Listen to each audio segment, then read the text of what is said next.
Welcome everyone to the Kia Tilt Proof Challenge. We're here to see if 4 gamers can stand up to the test.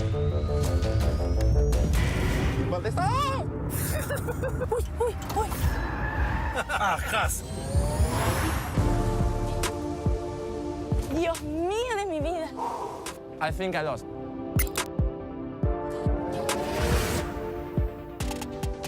I'm so happy that I didn't eat before.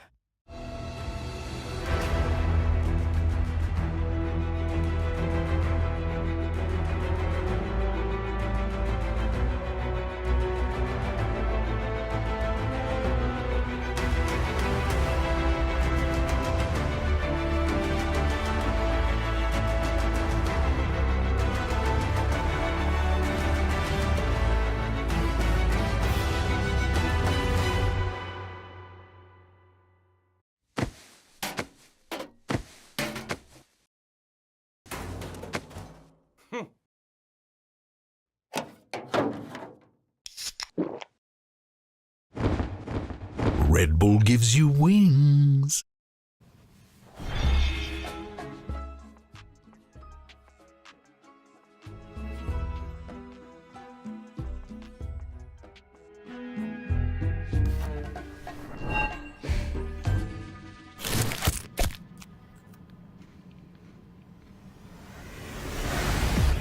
Even the biggest champ needs a break.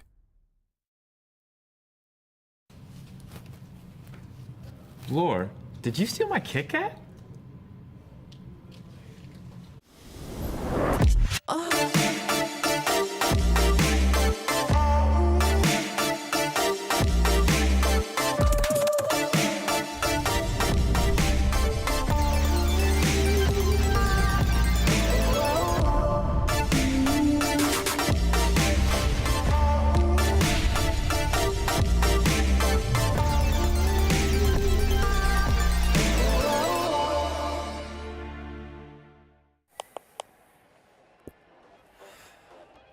Hey, shouldn't you be on stage right now?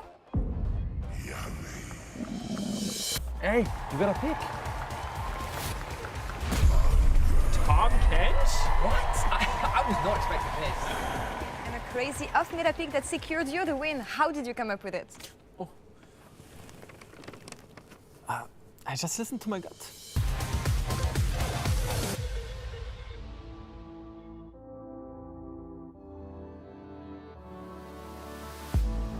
If you had it all, would you look the fall in the eyes? Could you walk away this time? Will you realize, recognize it's never over? And the flame that once had died, awaken.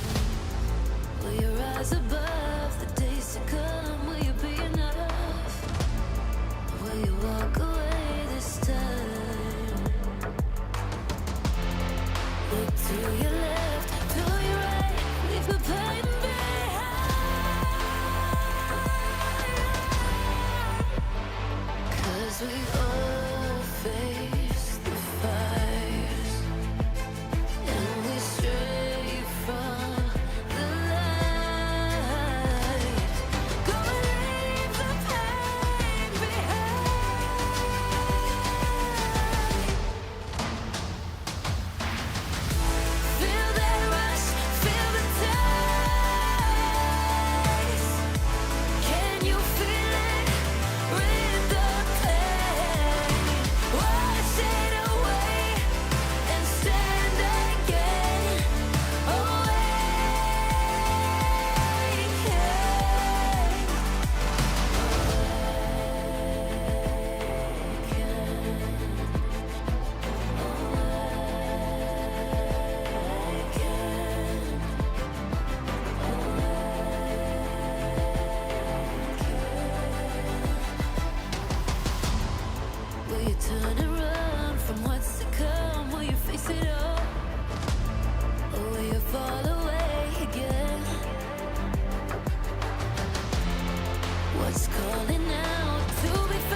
And welcome everyone to day one of the LEC 2024 Spring Playoffs live from the Riot Games Arena here in Berlin, Germany. And you can see the beautiful colors we have for spring. Today, we will take the next step for teams on their way to Chengdu, China for MSI, kicking off with a surprise regular runner-up, Vitality facing off against SK Gaming. I'm Laure, and I'll be joined by Dagda and Broxa. How are you guys doing? I'm good. I mean, I'm feeling very patriotic with the I new know. colors. I'm like, do I salute or what do I do here, you know? Spring colors, and even in real life, if you live in Berlin, actually. Good weather so far. Hi, Broxa. Nice to have you back. Yeah, great to be back. Happy to be here, of course. Yeah, a lot of things to see here. But before we talk about playoffs, we finished regular season last week with Rogue and Carmine being eliminated. Same story as in winter. These teams will have a few months to rebuild. I think it's going to be a necessary rebuild for them. But let's focus on the teams we have left here. 8 teams. They did not all make it the same way to playoffs. What's harder for others? I'm just shocked that we came into our very last day and literally every game mattered. I know. Like up until Feels the wire, we didn't know what way it was going to go. But Fnatic taking the top spot, Vitality taking second, G2 shifting down to third. It was absolutely nuts that was how our last day cracked out. I also think it's a bit funny that the bracket is more or less the same as it was in Winter Split. The Riders literally copying the homework that they did months ago. But it's really exciting. I'm so curious to see how it's going to play out. Because then, like, MDK was, you know, such a surprise. They dropped down to the lower bracket, had the deep run, meaning that now we also can't know what to expect. I think it's going to be a good way to see how much progress teams made since winter with this same face-off. But let's take a look at the players bracket. As we see, a spot at MSI is on the line here in spring. The champions will be the first seed, as G2 is the winner champion. They will be the second seed. Although, if G2 wins here again, the second seed will be the team with the most championship points. So every series matters as well. Which is sick. Yeah. I'm really excited to see what way this is going to pan out because, as you said, we got a little bit of like G2 Mad Lions Koi that are in there. I mean, Fnatic and Vitality getting to pick their opponents. I mean, expect to have a bit of an easier time for them coming into today, but we'll have to wait and see. And little information here for League of Legends Enjoyer. This is Mega Week. This week. It's not Super Week. Super Week was in the past. We have 4 game days today, tomorrow, Monday, and Tuesday. So yeah, enjoy the beginning of playoffs here with a new patch as well. 14.6 will be the patch we'll be playing on during the entirety of playoffs, which means several things. Azir is back. We'll see which teams grab the champion again, as he was one of the center, I want to say, champions in the mid lane before he was disabled. 100%. I mean, the fact that he just warps the entire mid lane meta is huge. You can get push, which sets up for junglers. You've got like great CC to enable your team. And I think there's going to be a lot of teams like, say, Humanoid is going to be very happy, who's like, hey, now I've got my Azir back, this is going to be great. But there might be other teams who are like, oh, crap, this kind of takes out a lot of the teams and compositions that we really liked, would say, like Nico and that kind of stuff. Well, I'm just excited to talk to you about a little something because, as some of you may already have realized, after the hotfix nerfs we saw in the LEC recently for Smolder, the champion already has a negative win rate. Now, with some additional nerfs, it's pretty much dead. Like, we're not gonna have to worry about the dragon anymore. It is gone, both solo queue and pro play. Pretty brutal, but it was necessary. It needed to happen. It's almost making me sad, but your prayers have been answered, Broxa. We're going to keep the button, though, for safety, because we don't know what Riot Games is going to cook next in terms of champion. But with these changes being implemented, I want to think we're going to have some changes in the bot lane, because Senna has been nerfed as well. Maybe a switch to more hyper-scaling AD carries. We have the crit item changes as well. Talk me through everything that happened, guys. So I think now we could see a slight shift towards more Siri, more Jinx, more Phelios, because, you know, like you just said, Senna was nerfed, Smolder was nerfed, Kalista is an option, but it has a negative win rate in the LEC, and we're generally really good here at playing, scaling comps, and getting to the mid and late game team fights, and I think that's pretty much what it's going to be all about. Yeah, and I mean, if you look at other regions, starting to see Jinx start to rise up, I think we'll go back towards Xayah. And the other thing I'm kind of happy about is seeing maybe some little bit more armor pen coming through on some of those items as well, because like Shogat getting buffed, Sion getting buffed, Ornn getting buffed. It feels like there's a huge amount of those tanks that could come back into the meta now, and it feels like we're just going to go back towards, hey, we've got a mega AD carry in the bot lane, we've got a mega tank as well. Let's just front to back and see what happens. It's always the question of knowing which teams is going to adapt to this new patch more, but if, I don't know, at first sight here like this, which team is more likely to enjoy this type of champions? The first thing that comes to my mind is Yeah. BDS. Yeah. I Yeah, could I was imagine about to say. Adam logging in Scion. They're going to have a C or any other control mage for Nuke. They're going to have a strong, hyper carry in the bot lane, and it's just going to be so straightforward for them. They're going to really enjoy the front to back. But I think most teams are going to be happy. Yeah, I think there's going to be a lot of teams that'll be happy to see it coming back in. But I think for teams like, say, maybe Heretics, you end up banning away the Azir, so you can go back to playing, hey, we want to play off of like Jankos, Trimby, look for picks, play towards side lanes, and maybe look for something more like a Tilly in the mid lane and that. So I think there are a lot of opportunities to try and vary up the draft now that Azir's back in the meta. Last few questions for you guys. Is it a welcome change from the viewers of League of Legends, let's say? Is it going to be more enjoyable? Personally, I kind of find like it. Senna I and like Smoder kind of boring, so I'm happy to get like, hey, we're getting like a swap up there. But I do find that like if we're just going to go to mega team fights, late game scaling, I'm curious to see what our mid game looks like and if we get as much action as we have been. I think it's going to be similar to the meta we had in like 2018-19. Yeah. There was a lot of hype games back then, so I'm going to have my hopes up. Let's see what we can see on the Rift then, because as we gear up for the first series, we're going to hear how Nisqy feels about the matchup and what he shared in PGL last week. Is there a specific team that you would love to play against? I want to play Vitality. I think they're the top team that I'm the most confident beating. What exactly do you think makes you that confident then? I mean, mid lane matchup, I would say. And I think top, I would say Irrelevant is really good. And I think he will do very well into Photon. And I think bot is like even-ish, even though Cars and Hile been playing very good.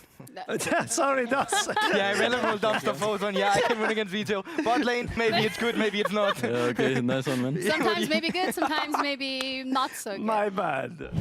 We'll see if it's a blessing or a curse on the side of SK here, who wanted to face off against Vitality. But when we look at SK, guys, tough journey to make it to playoffs. 0-3, clutch chicken in the end with a tiebreaker, but that's not how you want to start playoffs at all.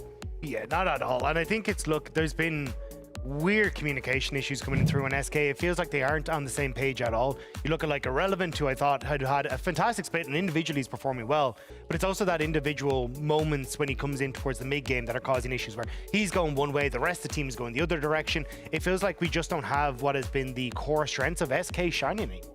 I mean, that's the thing, disjointed completely. We know that the solo lanes usually are the ones who are gonna set the pace for and set up SK for success. Broxa, what do we want to see here? What has been missing from them and how do they find it back? Well, I think Nisqy's comment that we just saw was a little bit awkward, but it's also true, right? Like, Irrelevant has been a monster. He has been really solid in the mid lane. Bot lane is a big question mark, but I think it's also going to come down to Isma. Like, I don't think Isma has been bad by any means, but I think his synergy with Nisqy hasn't been as great. They haven't been as aggressive as what we saw from them in the winter split. And I think when you have two players in mid and jungle that are performing, it would be nice to see them fully on the same page. Group up, make those plays together, and then they can really shine, I believe. Yeah, especially when it felt like that was kind of the two core linchpins of SK was, hey, we've got this really strong mid jungle. But you could see how well Nisqy was kind of coordinating Isma to work around him, whereas like, hey, he's stopping recalls back in winter to come and gank mid and the communication's there. And then they tend that pressure into, hey, we can cover bot side, we can play for Irrelevant on carries in the top lane and give him the support that he needs. But that whole system seems to have broken down. And now even when you get to a position where SK has leads, I mean, they've tossed away games that are 8-9k gold leads for themselves. And that is just, when you're at the level that you need to compete in playoffs, you just cannot be giving away those gold leads. And that's going to be a perfect challenge for them, especially against Vitality today, who looks really strong, and they did look really strong in the regular season. We're going to focus on Vitality, actually, as they recently threatened their coaching staff with none other than Vizichachi. You know him if you've been watching Link 10 years ago, so let's talk to him. Thank you so much, Laura. Hello, everyone. I'm Ginny, joined with Vizichachi, who is the positional coach for Vitality.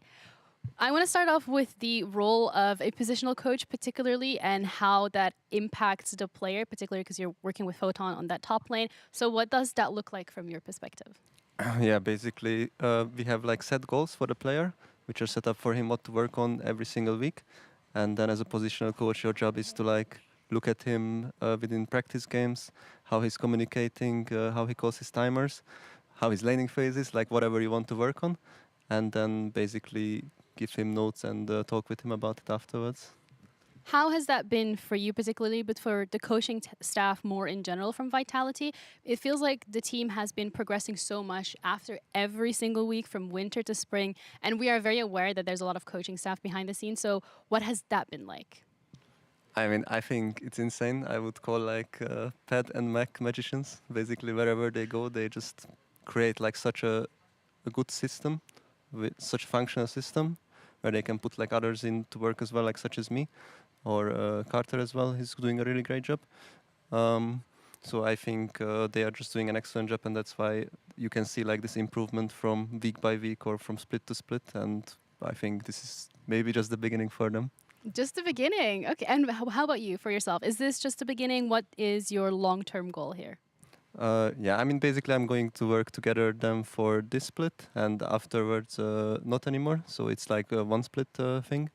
But of course, the goal is to win the LEC. And I respect that. That's everybody's goal, right? Well, your first hurdle is going to be SK. Looking at how they have been performing throughout spring, it doesn't feel like the SK we were seeing in winter. They just barely made it through that tiebreaker. How are you going to be approaching this game?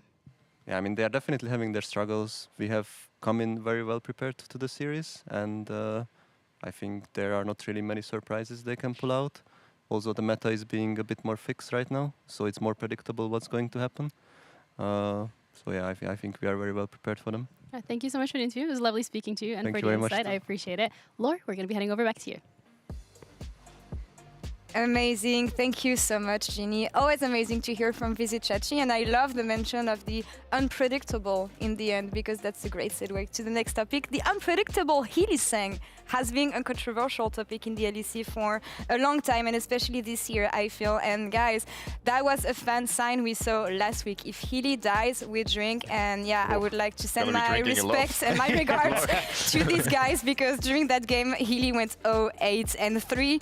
But there's two sides of the Hyli coin, and I know that Vitality's coaching staff said that you're not going to refrain his urges. You have to push the team to actually trust him and trust his wild calls sometimes. So I want to take a look at some of these wild calls here. Well, as someone who's played with Hylissang for years, I know it's impossible to change the way he is, but I think it's just one of those cases where you have somebody who's able to do something unique at such a high level. And the way I look at the support pool in Europe the past years is that Mickey has been like Mr. Consistent. And then he's been challenging Hyli for like the best of all time support in Europe, where Hyli has extremely high highs, but also low lows. And I think, sure, he makes mistakes sometimes, but he also finds those, opportunities that can literally take you to the world final. So I wouldn't be without him. Like, I think he's an amazing player to have in our region. And I think that's the thing, is like, it's impossible to separate Vitality's success away from how Hylissang is playing, right? He does a really good job of controlling stuff in the early game. When he gets to a mid game, you'll oftentimes see him kind of being the main person to follow the map and make sure that they're keeping Vitality in place. And I also think at times, like, I don't think Vitality's objective setup is particularly good, which means that we oftentimes end up leaning on Hylissang to be the one that has to step up and like try and push forward into these aggressive places, so we can get the vision that's been lacking around these setups. And I think that's where oftentimes we do see these more crazy plays where he can end up getting caught out as a result of that. But at times there's like, hey, this is genius, but there's definitely the other side where he's gone too far the other direction. And that's, I think, where the dichotomy of this player is like sometimes it comes off and you find those magic moments, other times not so much. Yeah, I think it's just one of those things where you really need to be fully on the same page. I remember when I played with Hyli on Fnatic, there would be moments in scrims where he did something wild. None of us were ready for it. And he's like, guys, go, go, go. And we're like, Hyli, what on earth are you thinking, bro? Like, we're not going to follow you. And then he dies. But then after, when we get to the replay and he explains his thought process, it's actually so smart. This is one of those moments where, he's Rakan back in the good old Fnatic G2 days, 2019, I think it was. He backdoors the inhib, which later sets up him and Reckless to literally be able to end the game. Like, no other support in Europe, if not in the entire world, would have gone for the inhib in that moment. I remember thinking when we were in game, like, what are you doing? Like, we're probably going to lose the game off of this, but then 1 minute later we win.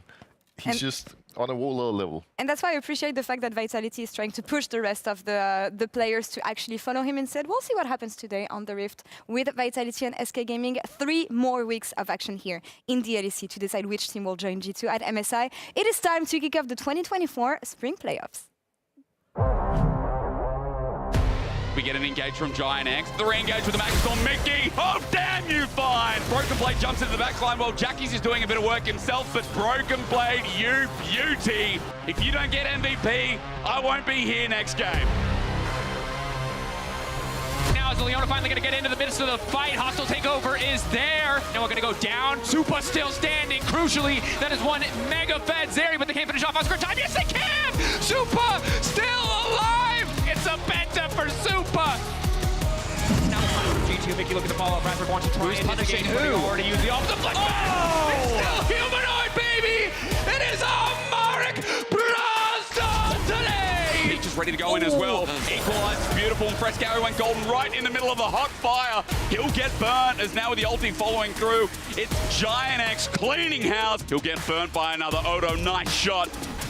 Look at him burn! Fire from the sky! But BDS are holding down Photon! He can't turn fast enough to kill everybody! I have not seen a Rumble 1v9 like this in the LEC in at least 5 years, but here Photon is making it work! Push in, Senna, Niski in trouble, pull back, Root is good, ulti to follow, now flash forward, 3-man from Niski. Niski mounts up in the Herald to survive, he's going after Photon, he just drifts right through, oh, it's the Cars point all over again, baby, fast and furious. SK want to end this one quick, they got dinner plans. I mean, he's charging in, and it's a 4-man, it's a crush down, it's a pop up, it's a pop down. Blink and you'll miss it because the fight is over and it feels like the game goes with it. He's not to be trifled with as some healing comes through, but Dredgeline re-engages as Jack's jumping in. Elioya thought he could, and Team Heretics punish hard. You make one mistake in front of these old men, and they know exactly what to do.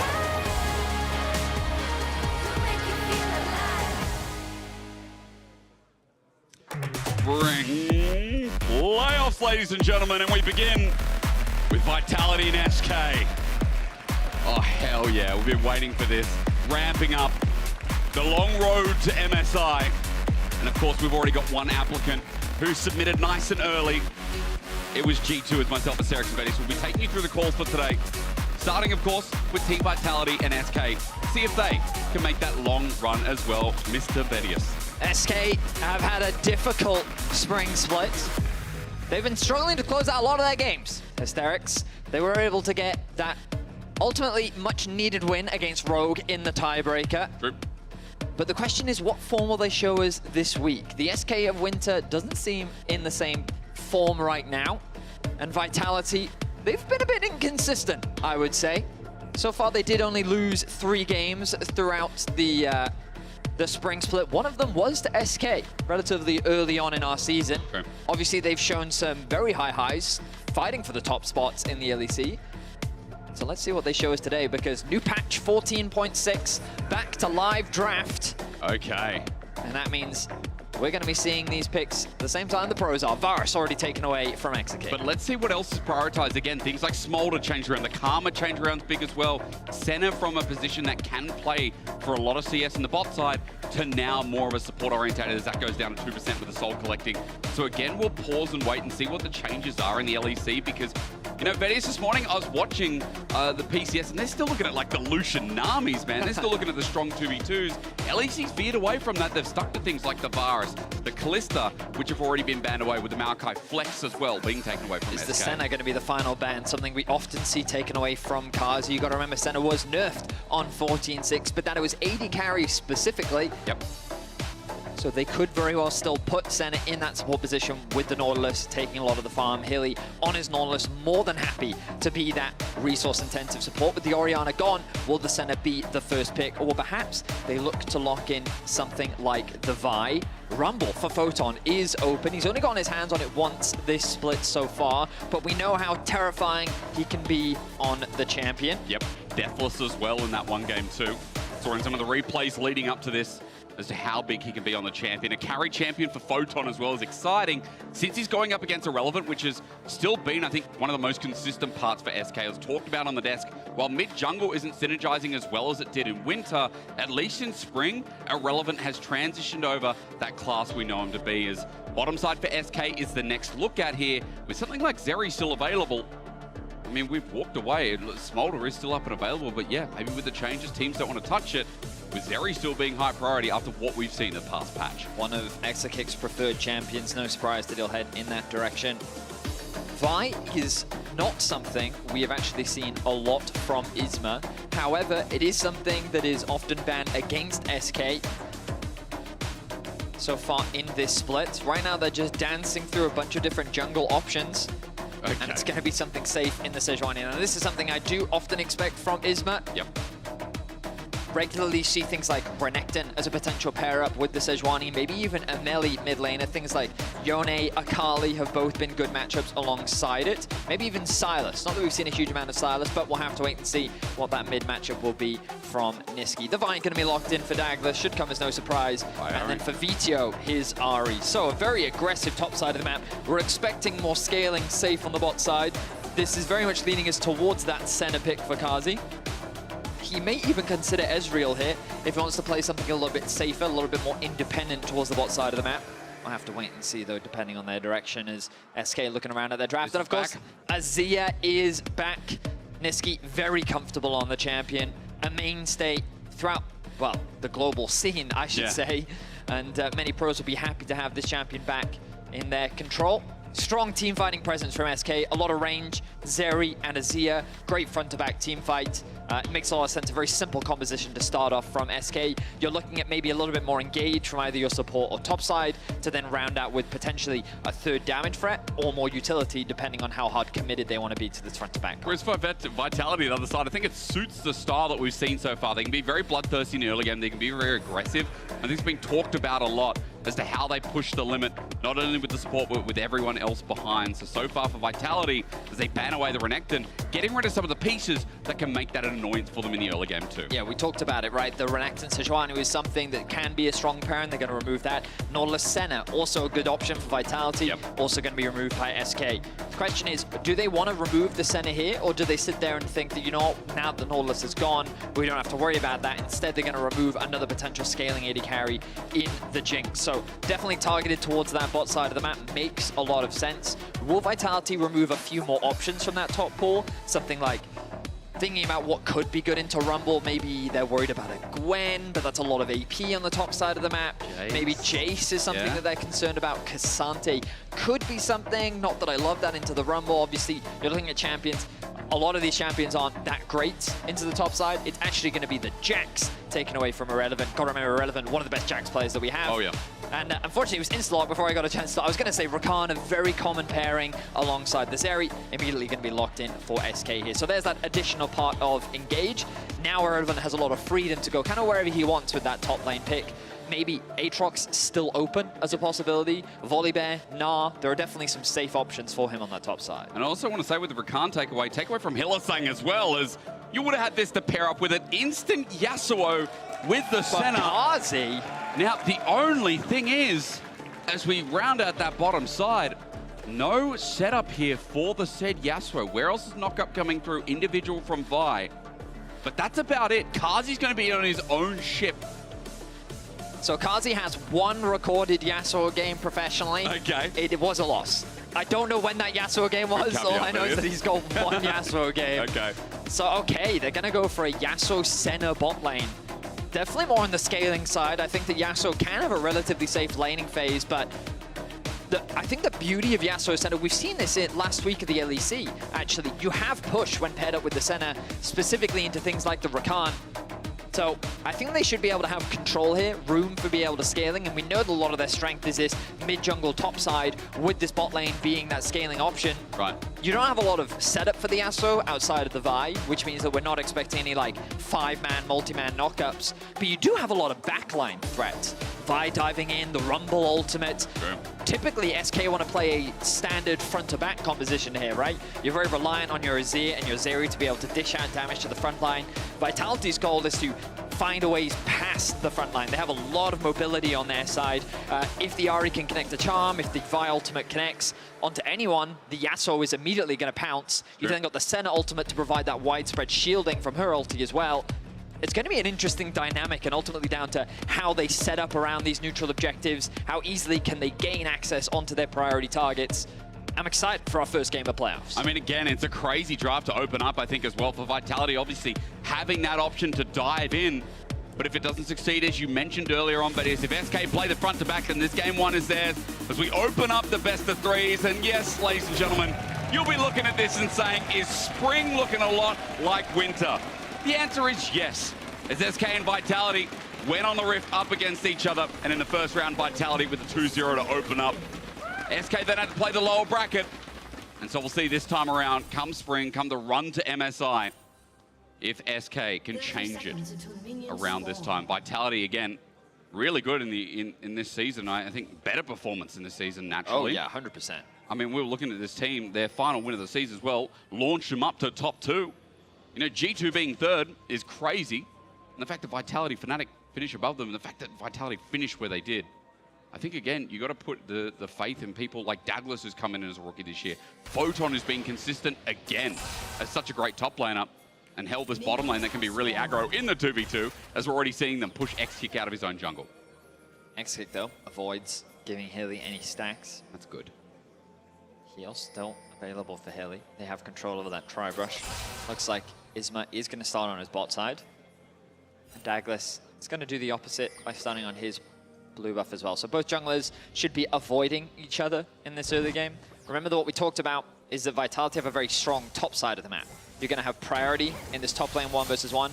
Against Zia, Grasp, it looks like Misty's going for that tank build that we saw just before he was disabled. I was seeing it a bunch over in North America. I remember JoJo bringing it out a couple times. Then we also saw it over in the LCK. Not sure if we did actually see it in the LPL or if we actually had the opportunity to. I think a few times we did, yeah. But it wouldn't surprise me yet.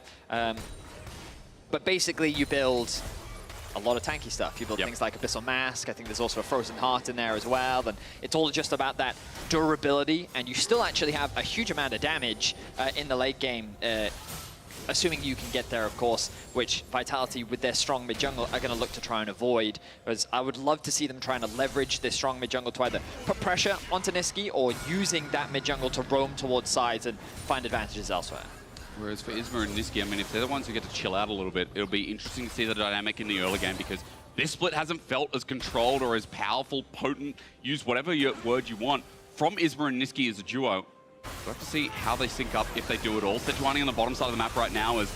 You talked about this 2v2. Betty is already off to a bit of a bang as Hilly takes a dangerous trade. But again, there is a lot of sustain down here from the center, so won't worry too much as Isma just gets in our face as we switch the camp. But you look at the map. Pushing lane top, pushing lane bot, pushing lane mids. Hello. Well, there you go. There's a sync up, isn't it? Flash done. Nice opener from SK when we're just talking about mid-jungle. That's a nice way to show appreciation towards the same fact as Isma's not gone. Video's got to step up to the wave. He's just burnt his flash. He's trying to rush it thinking, nah, I'll be fine. As Isma comes on in, he's got the flash, the flail's out. All he needs is a couple more autos and Video's going to die. That charm off a cooldown and it doesn't matter. First blood comes down and well punished from the greed of Video. I mean, I will say I'm surprised that Vitio died to that. We just saw Douglas and Isma trading heads around the Raptors. You should have expected that he was hovering around that bot side. Now, admittedly, Vitio was hovering around the top side of his lane, but his wave was in an awkward spot. He went for a very fast push early on, and Niski just said, hey, you can come mid and punish it, and that's exactly what they did. Vitio then returns to the lane to try and push it out, but I think he needed to work with Douglas there to help get the push in order to safely back away from the tower. Ultimately ends up losing his life, and SK find themselves with first blood. You can see the Vitality for the responsive play. Now going to try something in this red buff, but Smite there for Isma. No, it's given over to Douglas. So good approach from the play, excuse me, as Vitality try to get some gold back after that misstep from the mid laner. TP is going to come in. Ultimately, Vitio not going to lose a huge amount off the back of that. You can see a small gold advantage for Niski, but this early on, it's nothing too detrimental. Where you'll start to see those advantages gained is now in the next space timers, right? If one mid laner can force the other one back a little bit earlier than they would like, that is where you can definitely gain some advantages. True. But overall, bot lane going well, top lane going well for Vitality. You can see CS lead starting to mount, and unfortunately for Rakan lanes, there's just very little you can do into range supports. And Yasuo with good wave clear early on and a lot of mobility and a lot of tools to kind of weather any sort of poke. They have full control over this lane. They're going to even get themselves a plate. Exakick just doing what he can to try and get some farm. I look at the junglers. I see Isma hovering around, but he's pathing up towards his wolves. So I don't expect any gank to come out from him anytime soon. I mean, really nice. Again, the 2v2 continuing to watch it out. We're just seeing pummel after pummel towards that turret. So as you said, there's limitations on the fact that DOS can't do much in this lane, but that's exactly what Vitality want. They're 2v2 set up to succeed. And there's a lot been going on in my mind this week, watching how Vitality play, watch how they play out the game. Right now, they're playing it out on multiple fronts. Their aggression bot also leading to topside. Douglas getting grubs, while Isma now moves into Fog of War trying something, but there's no trade here yet. VTO has to feel like Isma's trying to threaten a gank. Just really great awareness from Douglas, for the record. When he reset back out onto the map, he obviously went to his top camps. They had information that Isma started bottom because due to that little skirmish, he got level 3 with his blue buff, which they then knew meant, oh, he's done a full side bot clear and he's pathing up towards top. That means that Douglas, upon returning to his top side camps, can assume that Isma's opposite him towards his bottom side, giving him the freedom to do grubs uncontested. He also has the push in top lane. VTO can also collapse if he needs to. So able to secure that early objective, and unfortunately for Isma, because he has no control of a bot, it's difficult for him to cross map. Opening up Douglas to be able to secure the early dragon as well once his bot lane returns, especially once VTO gets level 6, which he's just ticked over to now. They have a lot more kill pressure in mid lane that Niski has to respect. And what I like about Vitality here, Vedius, as well, there's options in multiple lanes too, not just mid, right? If that mid starts moving, bot, okay, dive threat there. Top side as well, noting the Rumble now having level 6 as well. There's a lot of options being created by these ultimates of Vitality around the first Herald that will be coming up in moments' time. Sorry, second set of grubs. Man, I'm about 10 patches behind. And also the first Dragon that's still sitting there on the bot side. That for VDO, as you mentioned, see what he can do after pushing this wave and trying to make movement into the Fog of War, while Vitality just received the wave bot. Maybe do something similar too. So VTO wants to get a good base off. He's just going to clear out the wave. I believe the next minion wave should be a cannon one as well, which means that he has the freedom to go back to base, has a little bit more time, and he's going to go for an early Merc Treads into the Sejuani. Does make sense, right? You get a lot of value when playing into that Azir Sejuani mid-jungle duo. The bot lane is actually setting up a slow push. This could be in consideration of looking to try and contest for another Drake in the near future, or perhaps they're just concerned about the fact that right now Vi is on the top side of the map, and trying to go for a fast push means that they could be in a little bit of danger as well. We see Isma already pathing towards that bot side. Kazi needs to be careful.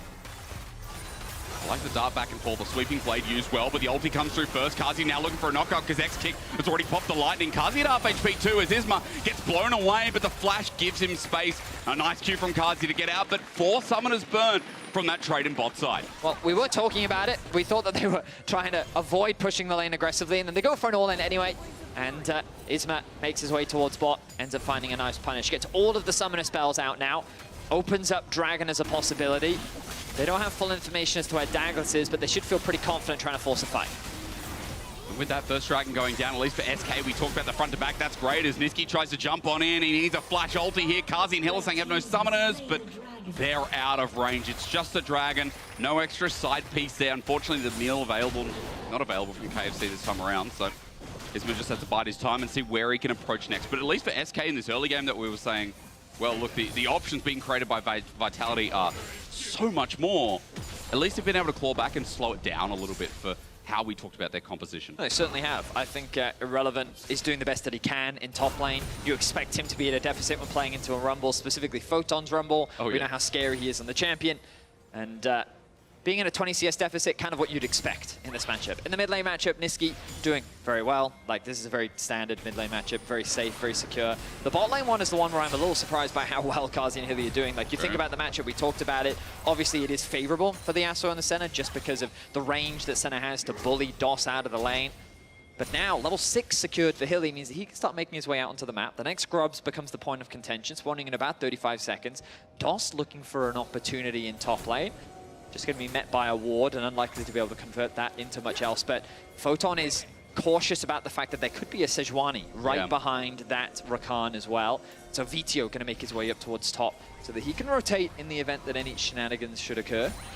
But the wave gets shoved in from Photon, at least that's there. I mean, not having to move up without that information gathered. Photon now just kind of playing around the fact he can poke down, while you can see Hylissang has also moved up here, now syncing up with Douglas a bit more as well. As Vedius told you, 2 seconds till the grubs come up as Isma launches the prison out. Hylissang might be in trouble. It's a double knock-up as well. Good CC from SK. And Hilly's on a hair's breadth with no summoners from before. Isma flashes and matches, and down he goes as Niski sends Douglas on the spot. That ult is something to give him time, and it works! How does it work? You don't know until you see it with your eyes. The charm as well, almost catching DOS on the way out, but man, Douglas felt like he should have died there, but SK just couldn't finish the job. Nice collapse from DOS and Isma mean that they find another pick onto the center who has no summoner spells. Hilly, there's very little he can do as he gets closer to the tower. He throws out the ultimate, Maybe there's a window where he could have thrown it out earlier, but at this point, you're just doing your best to retreat. Throws the ulti out here, flash committed by Isma. Niski then joins the fray. A nice ulti from Douglas, gets a knock up onto 3. Then look at this Rumble ultimate into the charm. Yeah. Just not quite enough damage to kill anyone. Means that SK secure another kill. Vitality, though, back on the grubs. Isma making his way out. DOS, not level 6 just yet, but he's here to join the party. We see Ari stuck underneath her tower. No ulti available, of course. Nor for Photon either. That's going to be a route down onto DOS, and it interrupts the charm too. Good pick. DOS can't get out, and BDO secures a kill, while now 1 grub left behind. SK were able to deny 6, but not 5. So Vitality in the end also getting the pick off. They have the gold lead, and it's 2,000 for that amount here at the 11-minute mark. So the early game still going spectacular, despite SK finding that pick before. There was so much on cooldown for both sides in that exchange that I'm honestly surprised that SK tried to fight that. Might be dead. I mean, Rumble overheats, and there you go. Big bad Photon again performing out of his right mind. No flash on Irrelevant means that Photon can pick that one up. Nice damage coming out from him, leveraging the overheat to perfection. Vitality, just like that, equalized the kill score. And look at the gold, Hysterics. 2.5K. I just said 2K before, and it's already jumped up 600 gold. I wasn't even on the money mark at all. It's crazy how quickly Vitality are finding these advantages. So much of it sitting in that top lane. Photon securing that kill. Another plate as well. Bot means that he is fully in the driver's seat right now. Vitality, they found advantage after advantage. Dragon in a minute's time. You imagine this will be the next point of contention. Douglas hovering around the bottom side of the map, and Kazi going to be left isolated moving forward. Wouldn't be surprised to see Hilly start roaming with his jungler, start securing more stacks on his passive. Currently sitting at 42, 12 minutes in. Not the worst. Okay, so it's not the best. It's not the best. All right, there you go. There are some Demon Center players out there. That is true. I think the fastest I've ever seen, 100 stacks is probably about 17, 18 minutes. I think. No, maybe it's even faster than that. Maybe 16 we're talking about. As no one to reference. Photon's going to get ulted in the meantime, though. Equalizer does come down. Ulted a little bit late from Hilly. You can't do too much in the response. The ganking squad there, and they're tanks, so you just have to sit and watch. I mean, they make that look super easy. Hilly, right place, right time, but he just, as you rightly said, can't do enough. Photon without his flash against the combined CC of a Cassante and Sejuani. It's not going to be enough, but Douglas. Corrupted, it's good. Onto Isma. Remember, he's got no ulti, so 1 in return with a quick charm. That's a kill. Over to Douglas. Now he picks up 1 himself. And right back on the board, our Vitality, as soon as we start praising SK. You're seeing how lethal the Ari-Vi combo can be there, though. The second that the CC is over from Douglas, a charm follows it immediately. And to add to that, the single target CC from Hilly just adds insult to injury. There was nothing that Isma could do, even without his flash. Even if he had his flash, rather, I don't think he could have gotten away with that one. Vitality now have control over the river. Isma making his way back out onto the map already. Great damage coming out from Niski. But Leandri's finished for him. Chunking out Hillisang, only level 7. But Hilly ticking over to 8 now, trying to get... Oh my goodness. Got to be careful there, Hilly. Worth it for the soul. That he will. It doesn't matter as long as you get the soul. The problem is now you need to reset. So SK recognize that window, and they're going to grab themselves the second dragon of the game. It's a competitive one, that's for sure. Glad to see both teams butting heads in our first game of this series. Oh, you'd hope so. I mean, as a best of 3 goes, again, you know, last split, I feel like it was a bit of a shock in the pan. I remember the Vitality SK BO3 actually from Winter, Betty, which was like, no one expected Vitality to come rolling because they were wildly inconsistent, more inconsistent than now. It's completely night and day, and SK just got blown out of the water for a team that were looking like a top 3 team at the end of Winter, or at least midway through. You know, sometimes my memory's not great, Betty. It's hard. It's all good, man. It's really hard. I can't even remember what I ate for breakfast this morning. I say it consistently. I don't think I had breakfast this morning. I understand, like, while you do have a long memory throughout the history of the League of Legends, I feel like a lot of it is just the shy moments. And it's easy to not... You can't sacrifice those moments. You talking about my brain or everyone? Yeah, just yours. Just yours. Just mine, okay. It's understandable, I get it. Herald for Vitality, by the way. That was the cost of 2 dragons as a setup there. Great charm, though. Video might have kill pressure on X-Kick. He stands there, but the quickness shies him away. Is over the wall. What? X-Kick now flashes away. Video getting close. All the deception. That was lucky. That was almost a mistake, but because he gets out, I'm not sure if we call it that. So, I think I understand the idea from X-Kick. It's that my team is right behind me. I should be safe with this Rakan, and I can bait VTO out.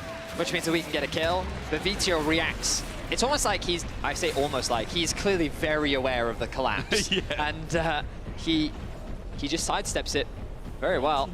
Good driving. Two towers secured. Gone. That's fine, they can still send it down here. I don't know if he'll actually make connection with the tower. Looks like that it won't. 07's in chat for Shelly. Service has been appreciated. Vitality going to unlock 2 towers on the map and extend their gold lead now to 3.5k. What an early game from Vitality overall. They've had pressure in all 3 lanes. Oh, yeah. Those are the the leads that you can see at the bottom of your screen. 1.1k gold lead for Hilly, by the way. Oh, yeah, true. As Ismar just gets burnt down a bit. And, you know, on Hilly's lead as well, he's been roaming quite a bit. As we saw earlier on, DOS was behind in the experience. He's still a level behind, but that's kind of what you expect with someone like a Senna who's always going to be in a minion wave to pick up souls. But, you know, DOS tried to roam a lot more, didn't get off as much as you say that Hilly got off. And is it interesting to watch these supports in action because they obviously serve very different roles, very different purposes in this opening game. The sync up from Vitality has been good as now into SK's jungle. Not going to find too much here on the red buff as Douglas is just looking to see if he can count some sheep. Maybe it's DOS who should be going sleeping with the fishes as the knockup is there, but no damage onto Douglas, considering the Vitality are also closely behind. So SK getting pushed back in their jungle as now the top side seems to be the next goal for Vitality to open up the map more. Makes sense. Last had a tower to play for. You've got Vito sitting bot lane, doesn't have TP, but he's just there to match the Azir. Getting information now on his side of the jungle. They've spotted out Isma. Just guarantees this top tower. It's a good position for Vitality to be in as they secure the final ladder tower. Yep. 2 minutes until Dragon means that this is the next point of contention. I say that word a lot, but I mean, this is kind of how pros think, right? You re-saying like, okay, what's the next objective? What are we thinking about? What are we thinking about? And SK, they get the cross map, they unlock bot tower. Their priority would love to be, we want mid-tier 1. That would be great. Gives us easier access into the enemy jungle. But the other thing is, oh, Dragon in a minute 35. We've already got 2. Soul is a very easy win condition. Cloud Soul used to be memed on, but I think it's very powerful. I think it's great. Yeah, I think it's super strong Soul that SK would definitely love to get their hands on. And remember that SK are more scaling front to back. Yep. They're not uncomfortable with their situation. They're definitely at a deficit, and it's going to be harder for them to contest this next objective because you look at the mini-map already, full mid control already secured by Vitality. They've already started moving into their jungle. Hylissang and Douglas working together to secure that vision, look for potential picks, deny the vision away from SK as well. Overall Vitality, really nice setup. Photon needs to be careful. I think he's just dead here. I mean, he's going to overheat for a second. There is a flash available. Don't listen to me. Again, this is why I get paid to yell. But now they know exactly where Isma is, which unlocks a lot of options for Vitality. They're going to look towards that tier 2. Well, actually, it might be in trouble. I mean, Card's going to get taken over the turret. He's just exploded upon center right, won't save his life, and it's a shutdown. Now for the Viol on top of this Zeri. Can they get Exekick? They can't! They can't kill Exekick. He kites back in front of his team where Irrelevant is already so tanky. And with a knockback as well, Hilly's up next, and this is the problem. If they get a tank in front and the damage behind, it seems so easy for SK to execute like that. This is also why Irrelevant earns so much praise. Oh, yeah. What a great play from him. Vitality's logic and decision-making there all made sense. Mid-jungle enemy, topside, why wouldn't we push for these tier 2 towers? It makes sense. We see Exekick in mid as well. They're not expecting Irrelevant to just be sitting in that bush, creating this flank. You know, okay, so they don't actually see Exekick off on the side, but it doesn't matter because they catch Kazi underneath the tower. They then turn it into a 2v2, which Irrelevant knows he can win. He focuses down Hylissang, a nice arrival of DOS. Chain CC's Douglas to help protect Exekick. And they convert it into 3 kills. So they unlocked the top tower. They're now on the Dragon.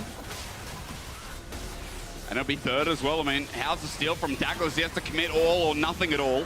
And nothing is the answer. His teleport by the double's been burned by Vitality. They're trying to run them down. But remember that Irrelevant has 2 items. This Cassante can flip it all back around. And for Vitality to commit double summoners to come in late for the party just means that soul points given by SK. Gold is caught up by SK as well.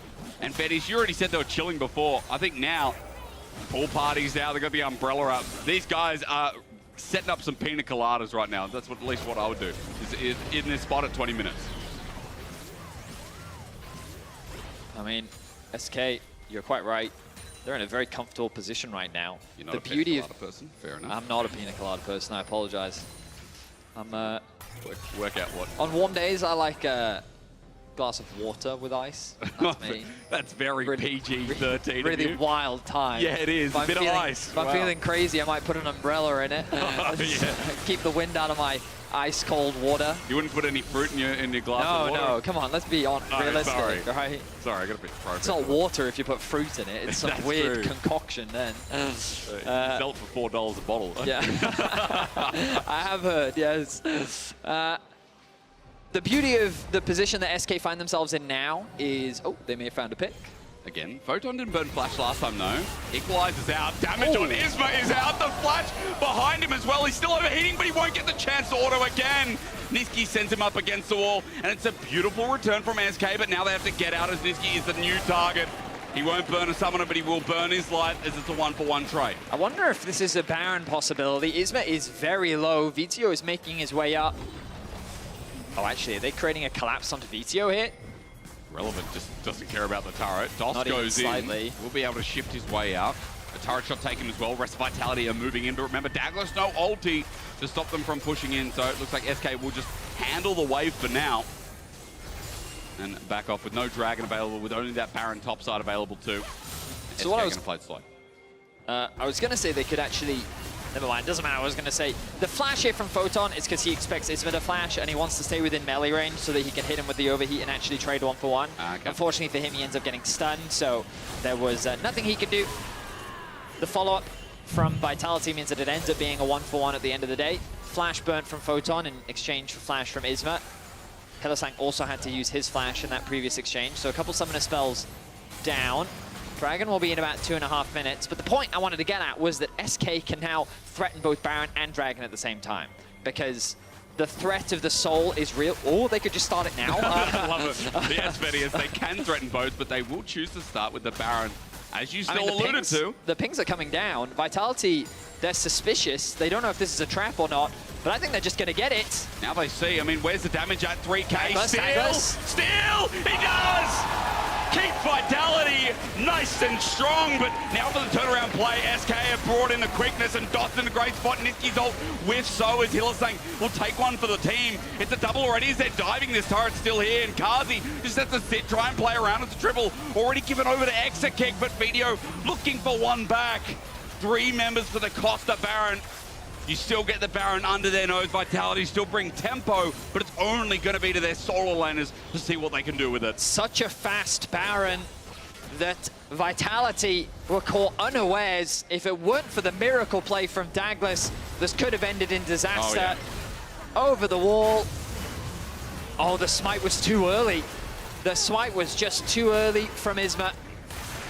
And it means that Douglas secures it. The retreat then comes in from Vitality. They're doing their best to try and escape. Kazi procs the Blade of the Ruin King, but it's not quite enough to get him to safety. Triple kill picked up by the Zeri is massive for SK still. But it's an odd one. 3 kills for Baron. Who is it more worth for? Debatable, honestly. SK still feel like they have control of the map right now. The Dragon spawning in 40 seconds. They're the one with control over the objective right now. But still better than giving a Baron over, as you said. I mean, it could be a disaster. SK picking up the Baron, sneaking that from under the thumb, and Vitality are left there chilling with the Dragon coming up in 30 seconds. As Douglas's angle could be huge. He flashes. He's going to cease and desist with the equalizer on top. And Hasaki! Execute the target. They just need to finish it off, and finally they do. Vitality all in, and it pays off. 500 grand on red. I think you're getting about at least 250 back with Niski getting a kill on Douglas to re-engage to flush away. Video's out for the time being, but the quickness there as Photon is burning a light. Dos flashes over and will get the kill by himself. It's so messy as SK still have numbers advantage, and Photon is left standing in the midst of the fight. It all erupted. It all just started with a great pick, and as Photon runs for his life, it was messier than my thoughts about breakfast this morning. I mean, what a crazy fight. So much commitment onto Exakick. It's the right target, and you can see the execution of the comp there. But let's look exactly as to why it took so long. The shielding that comes through onto Exakick is pretty valuable. The locket as well. But the problem is the Yasuo was so deep at this point that it was easy for SK to turn their attention onto the Yasuo and end up being a 3 versus 3. This is where it gets pretty interesting. Vizio getting outranged by Niski, losing all of his health and getting chipped away at DOS then with a nice flash knockup secures a kill back. Iski now too close in range to Photon to allow him to get a kill. Ultimately, though, this should be the soul for SK. Come back to life. Yes, it was indeed. Hylissang might be caught out, though. He has to nice flash edge. away. It does save his life, you're right. That item that he picked up. So at least getting out of there. But Cloud Soul given over as we come out of the replay. And again, SK have been trailing in gold this entire game, but never out of that arm's reach. It's still very valiant as they look for this front to back that continues to be angled by people like Isma. DOS irrelevant with the engage, while XKick and Niski, the DPS carries are doing it all. Quickness now comes through, turret goes down. It's the knock up again, and but DOS, he's sacrificing his life, but it's all in a good cause. XKick can continue to stand up alongside Niski. The DPS must be cheering with how easy it is to front to back. I mean, that was a perfect representation of exactly how SK want to play the fights, right? Your front line goes in and your back line is nice and safe. They immediately attack onto Ari, one of the more mobile carries that wants to be threatening the back line. But it's getting harder and harder for Vitality to actually execute on these fights. Irrelevant is such a monster. Kazi, well played, dodges away, and again! Ooh. Oh, Kazi with the fancy feet. It's like watching Michael Jackson on Beat It as the last breath gets him out as well. Niski under turret is tanking up as Equalizer follows through. Kazi is still alive, dancing around. If only they could finish the job. Vitality would add so much more, but SK are scampering away with their lives again. Vitality just don't quite have the damage to turn these fights in their favor. In terms of itemization and gold, it's still very close between the two teams. But XKick is becoming a real problem. But this was so smooth, though, from Kazi. So smooth. Like, nice sidestep, nice dash there, puts the wind wall up. Then the ultimate doesn't connect. He gets the knock up onto Niski, gets back underneath this tower, sidesteps again, but then Irrelevant drags him back into the team fight, and there's nothing he can do. Very well played from Kazi. Great patient play there. Unfortunately for him, it is not quite enough. Gold's even for the first time in this game, at least in But a long while. you have to look at the bottom of your scoreboard. 2.5k lead for XKick over his AD carry counterpart. A lot of the gold difference is because of how strong Photon is, but you just look at the items of Irrelevant, and that gold lead doesn't really matter. Yeah. Locket, Redemption, Guardian, the E from DOS, all of it there to help protect his AD carry when he inevitably gets dived on. And again, XKick, I mean, it's been hard to kill him, as we've seen already. Video's going to try, though. Spirit Rush over the wall. Charm doesn't connect, though. Equalizer is following through, so Vitality have got some good damage out, but Video's almost dead. DOS now looking for him as sending the blade out is good, but Douglas is isolated. And SK, again, it's all these tools used to kill XKick, but they just never able to finish the job. As Hilly over the wall, it's actually going to be for Video. He's just destroyed for a shutdown. And Vedius, as we keep seeing these fights play out, now it just feels so hopelessly doomed. Card's going to try again, but Irrelevant gets a kill. It's a snipe down on Hilly from afar as well. SK with another. And these team fights are way too out of control. But it feels like Vitality's hand in it has just completely gone. A very different look for SK. Their early game, they fell behind a little bit, but they played these team fights to perfection. Their team fighting was arguably their weakest point so far this split, but they've cleaned that up coming into game one. I mean, it's an opener for game one for SK that looks brilliant. Still the resilience here in this game, comp or no comp, as XKick now has to run away. It might not be over yet, thanks to the equalizer from Photon. I mean, he flashed in, used Hourglass while had the Flame Splitter up to kill the minions as much as possible, flashed away, threw the ultimate down to then wipe out the minions and also force the already low health carries back. So, well played by him. Keeps the game alive for now, but it feels like it's just a matter of time. Baron available, and you imagine this is going to be the next objective. Early TP from Irrelevant to prevent any sneaky Vitality Baron as the rest of SK are resetting. Maybe thinking they can get a pick, because Niski hovers here. Remember, this is the damage Azir mixed in. So Video will be destroyed as he checks the... He's like, hang on a minute. There's something going on in there. Seeing Irrelevant now is good as well as Niski gets the shove back. Kazi was too far forward in mid, and he's just going to die. That might open things up. The ult to get him out is a good attempt, but Niski gets the kill. 5 versus 4. Baron, as you said, Vedius. Now this just seems like an easy dub. Yeah. It's just a matter of time now for SK. Impressive stuff from them overall. Again, have to come back to Irrelevant. The biggest shift in this game was the play that happened in bot lane. Yeah. Irrelevant catching out Kazi and Vitality as they're trying to siege onto that bot tier 2. unlocking the third dragon for them as well. Really just set the rest of the game up. I feel like Irrelevant has to be a candidate for MVP. We think back to playoffs of last split. Last split. Crazy timing. The conversation was around Irrelevant versus Broken Blade for best performing top laner. I think that Irrelevant did have a bit of a shakier spring regular season, getting caught out a lot and not quite having the same impact. Definitely still having those very high value games, of course. But this game, I think he's really returned to form, having an incredible game so far. Trade of ultimates there. VTO now going to be useless for about 40 seconds while his ultimate is on cooldown. Useless. Fair call. Without the ulti, feels like it. Niski, as he steps up, I mean, just trying to do the final bit of damage that ends this game. Card's going to be tagged down. There's the ulti. He'll get run down here as well. No fancy feed allowed. They just run him through. One mistake and punish well. As SK going forward now with the tanks. Look how easy it is. Trying to deny that is Hylissang and Video kiting back, but in the front line, Photon sits until he's burned himself. Hilly jumped on, and the gap closed from SK is oppressive. The team fighting has been oppressive as well. And to open up this BO3 for our spring playoffs, the LEC say, hey, SK, you got your dancing shoes on today as well. To start us off 1-0.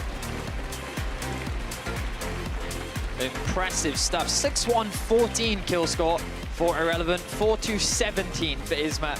Top jungle really coming up clutch. Of course, Exekick securing that triple kill definitely helped in terms of the damage. He was what he needed to be alongside Niski. Their range and damage became harder and harder to deal with, but we talked about it, right? Vitality needed to find access onto the backline. If they could do it, kill the carries quickly, then it could be a one-team fight. But they never, the one fight where they really got to find that, it didn't really pan out the way that they wanted to. So unfortunately for them, they ended up falling short. Until they'll go back to the drawing board, make adaptations for game 2. Adaptations regardless. I mean, the team fighting comp worked out well as we go to a short break. When we return, hopefully we get something even spicier running into game 2 from Vitality and SK. See you in a sec.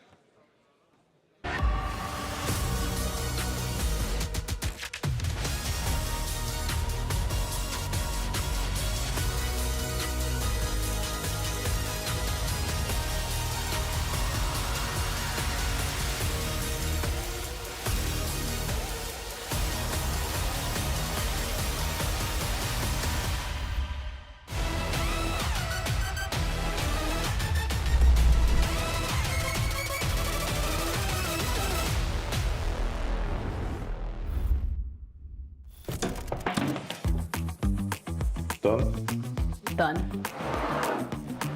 There we go. Break? Break.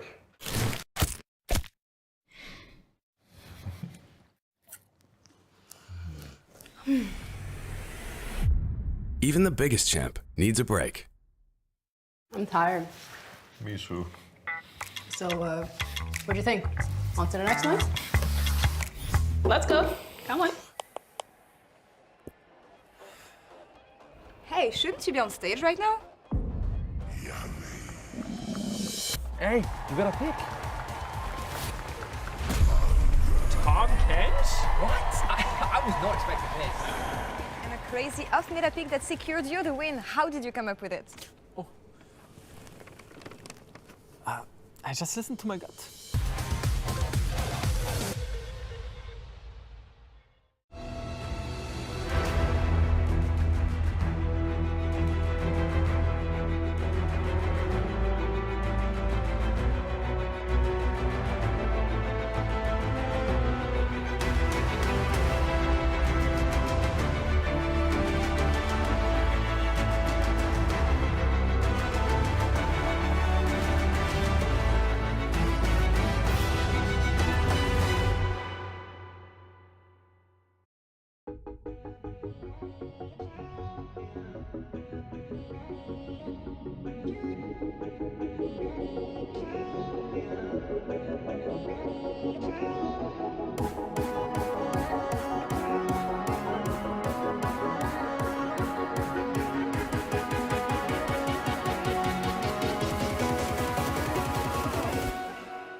stuck underneath her tower.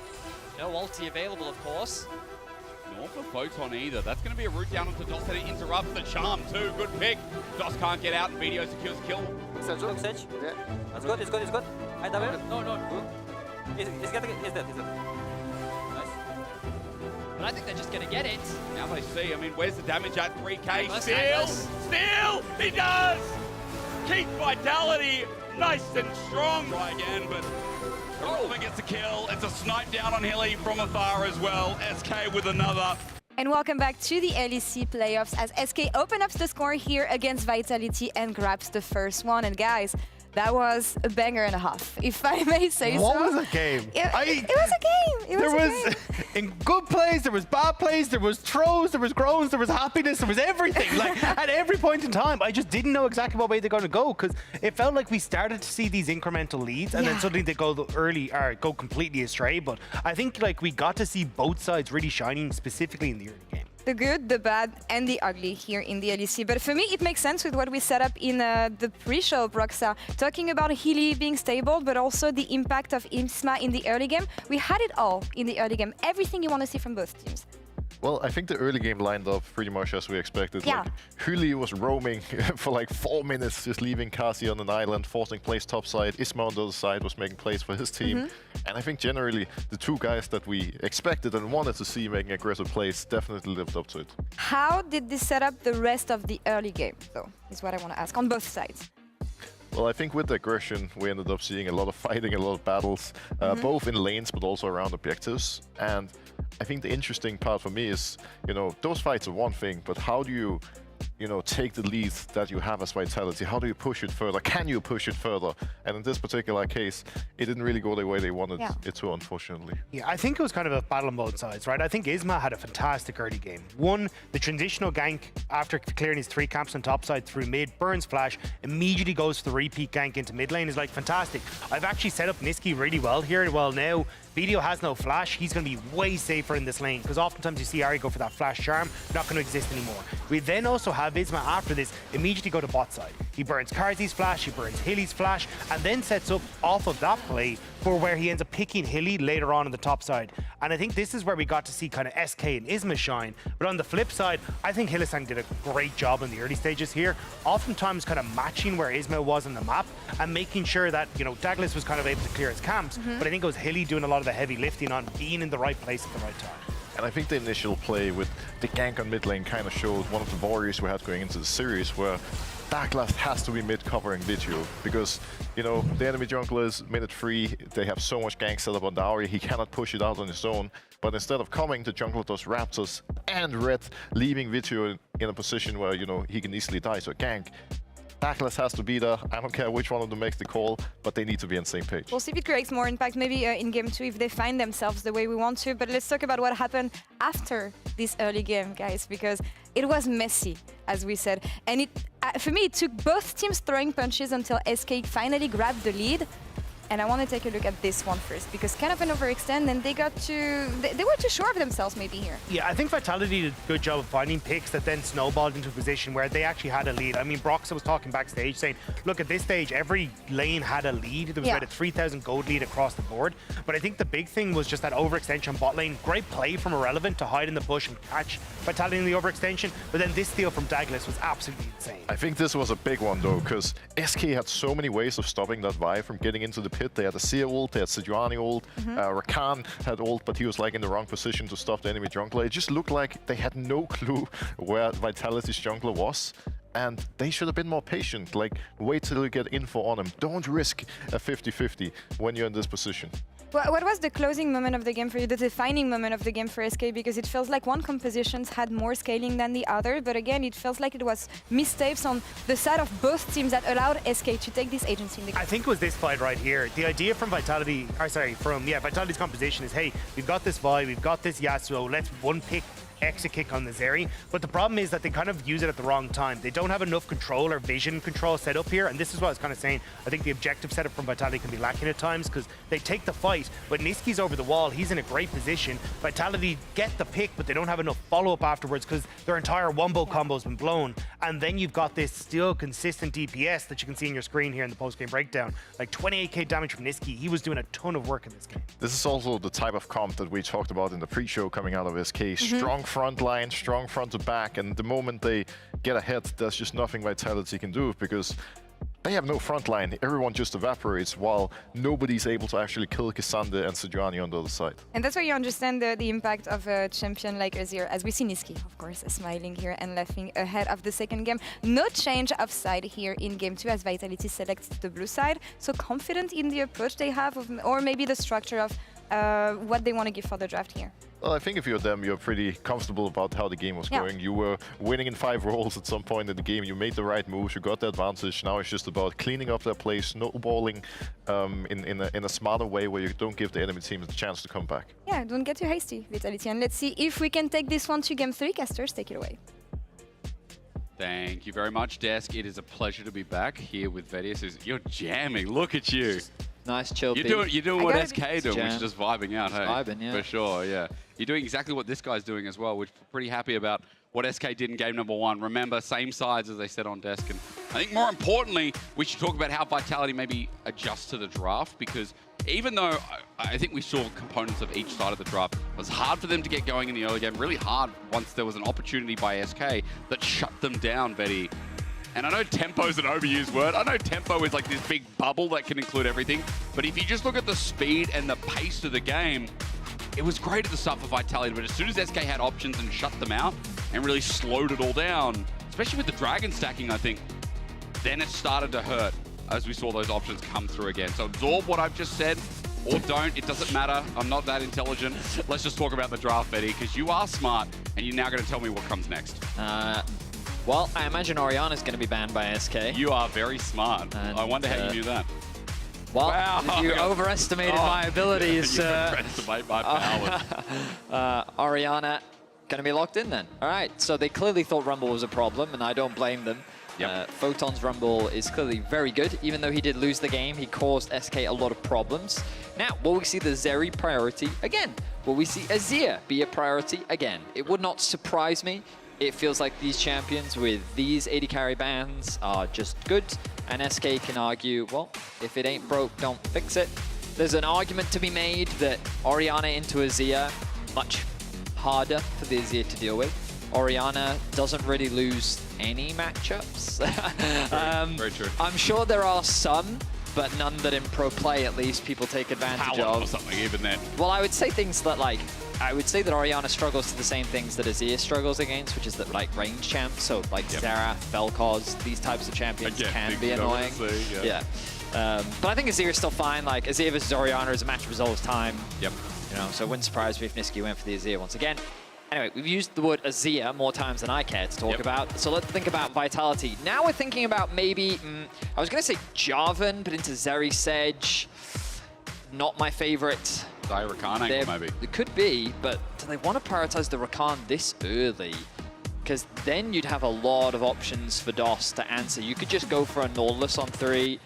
Maybe the Xayah and then jungle would be a bit safer, because then you can choose whether or not. The problem you have is that they can pick Rakan on 4. True. Oh, okay. Remember, small change-ups here, but not enough to care, apparently, as Team Vitality locked that in. Now on the other side, we already said it before, Azir is still open.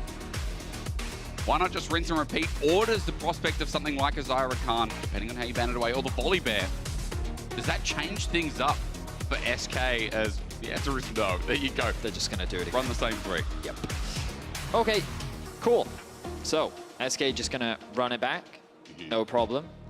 Nautilus going to be banned away again. Also makes a lot of sense. Will we see the Renekton ban come out from Vitality? Nope, still the Jags. But that was the other way around, so don't worry. Yeah, don't worry. Could still be Renekton. Your Renekton ban technically still right. We'll just wait and see. SK, they don't need to ban away the Jinx, obviously, because they've seen the other AD carry. They need to think about if they can funnel Oh, I was going to say if they can funnel Photon onto something that they can get a better top lane matchup. But instead they said, you know what, Hilly, we don't trust you. We're banning away your Camille. True. All right, so some respect being shown to Hilly there. Makes a lot of sense. It's funny because I thought it was Photon. I'm like, oh, Camille against, oh my God. I don't remember that one, of course. Yeah, the healer tank support. The Camille that's kind of been rocking the past couple of patches internationally. In a small way, but still rocking nevertheless. Rakan banned away by so Vitality. This is what I was going to say. I think it's a good ban just because you're expecting SK to lock it in now. There are plenty of other supports that you can pair up alongside a Xayah. Typically, you'd see something like a range support now, maybe a Lulu, Yuumi, Bard, also fine. Right. I mean, basically, Zeri's a champion that you can leave isolated. She's very safe just because of the wave clear. You go for early static Shiv and Runan, so she's a champion that is just very comfortable by herself.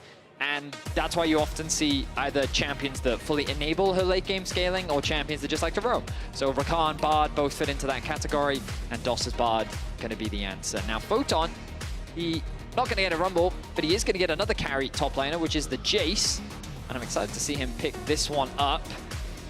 So they're saying is he can go back to his old school Thresh.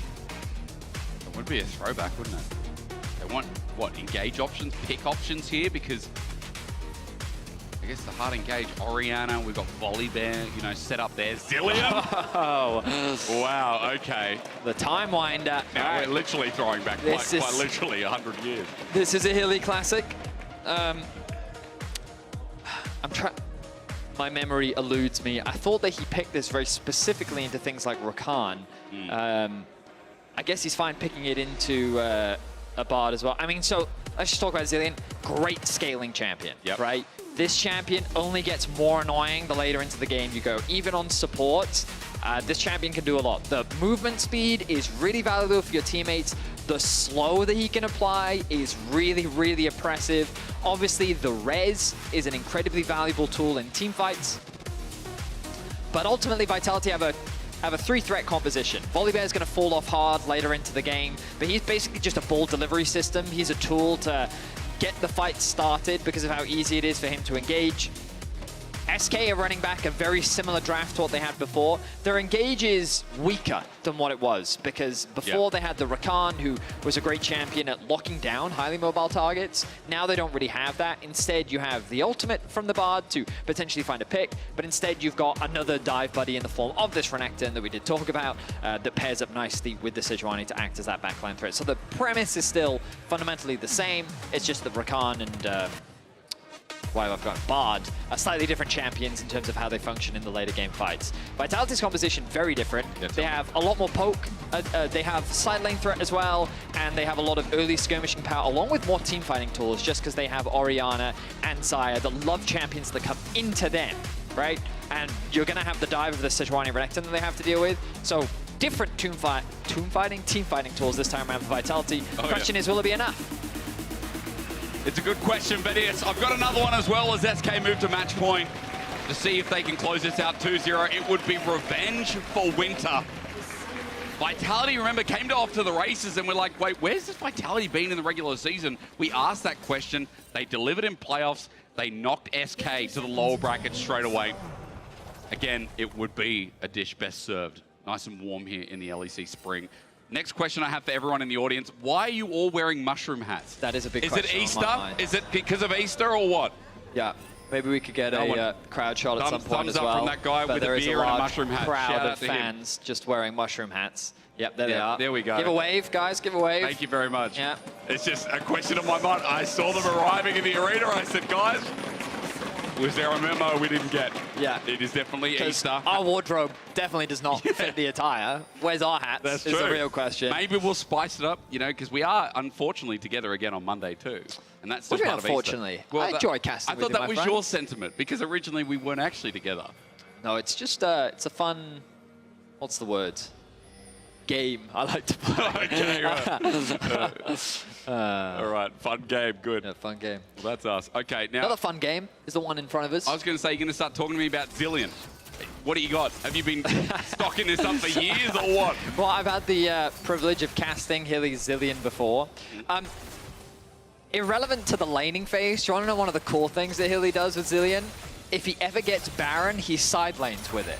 Okay. And so basically he acts as, he does it on Pyke too, where he'll just go sit in a side lane and just push the wave, right? And then if anyone tries to gank him, speed up, and he's out. And he's just there to be annoying, right? Yeah. To draw pressure away from the team so they can do stuff elsewhere on the map. Yeah, but we did talk about in the draft how Azir into Orianna cannot be fun for the Azir. Yep. I've seen Hail of Blades Azirs have a slightly better time, but these days you see way more of the fleet footworks, you know, a little bit more As we get sustained here, yeah. grasp as well.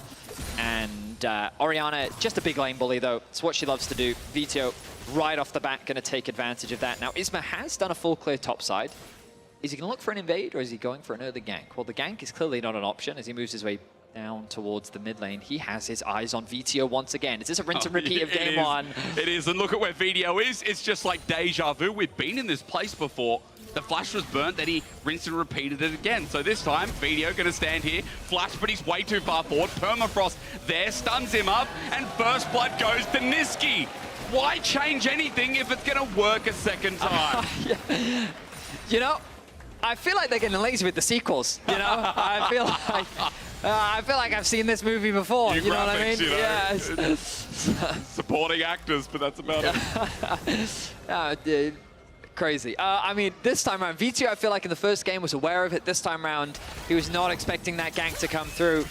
Early push gets punished. Very rude. Heal used earlier. Ooh, nice trade there from Kazi. Not dead, but I mean, might have to rethink the lane a It's little crazy how similar this is to game one. I feel like this time, though, Douglas looking for a dive in top lane. Now, we're getting a bit of a change in the script. Can they make it work? The Fury bar is there, though, so Irrelevant can heal up a bit. TP defensively. Douglas still going for it. Flashes away and still gets the damage down. Match, though, as Douglas has to burn his own. Well done. The full commits there, and Photon walks out without burning his summoners, while Niski had to catch top. Right, so I like this from Vitality, trying to put pressure onto Irrelevant. The bot lane, once again, doing very well for Kazi and Hillisang. Zeri Bard, not a strong laning 2 versus 2. Who would have thought? Who would have thought? And Kazi and Hilly looking to take full advantage of that. A nice CS lead being built. They'd love to dive this, but of course they know their junglers on the top side. Exekick feels safe to stick around.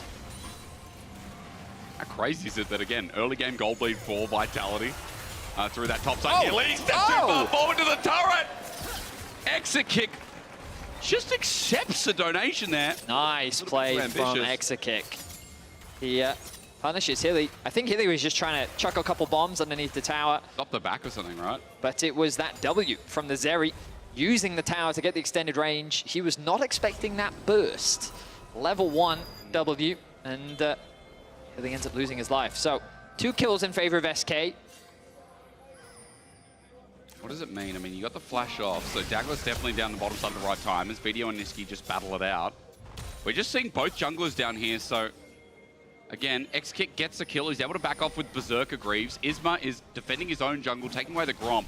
Douglas feeling very strong on the volley bear, as they do, especially with Tunneler in hand after picking up first blood topside, or second blood or third blood, whatever the blood was. Hilly just took the full plate for himself. I love that. He did. Hey, Zilean, as you said, if he's going to spend time in a side lane, I don't mind it. And especially with the push-up as well. Let's not forget, Hillisang with the passive. Remember, you give experience. So the closer they are to level 6, you know, the more this lane is going to go Level even 6 better. about to be ticked over here. Look, Isma's hovering around. Said the shuffle back, though. The combo's there. Niski flashes out of respect, and Isma picks up the kill on Video. Hilly made the roam. He flashed for it as well, but SK again in with blood. They are just punishing VTO. You talked in the beginning of last game that we haven't really been seeing much of the mid-jungle duo from SK, but they are punishing VTO throughout this series. Douglas makes his way back towards top. Hillisang here once again, like the roam from this duo. Isma's going to spot it out, though. A nice stacked wave. Irrelevant would love to get this farm.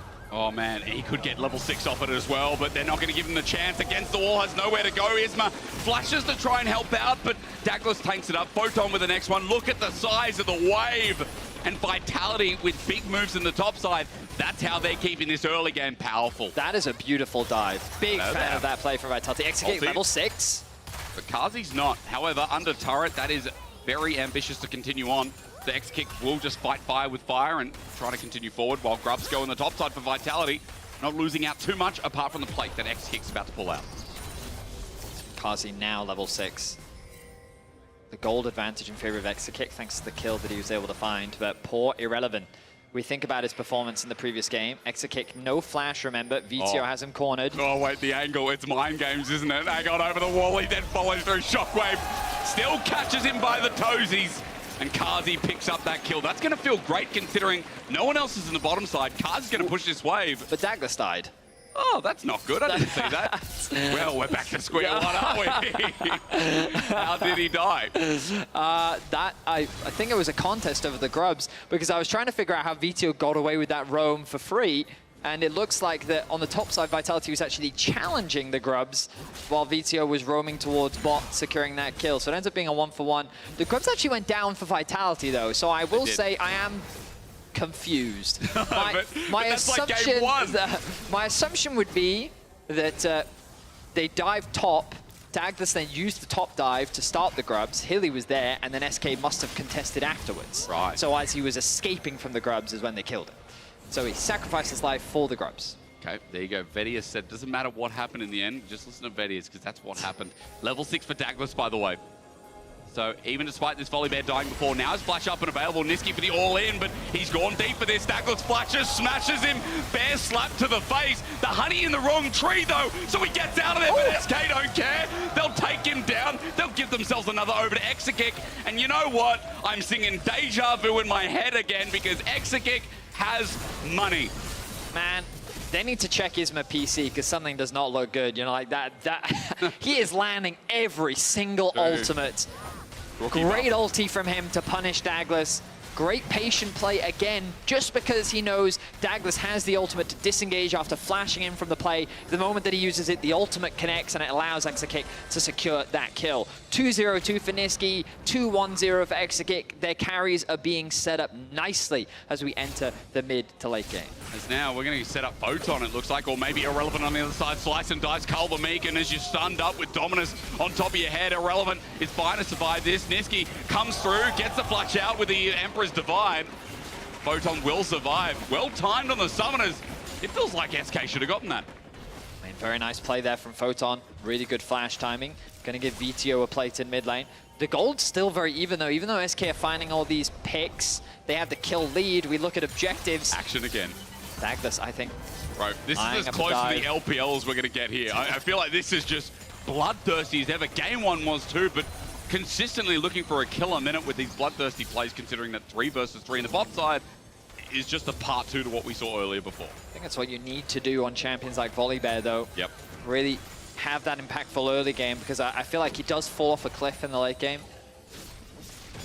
But that is kind of the point of this Orianna as well, to provide you that bit of scaling. Jace obviously going to scale very nicely as well as we get later into the game. That side lane threat is in a good spot right now. You look, once again, just short of a 30 CS difference, a 1k gold lead in favor of Photon. This top laner continues to be set up for success, and why wouldn't you be, right? We talked about how Irrelevant in contention for the best top laner of winter. Photon this split, I think, has been incredible. I think Broken Blade still sits at that top spot for now, but they're definitely in the top 3, right? I mean, I personally in winter put them in top 3. In spring, I still feel like Irrelevant and Photon are in the upper echelon. Maybe you can argue with different top lane performances, but still, like, I think with people like Oscar and being back and forth a bit, I've been really happy with Photon, Irrelevant carry pieces here. In this game, it's obviously Photon set up as, while we are rambling away, note that Dragon was taken on your screen. SK did pick that one up. Grubs are coming up in 5 seconds, so everyone naturally moves up the mountain, up towards this top lane. You say that, but look at the minimap. They're moving down. VTO and Hylissang have their eyes on the Azir. Crazy. Going to be spotted on a ward, though, so he should be able to get away to safety. Maybe it's just SK moving up here, isn't it? He's TP! He's TP! Onto Photon. Okay, Niski going to get out. That means he's safe, but for Photon, he burnt the flash before. Niski going to go on in himself. The Emperor's Divide for good luck. Somehow DOS gets it with the Ignite, but SK now can deny the 6 grubs, pick them up themselves, and still on the board in an even way, while turret plating is getting traded off for Vitality. Wow, talk about the great escape. Niski draws 3 members bot, then TP's top into a successful gank. Great stuff there by SK. Yep. Gonna get the grubs as well, as you highlighted. More plates are gonna be cross-mapped from the side of Vitality as VTO pushes in bot and Kazi pushes in mid. But it's a tense back and forth. The gold remains even. fights across the board. Photon has his TP, so he should still be able to catch this wave, which is very nice for him. He's got to be careful for another dive, though. Isma has the ultimate available. He's sneaking into the shrubbery. Hylissang, cautious of the push there. I know what you're reminded of. Yeah. I just don't say that word on broadcast. Don't say shrubbery. Why not? Is this shrubbery not good enough? It's too long to do the whole routine. Do you need another shrubbery? It's too long to do the whole routine. It'll be here for ages. You know, with my content videos. Would you prefer to try to cut down a tree with a mackerel? with a herring. Oh, a herring. My apologies. Oh, please. I've been watching a lot of Monty Python stuff. If anyone doesn't get the reference, just YouTube it. You'll be right. Ulti again doesn't miss. Betty has said it before, doesn't miss, but Chrono Shift means you can't kill Photon for the time being, but they buy their time. There's the flash forward. Isma slows down. Niski needs to get in range, and he does with a flash of his own. A third kill for this is here. And even though Gold's even though Vitality getting something back in this game, every single time we see a play like this, Vedius, Gold is going to Niski on Azir, Extra-Kick on the Zeri. The scaling elements of SK are once again very much in control. They're also just slowing Photon down, but we've got to look at the grand scheme of things on the map because pressure continues to mount in the mid lane. Vitality are chipping away at this tower. The Herald is going to be a big pickup for Vitality because it's just so much of the map can be secured. Someone needs to go and answer bot. That's going to be Photon, who's now back on the map.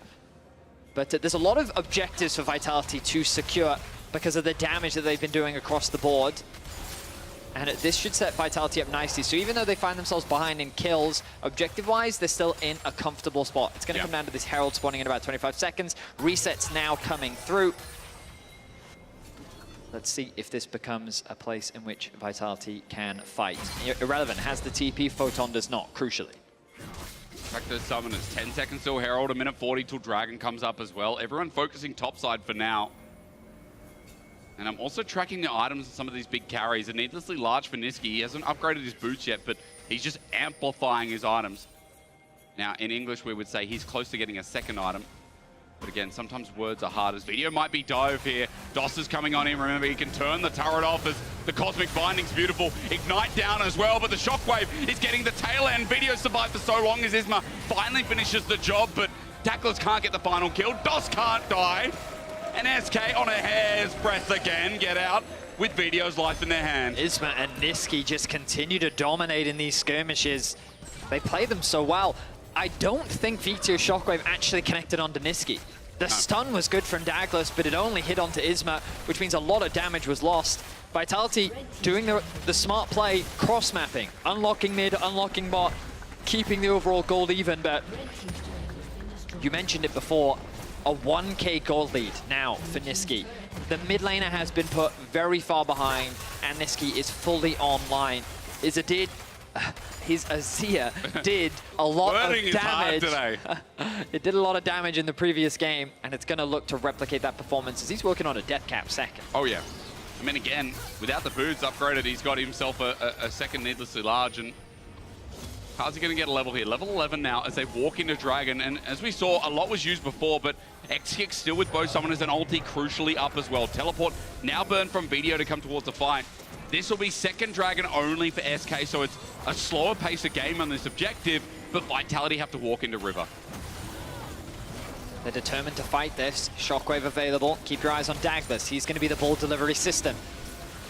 Good damage. X-Kick took half his HP. Photon might have set up the fight massively. Tempered Fate misses as well on the Dragon at 2k. It's over to Vitality. 5 members still here. Glacial Prison is into Douglas, and the damage in the backline is big on SK, but on the side, Doss with a Cosmic Binding again, but no one's there to follow through, but it's a bait. It's a ruse. Vitality can't lock him down. SK are out with all 5 members, however low yet again, but the Dragon stacking has been stopped this game too. Vitality are in the way. Extra-Kick, I think, was in the single digits in that fight. I think so. It was incredibly close. Nobody ends up dying, but Vitality play the fight very well. A good Shockwave connects onto both Isma and Niski, forcing them out of the fight. Douglas securing that smite. Ooh, Kazi deep here. No, never mind. You got a zillion with you. So Chrono Shift is actually down as I say that though. Third out of tower secured. Very similar to what we saw in the previous game. The Herald now on the docket. Is SK coming in for this or what? Herald's gone. Photon's gone. Got to be careful. Looks like he should be able to get away to safety. Again, a very tense game between the two teams. Good. But Douglas, the level of aggression he's allowed, thanks to Hilly, you see how unafraid he can be. Just dives in, and crucially, it just provides that needed space in order for the Orianna to find that good shockwave, and that's exactly what VTO did. I was hoping to get a replay of that last fight, but ultimately it ends up being a Dragon secured for Vitality. They've unlocked every single ladder tower. And now we're just kind of patiently waiting. They have the Herald that they can use to start putting pressure. The question is, where do they want to put it? Maybe the mid-tier 2. Maybe they want to try and unlock that to give them deeper vision in the enemy jungle. Maybe instead they want to threaten somewhere on side. Side would usually be a safer play. You kind of look at the minimap right now. VTO is catching a wave bot. They can start pushing this wave out, use their mid-control, move into bot side jungle. But we also see SK responding by over-indexing their members on the bot side of the map. So maybe top side becomes the easier play to make just because they know that they will have a numbers advantage there as SK try desperately to keep their mid laner protected. Douglas now in danger. With the pick, yeah, he is indeed. Stormbringer, is it going to be used? I mean, he's stunned up, stunned up, stunned up, stunned again. Now as he walks down, he finally says, yes, I can use it. Tempered Fate, though, catches him out as he just thinks he's out, but SK is the range there. Chrono Shift helps him out. Douglas is away. Vitality with the tools to escape, but SK couldn't finish the job. They didn't quite have the damage, and Vitality's jungler gets away with his life. Now it's Photon who is in danger. SK looking to try and collapse, but I don't think much is going to come off the back of that. Bot tower will be destroyed. And we're just waiting for that next neutral to spawn. Nice attempt by SK. Doesn't quite pan out for them. Now just a quick tidbit as we get towards this heightened mid-game. As remember, it's been explosive so far. Gold is even. 2 items are coming across. That Rabadon's Death Cap we talked about with Niski is there. But I want to talk about something super specific. If Kazi will let me, maybe he won't on X-Kick. He's running forward. Flash away, it's match. X-Kick's dead! That is the Mad Lions AD carry that is represented at Worlds that people feared in EU. That's a man that Vitality can count on. Kazi, completely unafraid, dives in. And again, a pick off. SK getting caught with their pants down, and after a double stun, Hilly sets it up. Kazi smacks it down. 2 quick kills for the Xayah. Vitality have completely opened up this game. Bit of banter between the 280 carries in the all chat as well. Love to see it. These players hyper competitive. Of course, Kazi did commit his flash for that. The Herald now being used in mid lane. Vitality feeling that confidence now. Here comes Ismen Niski, though, the duo that's found them so many picks. Oh, but it's a flash from Douglas. They want to engage this one, turn it around. Double flash for the bomb from Hilly, but only one connects, and it's onto his own jungler. Now to get out. Douglas doesn't have the ulti, doesn't have the flash. It was burnt before. Niski gets a kill. He has to flip on the bottom lane. 2v2 as Kazi's running for his life. A good root out. A cleanse out as well. SK with something back here as the Baron's about to spawn. This could very well just be the Baron for SK. The jungler's dead.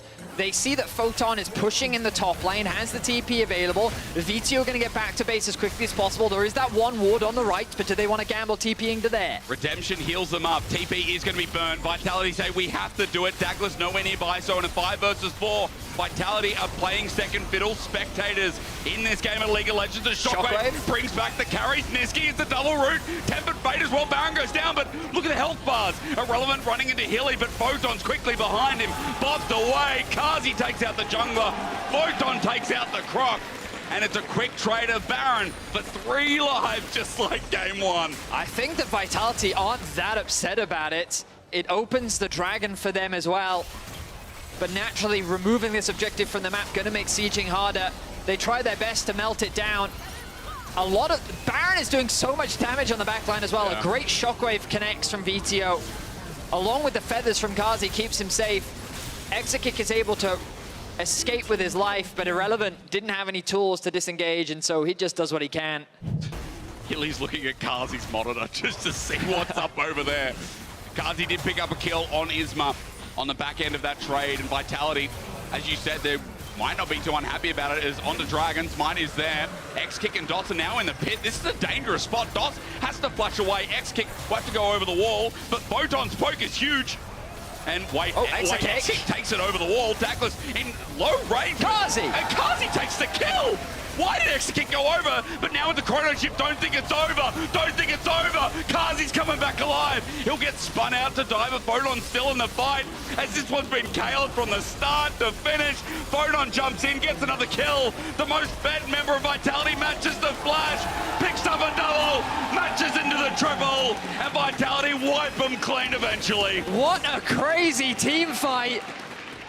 Kazi bought so much time, does so much damage for his team as well, that the rest have enough time to arrive. It's a 3 versus 2. Exekick and DOS are trying to be a pest to Dagda. The flash comes out early from DOS, Exekick goes over the wall. He then says, you know what, we can fight this. Blast comes back over, pops the ulti. Kazi says, bet, takes out Exekick. I think that his ultimate is here, but it wasn't actually. It was on cooldown, has the resurrect from Hilly over the wall. Now, Vizio arrives with a great 2-man ultimate. Niski gets taken out of the fight, and then it's just a cleanup show from the mid-top laners. Photon with so much damage cleans up the fight with a nice flash into triple. Hilly untouched in the whole fight. I don't know if Exekick really wanted to go over the wall, but he did. But he did. An 80 carry for 80 carry trade in the long run. But how crazy was Kazi, man? What a great game from him. Again. 6-1-4 now. The damage obviously going to be topped by Photon after securing that triple, but 80 carry plus top laner are popping off in this game. 6k massive. Now, Hilly did 0 because he was queuing over the wall. Didn't hit anyone. Chrono shift onto Kazi. That bought them a lot of time. Vitality not going to say die here in this game, and especially not now with a 4k gold lead. Other Dragon picked up as well, but it might start off a pick here from SK under turret. Isma can't finish the job, so he takes all the turret shots. And that might just be the retreat, but Douglas won't let them. He's almost got flash available. Stormbringer there, the slowdown onto Niski. Stormbringer comes through, double stun bomb. Hilly says, yeah, brother, go on in. We've got our whole boys here alongside. Another quick 2 kills, and look at the top side in the meanwhile. Video's pushing in the base, SK are running for their lives. And it's all just coming up Vitality. All of a sudden, it is blowing out of control. I mean, Photon's just kind of crazy, isn't he? The fact that Isma dives him underneath the tower, and then Photon just plays it so beautifully to trade so much damage back, forces him away, and it gives Vitality to window to force and engage. The beauty of this Hylissang's champion, the Zillion, is it makes it so easy for the Volibear to engage. This champion has a history of getting kited. There's no way you're getting kited by this monster once he gets sped up by the Zillion. You also have the threat of the Resurrect. Very rarely do we get to see Hilly's Zillion, but when he brings it out, it certainly is a treat. 0-1-10 on the champion, really enabling his team to find those great engages and keeping those crucial members alive. We look back at this, the flash in from him to apply the slow. Oh, brilliant play from Hilly. I missed that in the initial engage. Like, Niski has nowhere that he can go. And it just sets up the fight. I talked about him. I thought that he used the movement speed onto Douglas. He actually used the slow onto Niski. It's so oppressive as well. I can tell you how much it is. Give me 1 second once I find my mouse. Don't you think I can do it, Betty? Slows enemy champion by 99%. Yep. So that's a lot. For 2.5 seconds. Well, do they have Merc treads? Only one. He does not have Merc treads. That's actually a lot. Wow, really? 99%. Yeah. I told you, Zillion scales really well. I mean, I saw it here on my screen, and I'm like, movement speed modifier, 40, 55, 70, 85, 99. I thought, surely not 99. That can't be right. But we're going to watch it in action. There we go, doing the time warp. Again on Kazi, the flash forward, the shockwave, the dunk down. Vitality are now putting SK in the ground. It's going to game 3, folks. Kazi's way too big. And this bot lane duo has been acing throughout. I mean, a couple of big plays, Vitality now just speeding away with it. You know, we came into this game and I thought that we were watching a sequel, but there was a dramatic twist in the mid-game that caught us all by surprise. Vitality shaping up the story. Nice damage. Ooh, very nice damage from Kazi and Photon. Really the stars of this performance. An 8k gold lead now is their lead. 7k actually, I apologize for my poor maths there. Dragon are going to be on the cards. The question is, do they need it? It looks like they're going to secure it anyway. Baron as well in 5 seconds. You imagine that they'll move from the Dragon over towards that.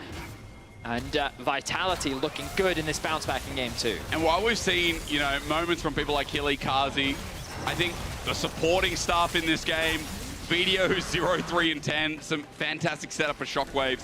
Douglas gets huge commendation as a rookie this year as well. Remember, he played 3 last year, but he still counts as a rookie. Going up against the other counterpart in Isma. Great engages there. Photon as well, just the threat. I mean, that's the thing as well. Vitality played towards topside Bettius to set up Photon. It's not like that gold has gone a shy. The 4-item Jace is setting up the fights really well. Oh, the yeah. Poke is making sure that X-Kick is out of commission before he can play the long con. I mean, yeah, they're also just steamrolling them in team fights. I'm gonna be real. We talked about how in the last game, the question was, could they get onto the back line? This time around, they're getting onto the back line. And before, it was more of like a pick comp, a lot of single target damage. This time around, it's just a wombo combo. Douglas acting as the ball delivery system. VTO landing up, even though he's struggled this game in terms of the amount of pressure put on him, his shockwaves have consistently been very good. And that then just sets up for the cleanup. And that doesn't even factor in the fact that Kazi is just, he's having a great game. His team fighting is immaculate. I don't even know what to call it. Just like the fancy feet, the right clicks that he's doing, they're good. They're very good. Even in the last game, even though the Yasuo didn't work out, like we saw some of that in the team fighting too. That's true, it did. Like it has been a good series for Kazi, I think overall. Vitality now putting their money where their mouth is as DOS is caught out. Look, the police siren again. Woo-woo! DOS is dead. Maybe Stormbringer, that's going to help him get out. Douglas is fine. Photon is just fine with the kill. And in a 5 versus 4, the base is now in tatters for SK. I love how Hilly uses the heal just to help his AD carry close the gap. He's like, oh, you need a movement speed? Let me help out. Nicely done. Unlocks the mid inhibitor. Now, are they going to set up a trap or are they going to go towards the Baron? Well, there's a ward in the Baron, so I think they're suspicious of your trap, Vitality. Should be making their way over, and that's exactly what they're going to do. DOS is dead. Jungler's still alive, so maybe Isma can find a steal similar to what Douglas did in game 1. Yeah, TP. They're certainly going to try, aren't they? I mean, this is Niski with 3 times with the Crypto Bloom. Hang on a minute. Isma on the backside. No, don't 50-50! Don't 50-50! The flash over, they get out. His video's like, hang on, give me my money back. Onto X-Kick and Isma, the ball's out of range. Niski going forward, TP to save their lives as well. Photon chasing after them. Renekton's there, irrelevant. Taking the front line, Redemption helping out with the Chrono Shift. Revives Photon. Hold on a second, we're doing the sequel. But Vitality can't get the chase anymore. Why do we 50-50 Barons, Bettius? That's a great question. Vitality had so much confidence. I think they thought that with Xayah Feathers plus Smite, they can just one-shot it. It's not a Callista. I appreciate that, but it did not go the way they wanted. Zeri W plus Smite, I'm going to say. I mean, nicely Niski. done. Nicely done there from Isma. Gets his revenge after game 1. Hilly flashes over the wall to speed up Photon to try and close the gap. He dives in knowing he has the Zillion ultimate on his back. But they can't chase him down. SK is just like, retreat, retreat, retreat. Yep. Get away with the Baron. And now the game will be stalled. Or will it? Which is not bad, at least for SK. I mean, again, we see it's great news for SK. But let's not forget, this time there's, I think we can agree, there's more options for Vitality. We talked about the Wombo, we talked about how they can take fights. They can also just dive. They have a volley bear and they can turn towers off. So you're telling me there's still a lot of options there? Oh yeah. That is correct. All right. I mean, I think that the beauty of volley bear and Orianna is that it's just easy to execute, you know? Volley bear ults in, he stuns you, shockwave. Like, what are you going to do? Oh, it's not a, it's a rhetorical question. I'm not sure. Mikhail's coming through from DOS will help. Yep. But the shield bow also picked up for Execute. Woo! Out of range. Wow, he's fast! Oh my god! Don't mess with the police! Vitality now have got 5 versus 4 again. Niski's just dead. He burned the flash in the previous fight. 50 seconds without the Azir. What are Vitality going to do? Vitality have the right set on securing the game right here. They have a wave top lane. He was so fast! I mean, there was very little Niski could do. You see how simple it is to execute, right? Yep. Volleybet, an inherently very simple champion. You put a Zillion on top of him, and he becomes the fast. Remember, they can still dive. They can indeed. USS going to be using the Here they Chaos go. Bell. They turn off the turret. It's Douglas, but he's taking up damage. Tempered Fate buys time, though, and that means the turret is back off. What an ulti from DOS as X-Kick running forward. Kazi, though, the flash with the shockwave combo. Oh, my God. Kazi now free-firing. He's got the time warp on him. He's got everything on him. We are definitely setting up Kazi for success on Vitality. 12, 1, and 5. It looked like support diff from DOS. It looked like SK were able to stall that out and start bringing the game further back. But Vitality now that they've got all the pieces of the puzzle there, with Kazi set up for success, and the 99% is abusive. It's so disgusting. Vitality under the turrets trying to end this game still, but the minion wave is gone. It won't finish just yet. I need that replay. Show me the masterclass that is Kazi. That fight looked like it was a massive mistake for Vitality. The overcommitment underneath the tower looked like it was going to be another throw. But then the combo from the shockwave, so they dive underneath. Look at this ultimate here from DOS. Connects onto 3. The ultimate very early from Kazi doesn't really do much. But then you're going to see here this flash in from him. Oh, the feathers and the shockwave forces them back. Very nicely done from Vitality. Kazi is just locked in this series. Frustration on the face of Exakick. Naturally. Kazi's making fun of him this game. I mean, naturally, X-Kick, that's the fight where you're like, this is where I take over for sure in the 4-item Zeri. The total damage this game, are you all surprised? I mean, Kazi as well, you've got to remember that this guy, even though the levels don't show it, some of the mid-game levels that he got with an advantage over X-Kick, 1 or 2, I think it was, from Hylissang, made a bit of a difference getting him up there and getting him escalated. 12, 1, and 5, I said before, he's full build. The only thing is to get rid of the boots to get the Phantom Dancer. Or maybe even a GA, depending, because you're so fast because of the Zillion. The item diversity you have at the end is massive, as now with the inhibitor spawning, Vitality is still trying to end this game.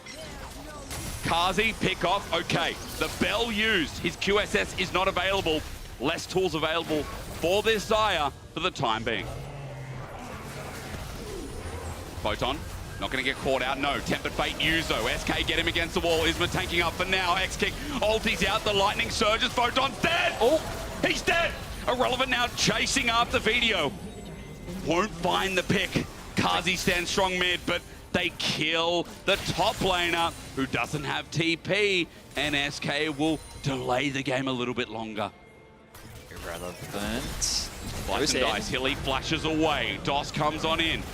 Again, Tempered Fate, where's the cooldown? Half the way off, but not going to be relevant for the next time being. Hylissang just pokes them down. DOS going to get double bombed, but it doesn't matter too much. He's just annoying. Sorry, I love watching Hilly just bomb these opponents. He's just being super obnoxious. Baron, 25 seconds. Now, Vitality, if you want to end this game, we need to see a clean Baron setup. One in which SK are not allowed to just walk up for free. I will bring up the minimap and I will highlight the vision. Tech. You will notice there is a lot of it for SK. Cool. They are not afraid to walk into their half of the jungle. Our observers are going to highlight it for us as well. This needs to disappear for Vitality to secure this objective uncontested. But the fact that SK is already in their top side of the map means that they're going to try and fight over this vision control. We're in a great position right now. Anyone face checks, unless it's Douglas. Then Douglas is fine to do so. Kazi though chasing, again, doing the time warp is easy. And for Vitality, it's just a jump to the left over towards that Baron, remember.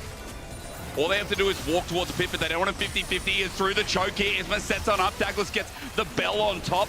Ding, ding, round 2 over to Irrelevant. While Niski is now face first in this brush, flushes away again. Here comes Kazi. Kazi runs forward, but Tempered Fate locks him in place, but SK choose the other angle, go for the bottom of the fight. Kazi gets the root down onto Niski at the top there. Douglas, Stormbringer's out. Video caught in the middle. SK a front to backing with Irrelevant, taking up the damage, but DOS versus Kazi won't win out. Kazi is a machine. Stand away from the weird bird. She will kill you. The feathers are flying right now. They did lose Vito, 40 seconds. He has the TP available. Minions, they're not really a huge threat. Niski has the TP and he can go and answer the top wave. They want to start the Baron, but Vitality have to be so cautious because they're at a numbers disadvantage. But here comes Kazi, Hylissang. Wait for the speed up. That's what you're telling me. They clear the minion wave. They go back towards the Baron. Remember, the Video's dead for 20 seconds, but he does have the TP, and this will turn into a full 5-on-5 for maybe the game. Isma is going back to base.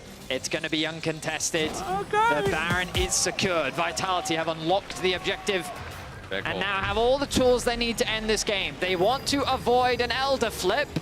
because that is how SK turned this one around. Thank you, Father Bedius. It has been a messy game. It has. But I can do nothing but sing the praises of Kazi. An incredible performance in this game. I mean, it's easy to forget that this man is a multi-time LEC champion. No, it's not. No, it's not. Not in this game. I mean, he definitely, throughout his career, has had some lows and highs. Right now, he is performing at a high. And it's what you love to see from Kazi and Hilly as a duo when they're playing well together. Look at him. The cameraman can't keep up. Is he overstepping, though? He's alone here. No Oriana. Oh, you're right. Irrelevant Dominus Hughes onto Kazi. He's got summoners available with the Feathers fly first. Watch this. Zaya stepping up again. Video gives him shielding. No one attacking him for now. The roots come through. Kazi at half HP. The rest of the fight going through. Niski shoves back by space. But again, Kazi running forward without a care in the world. X-Kick trying is over the wall onto Irrelevant. Dagler's going to take this chase. But observers go to the right side. I want to see what else is happening as a big chunk gets taken out. Vitality run through mid. They've gotten the solo laners 3 versus 5. Finally, is this it? It's a shockwave that connects. That's enough to end the reign of SK. We're gonna go to a third game. Kazi continues to decimate his opposition. And SK will fall at the hands of Vitality as they bring us to 1-1. A performance on Zaya like no other. The Vitality fans cheering his name, he knows. That was his game. Vitality take us back from the claws of death. A little bit shaky in moments in that game was really the game state. At the very end there, though, credit to Vitio. A clutch shockwave connects onto Niski to find that kill. With him gone, a lot of the wave clear suddenly disappears. I can't believe he bought a Mejai's. I mean, massive disrespect being shown. But overall, great game from Vitality. They bounce back strong, and I'm excited what they can see. Excited to see what they can do in Game 3, which we'll find out after this break.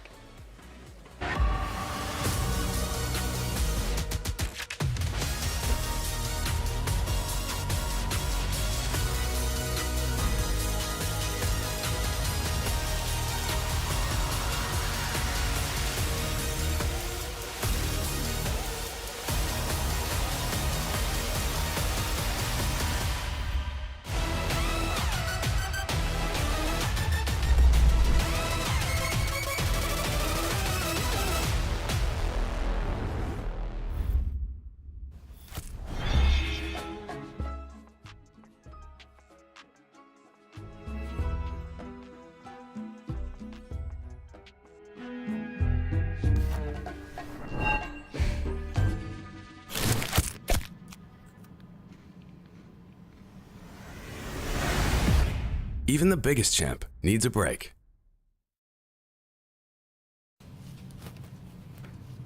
Lore, did you steal my Kit Kat?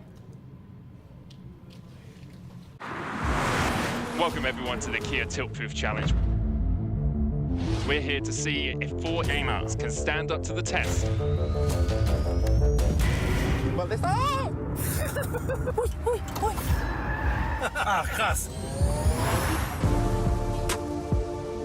Dios mío de mi vida.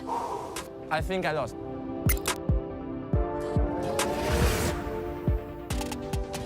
I'm so happy that I didn't eat before. Red Bull gives you wings.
chance and repeated it again. So this time, Video going to stand here, flush, but he's way too far forward. Permafrost there, stuns him up. Why change anything if it's going to work a second time? Crazy said that again. Early game gold lead for Vitality. Through that top side. He leads down forward to the turret. Exit kick. Nice. No flash, I think. Okay, nice. Let's go for it. 6. My god. This was a little bit harder than I thought it would be. And welcome back to the LEC as Vitality comes back here, and I just completely lost it. I'm sorry, guys. It feels the players are having fun. Okay, so we can have fun as well here. Having a lot of fun apparently, but yeah. I mean, look, let's be real. Great game from Vitality to bring it back into this, bring us to 1-1. I think it was a bit of a mixed bag though. Although they did end up winning in the long run, there was definitely some nice early game plays from SK which helped them get a lead, but then it was Vitality having, well, a stronger mid game, which we kind of come to expect with this team bringing it back. I mean, both teams need to refine and like clean their gameplay, I feel like, coming into this third game. But Broxa, we set up Niski and Isma working together in the early game, and yet again, this is what SK is doing. Yeah, it feels like the synergy between Vito and his jungler just isn't there. Like, it's the exact same thing happening 2 games in a row. His wave is in a difficult spot. It's frozen right in front of Niski's turret. Eventually, it starts pushing back, but before it does, Vito gets ganked. He doesn't respect Isma's timing. And even though he put the ward, it was really easy for Isma to avoid it and kill him now. His flash is still not up. Niski goes for the play. He doesn't have counterplay. Huli tries to arrive, but again, the Volibear is nowhere to be found. And I think this is just the key problem Vitality is having throughout the early game. The mid-jungle synergy is non-existent, and they have to work on that if next game is to be easier. Yeah, and like that, this is what made their success. Also, I feel in the regular season, the fact that every player knew what they had to do. It feels like they lost, I don't know, the essence of the team here. We'll see what they can make happen in Game 3. But I want to talk about the mid-game, because for me, this is where everything exploded, yet again. Yeah, I think there was definitely Vitality like playing well, and I think credit to, again, like the way that you get the Hylissang trying to cover for a lot of these plays works out really, really well, where he's in a position to try and help out. But I think there was also a couple of mistakes when it came to set up at objectives, like DOS missing some really key abilities when it came at times, even sending his AD carry into his death at some points, but also then just finding these quick plays. And here, Hylissang, this was actually really cool. Like, we were kind of scratching our heads back in the green room saying, hey, look, what is the point of this Cillian? It doesn't feel like you got the point and click CC that you really want for something like Zeri, but being able to speed up the Xayah on the mid wave, super valuable in the 1v1 against, well, 2v1 essentially against the enemy AD carry. Then as well, being able to speed up the Volibear into a lot of these plays to set up for these fights, enabling the shockwave then to follow up. It worked out incredibly well, and I think Vitality just significantly better when it came to the setup, but this play was just miserable. This was full solo queue, man. This almost felt personal. Right? Like, Exacake walks over the plant, DOS is like, goodbye, my friend, you're gone, sends him into his death. And actually, this was a really big turning point for Vitality, because before this, it was a pretty close game. Now, after this point, that's the point of no return, really. Yeah, I do feel like DOS is going to feel guilty about this one. But I mean, you're only allowed to throw so many team fights, and I feel like SK messed up a bit before that.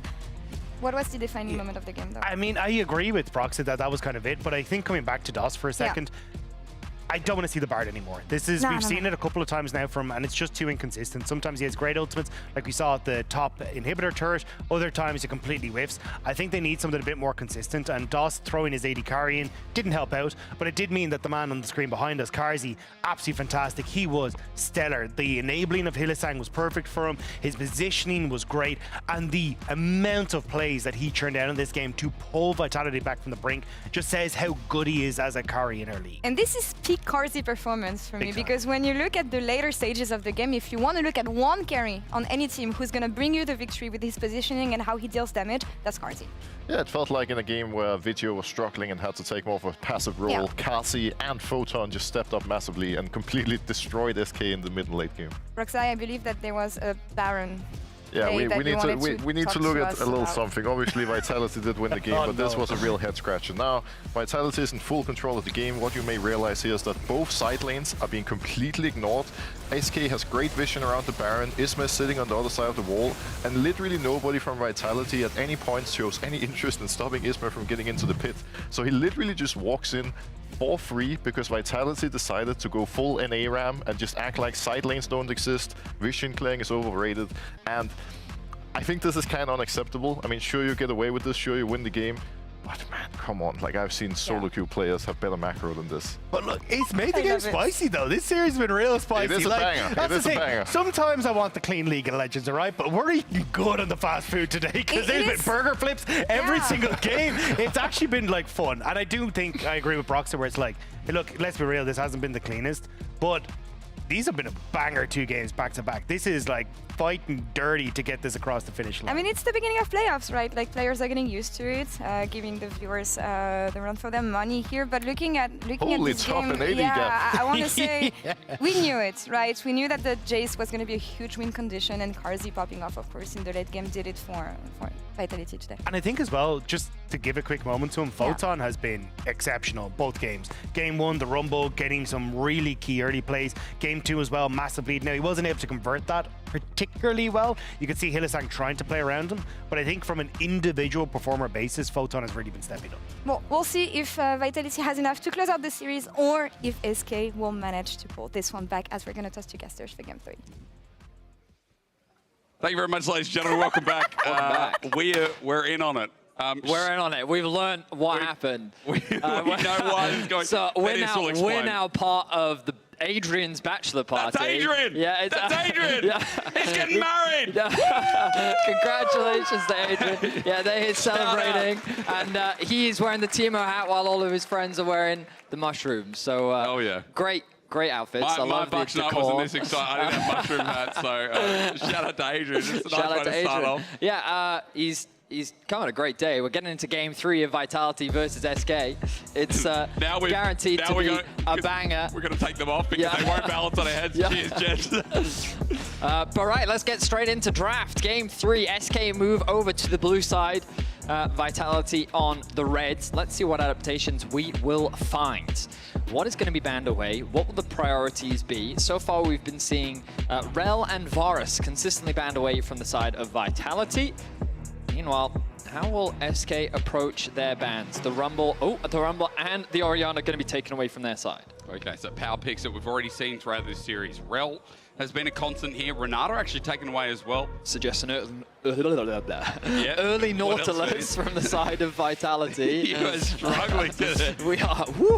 Words are.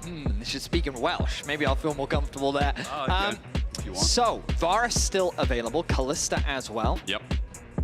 The Azir has been a priority for SK along with the Zeri, but I don't know if Vitality consider them to be threats. It's SK that will actually ban the Varus themselves. So what first pick are they looking at here?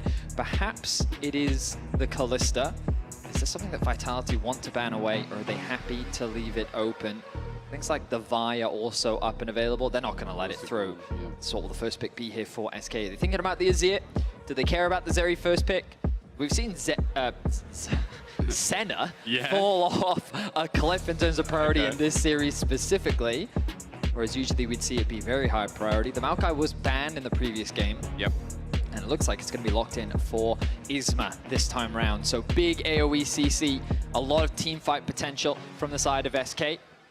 Question is, what are they going to pair it up with? These days, we don't really see the AP Maokai. We're seeing a lot of tank Maokai instead. So a lot of AP mid laners will still be ran when paired up alongside it. But remember that Merc Treads gets a lot of value when you're playing against a Maokai. So AD mids can often still be very, very valuable. But I like that this hover came through. I mean, still, you're going to get the Sejuani from Douglas this time around. So the champion that Isma's played 2 games in a row.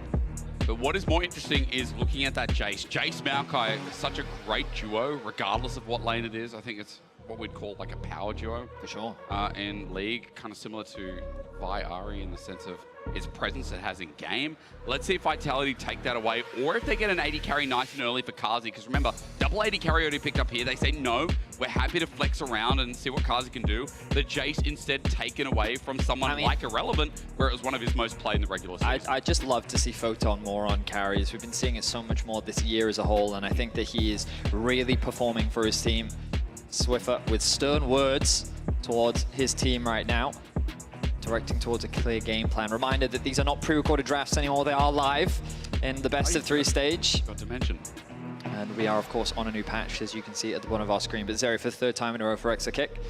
The Zyre is, of course, available for Vitality. Yep. The question is, will they want to go for it once again? What are they thinking about here, SK? Because the thing is, it depends on what your priorities are, and it looks like they're the same. So Zia is going to once again be the champion. Will we get an Ahri? I don't love Ahri here for Vitality. I think a Silas could be really good for VTO. Akali is something that you'd associate with him, but against a Maokai, it's like not fun. They're going to lock in an early support, save mid for later. I do think that like Silas paired up with Sejuani, great, but also just into that comp, Silas versus Maokai, Silas versus Azir, like there's a lot of great ultimates to steal. Right. So keep that at the back of your mind. For now, we'll have to wait and see as the early Rakan comes through. That's trauma. also, that's also Rakan on the other side, naturally. You don't want to give over Zyre Rakan. This time Hillsong's in there, one piece of the puzzle, but... Oh, I mean, I haven't alluded to this. This Jace could go mid.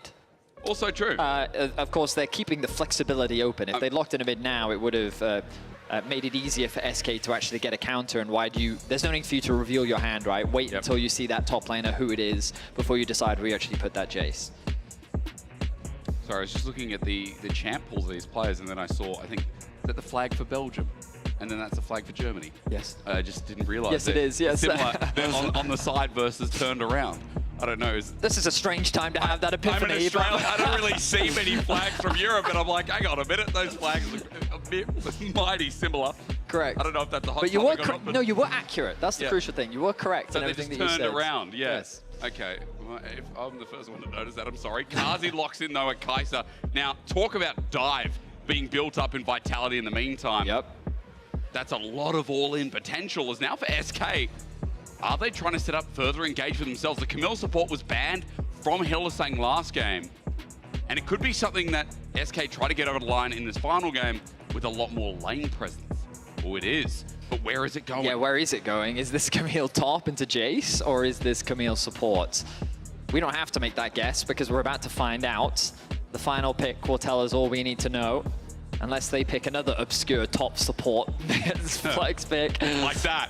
Well, I mean, it's not obscure. It just shows us that that's going top. That's going top. In their final game, remember we've seen it from Broken Blade, right? Yeah. And in that game, I said the two people who are playing it the most in solo queue are Broken Blade and Irrelevant. So Irrelevant's been spamming this a hell of a lot too. Top lane Rek'Sai is oppressive. Well, they've been for minor changes. Twisted Fate rounds it down. Top lane? It must be, right? You said the Jace can go mid. It looks like it's going to be there. A lot of AD damage. Yeah. But... LS Kai'Sa build exists. I mean, that's true. It's probably the AP Kai'Sa build, where there's a lot of poke, a lot of low cooldown on that W as well. I mean, this is actually like strong pick comp, side lane threat, a lot of 1-3-1, Vitality, a difficult to execute comp, all things considered. SK sticking to their guns. They are playing the more traditional front-to-back composition. Yep. Their engage is a little weaker than what it was before. Maokai Ultimate is something that can be averted and managed with what Vitality have drafted for themselves. Rek'Sai, if you can find some nice flanks. I will say, though, that Camille can obviously create a lot of chaos when paired up with things like a Rek'Sai, just because of how easy they can get onto the backline. But Vitality have so much poke, and SK are going to have to be really proactive at stopping that poke before it becomes a problem. Especially if we see an early RFC come out from Photon. Like, this TF is going to cause some real problems. A lot of single target damage, a lot of pick potential, and a lot of side lane threat from the side of Vitality. Excited to see how they make this one work out for them. We're jumping into game 3. The winner will remain in the upper bracket, while the loser will move down into the lower bracket to fight for their lives in the LEC Spring Playoffs. Last winter, as in the split just passed, it was Vitality knocking down SK. How's revenge going to look here? And is it possible for SK? The comps have been fun. The games have been fun. They've been bloody. And if you were here, say, on a Bachelor's night, you'd be very excited that you've had such enthusiastic gameplay out of Vitality and SK. Rek'Sai top again. Excited to see it. Now, in 14-6, you might look up like, oh, has Rek'Sai been changed a bit? Just quality of life changes to make the W unburrow, the Void Rush nicer to use. I think it was 0.7 where the nerfs actually came through. Ah, then we don't have to worry, do we? No, we don't. So Rek'Sai top, again, tank, might have Titanic in it, Sterix Gage was seen by BB as well as solo queuers. This is smart. Wait, they're pincering. Photon just used the gold card. Isma not out in time. Photon pays respect. The movement speed from the fleet footwork. Wow, words with us today? Not it. Kind of challenging considering it is our profession. It's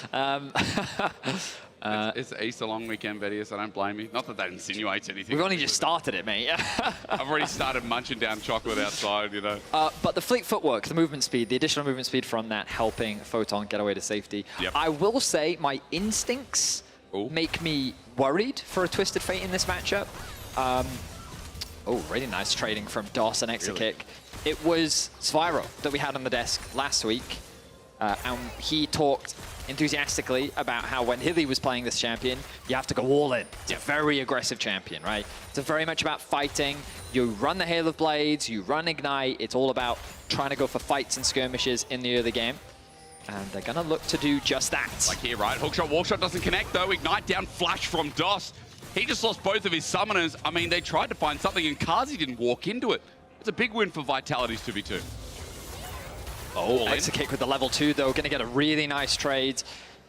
Health pop being popped there by Kazi. But Vitality suffering in the early 2 versus 2. Very much what we expect, given the matchup. This is Kazi's third AD carry across 3 games. I think same for Hilly as well. I don't think he played Rakan in game 1. But now look at how they utilize this early pressure. DOS level 2, he can fight Douglas. I mean, feeling confident, jumps on in, but remember, he has no summoners. He's going to get knocked up. Permafrost's going to be there, and he's dead. First blood over to Vitality. Vedius, that's why I said it's huge for the 2v2, because DOS had nothing to use. You're quite right. What a blunder from SK. It might not be done. Wait, they don't Twisted advance out of the shock blast, but it doesn't matter either. SK with a trade onto Hilly with a low health bar. Exakick flashes, but Hilly's out. Doesn't burn his own. Now for the permafrost, for the double. It's there, but it's a trade-off. Second skin is the word I was looking for that Kazi eventually gets the trade with. All I see in the game is both AD carries writing XDD in the old chat. Oh my goodness. What a state of affairs. Douglas gets level 3. Now, the E for DOS. First of all, he needs to connect it on the wall and then get over, but he's hesitant because he knows that the fully stacked passive from Douglas is coming through, and he doesn't want it to get interrupted, so he ends up never getting to use it. Then they engage onto Douglas, but remember, Kazi, only level 2, doesn't have that much damage. We come back to live. We're just going again. Hookshot, wallshot to get out. Niski was the target, then Douglas turns, but 3 members of SK are here as he engaged from Hilly, sets on up for the dunk down from the Jace. DOS again might be taken down, and he is. Second death for this Camille support, and it's not the same as when Hilly played it. DOS is so far behind. DOS is floundering on this Camille. It all comes back to that level 1. You highlighted it. He missed the hook shot. He's forced to flash. The ignite disappears. That means that when they set up for that early invade, he doesn't have any of these tools to try and fight for early kills. They roam towards mid. The response from Hilly is fantastic. He's there in the right place, right time.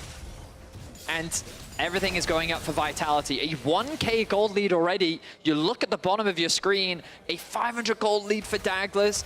The lead in top lane already just passively being built up, partly because, you know, Twisted Fate, but also because of that range advantage. And in the bot lane, we see Exakick with those 2 early kills, giving him a slight lead, but overall, things are looking up for Vitality. The wave slowly pushing in, so SK don't have to be fearful for too long, but DOS is still level 2. Exakick even at 4 here, as they notice DOS move away. Vitality looking for the 2v2, but I want to point out, it's a sink or swim champion, folks. We've seen it succeed in the LEC, but if the Camille falls flat as a support, you have no resources, you're slow to getting that first item, which has been something like the Eclipse, and again, you're not going to do too much. Good trading here as DOS jumps in and finally gets to level 3. As the wave pushes in, we'll finally be able to get some more experience. And look, Exakick still suffering from success naturally of the 2v2, but maybe it could have been worse. The Dragon being started by Vitality. They know that they have control thanks to the push they were able to gain in the bot lane. Kazi primarily going to be playing on the weak side in this game, pretty much as he has throughout this series. A lot of the attention has been given to Photon in the early laning phase. But I say that Douglas already spent a decent amount of time hovering around this bot side of the map. he is going for that very, hyper-scaling build that only really spikes at around 2-3 items. 3 items is where I would say it really comes online. But originally I was going to say that I was a little worried about Photon in this matchup just because I think it's so, in my head, it's so easy for the Rek'Sai to get on top of you, but if you're quick with the gold cards, you can always interrupt the tunnels, I guess, which makes that initiation that bit harder. Right now, he does have that stacked wave pushing in his favor, makes it easy for SK to start up the grubs. He's going to start proxying away, and there's not a huge amount that Photon can really do about it. Just gold card, get rid of the tunnel.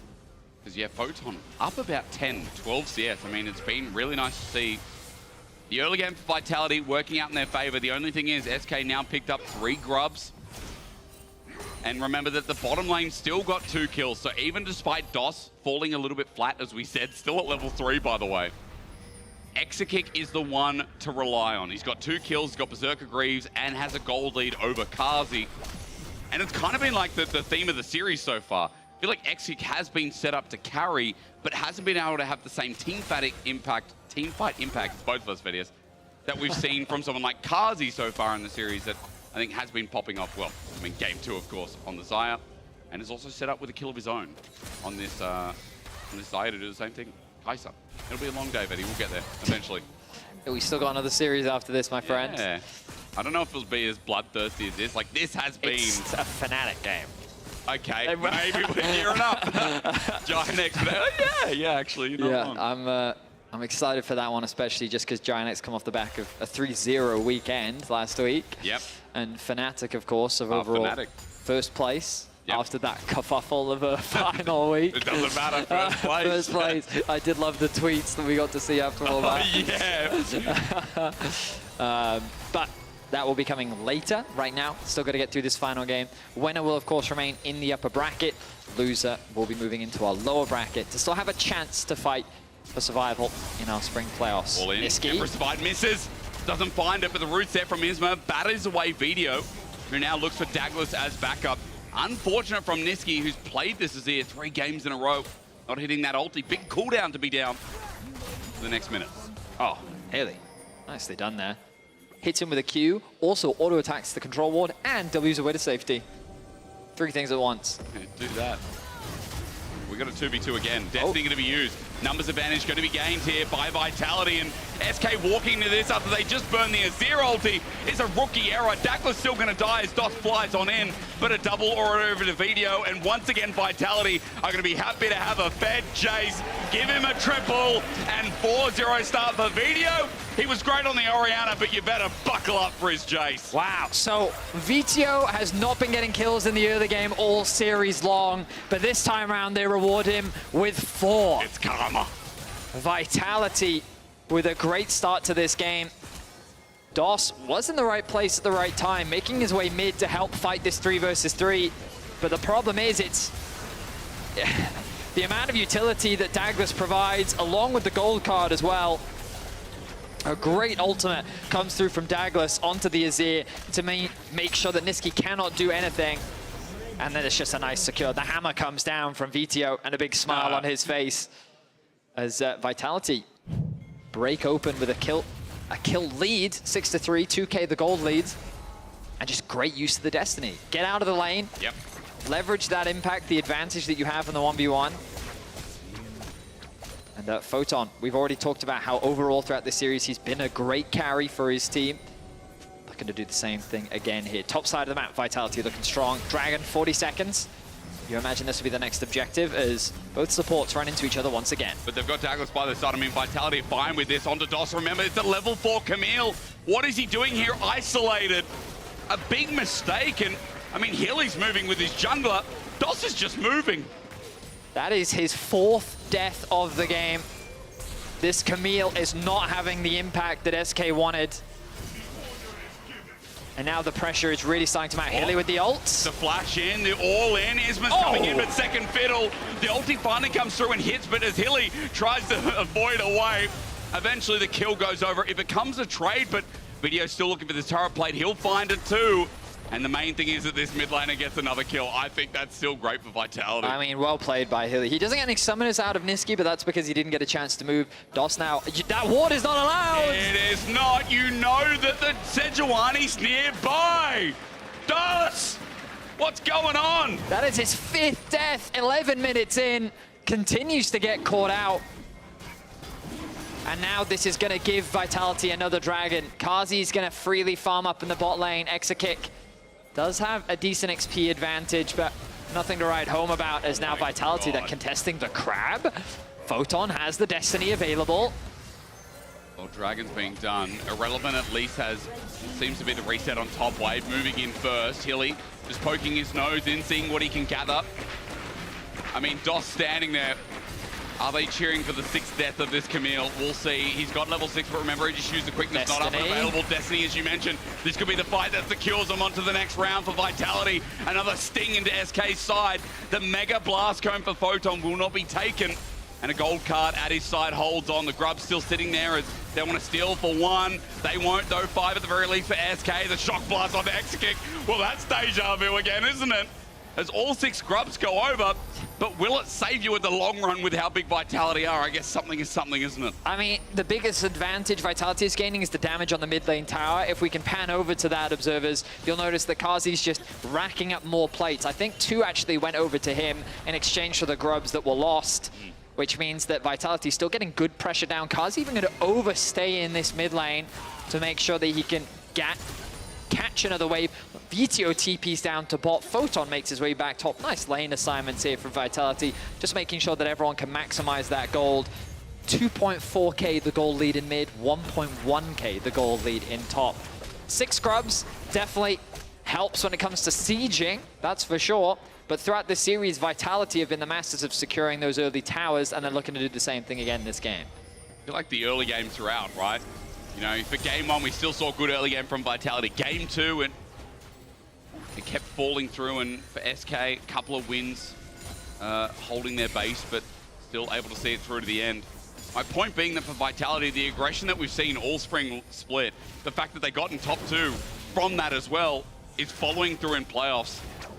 Hilly moving up, syncing with jungle. That's something we talked about today being core. I mean, Hilly is a leader of this team. Sat down, had a chat with Pad, and talked about how important he is for the environment of Vitality. I think we are seeing that throughout. 5 out of 9 kill participation, yes, but big important kills that have been transited over to VTO. He flashes away, dodges from DOS. That's an ulti, though, from Isma as well. 20 seconds till the Herald spawns, and you have no Maokai ulti. You're also losing bot plating with 3 members hovering down here, Betty. That's 4 members committed mid, actually. Yeah. Photon also continues to bully Irrelevant. My perception of this matchup was clearly way off. Photon's playing it to perfection, not really giving Irrelevant any opportunity to fight back. All of Vitality hovering around the bot side of the map, and SK committed a lot to try and get that kill onto VTO. A nice, juicy 600 gold shutdown would have been lovely to grab, but great reflexes from VTO. Gets him away to safety. He now has a 2-level lead, or about a level and a half, I should say, over Niski. Vitality, 5k gold up, 14 minutes. And that's just from the top side of the map. 2.4 for mid, 900, 1k for jungle now, and 1.3 for top lane. Herald will be secured, so maybe SK can get something back using this. Objective bounty is something back at the very least, right? Like, so that's a start. But here again, you're looking at Exakick, maybe Niski if he's able to trail up toward that 3-item Azir. He is a bit behind, as we've seen. Going up against a 5-0 Jace is a hard pill to swallow. I think a harder one to swallow is a He went hubris. Yeah, he did, I saw. It's very relevant, right? The hubris to go hubris. He went Mejai's earlier on as well. I mean, you have to give it credit. Of course. He's had nothing but confidence today so far in his first 2 games where he was not getting, he was just dying in the early game. Yeah.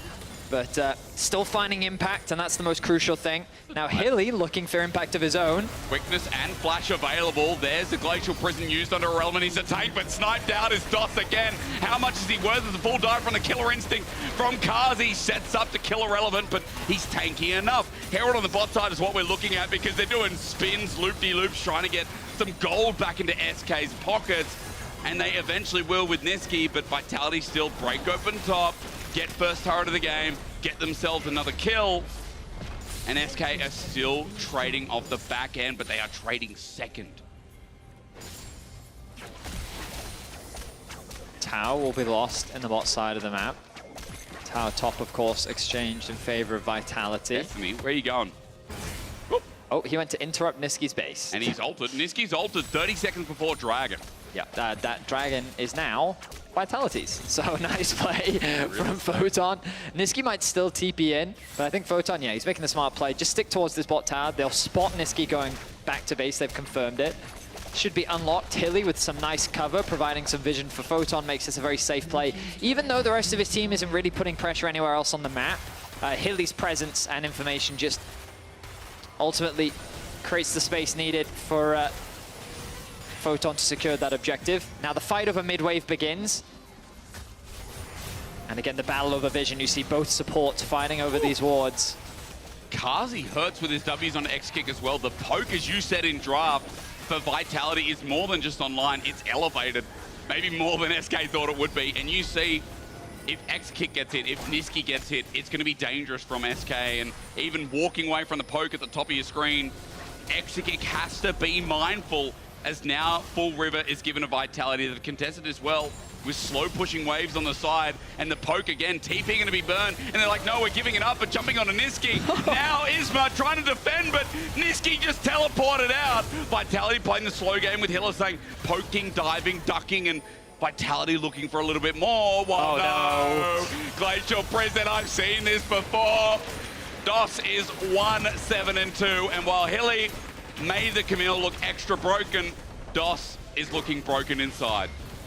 We turn our attention to mid. Vitality setting up the siege. Do it again. Irrelevant, not tanky enough to deal with someone like Video and Kazi. Even X-Kick over the wall. Killer Instinct not available just yet, so there's no chase, but more kills go down. So I'll start by giving context on the TP. That may have looked questionable, but basically SK had decided that they were giving up the objective, and so Niski wanted to try and get ahead of the play. Kazi forced to flash. Hextech ultimatum. DOS setting up nicely this time. Under turret though, it's a bit deep. Running forward, it's a good shutdown for X-Kick though, as Douglas could be next. A kill onto the Zeri for SK is... They get something back. They're definitely much needed. Niski now on the retreat. VTO, can you connect? Oh, forces the flash. He was dead. But again, basically Niski wanted to TP in Fog of War, but he got spotted by the W from Kazi, which means that they then have an opportunity to collapse thanks to his ultimate, right? But Vitality really played that objective setup really well. Very patient play. They don't even go for the Dragon off the back end. They're actually more interested in finding picks and trying to secure this mid tower. I think Photon should be able to secure it. SK cross-mapping top unlocks that tower for them. The Dragon is still available, and Douglas being on the top side of the map is a bit awkward right now, but the lane assignments overall indicate that SK aren't particularly interested in trying to contest it right now either. They recognize that they're in a point of weakness. They need more items to be completed. This Jace is just way too strong. He's at 357 stacks, which means that that's going to be finished very soon. All it takes is one more Q, doesn't it? And then, yeah, it'll be 2.5 items because third lethality coming on board for Video.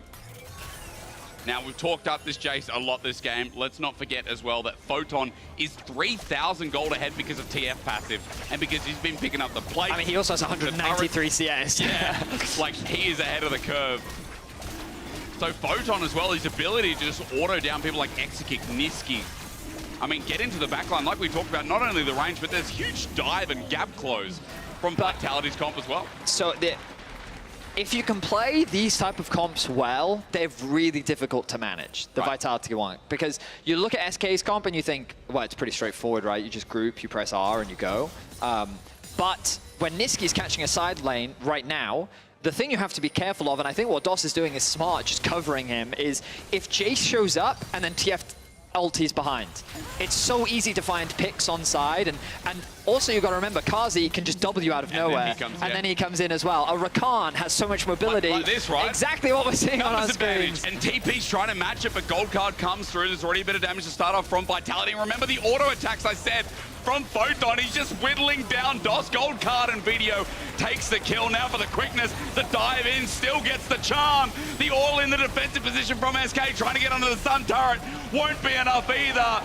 Vitality know how to go, and they ain't stopping for SK in this series. I'm so grateful that Vitality get to demonstrate exactly how their comp works. You try to push in a side lane, and it's so easy for them to collapse. It helps that they also had that control in mid. They rotate up towards top. Hilly now trying to keep Isma away. No Baron steals today. Well, X-Kick's can at least try maybe for the fight as Isma gets down and dirty, but the ulting from X-Kick doesn't connect. There's the W stack as well. Kazi wants to dive on in, but ulti from Douglas, maybe the wrong direction as DOS gets out of there slyly. But still, it's Baron over.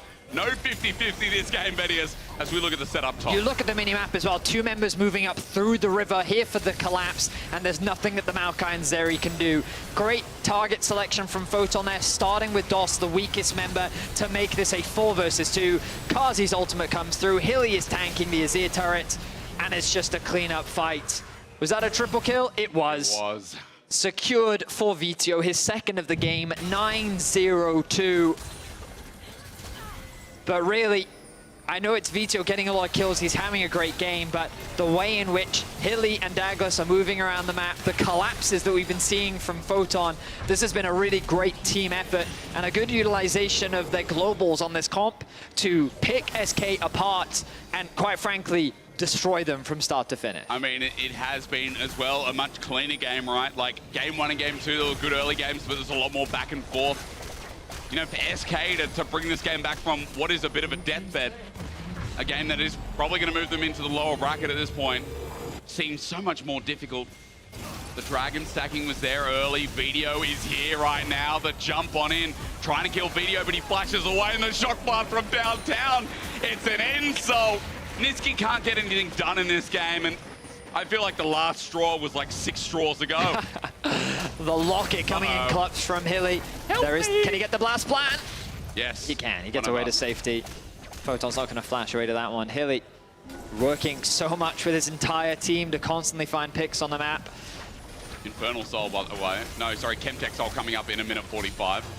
But you think that these Vitality members are ever going to get low enough to take advantage of it? Probably not. Photon level 15 right now is just an absolute menace on a side lane, and this is the disadvantage of these team fight comps. Yeah. It's so difficult to win these like skirmishes, these 1v1s, 2v2s, and Vitality just playing the map. Got the 80 carry, Cleanse comes out, the Ensko marching again, down 1 by 1, they find themselves a cheeky Hilly in the front line, but the damage ain't there as DOS is not willing to commit either.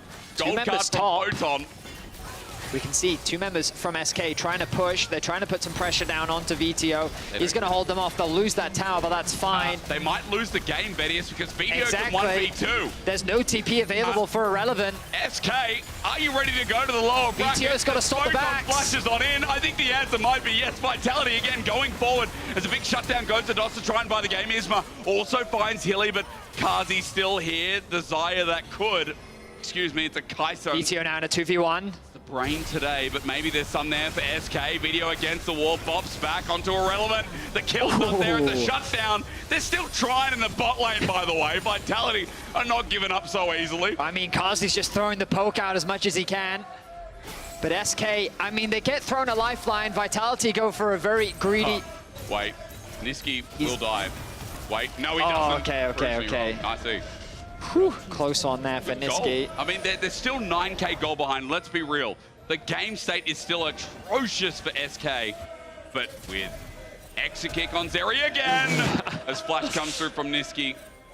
If Niski can flash ult or at least save it at one point, because as you said, Chemtech Soul kind of useless, maybe. No one likes Chemtech Soul. Chemtech Soul's like that person at the party that no one really likes, you know? Oh my God, how does he know? Someone check his PC. Someone checked. That's going to be a soul secured for Vitality. Just really impressive stuff. I was concerned for Vitality after the first game. I was like, have SK found their form? Have they figured out a solution to some of the problems that they were running into? And what is this Vitality that we're seeing? But in Game 2 and Game 3, we have seen some pop-off performances. I've been super impressed with Photon and Kazi in particular. Yeah. But Hilly as well, just the way that he's constantly everywhere on the map has been so valuable. It's going to be difficult selecting player of the series, that's for sure. Assuming that they can win.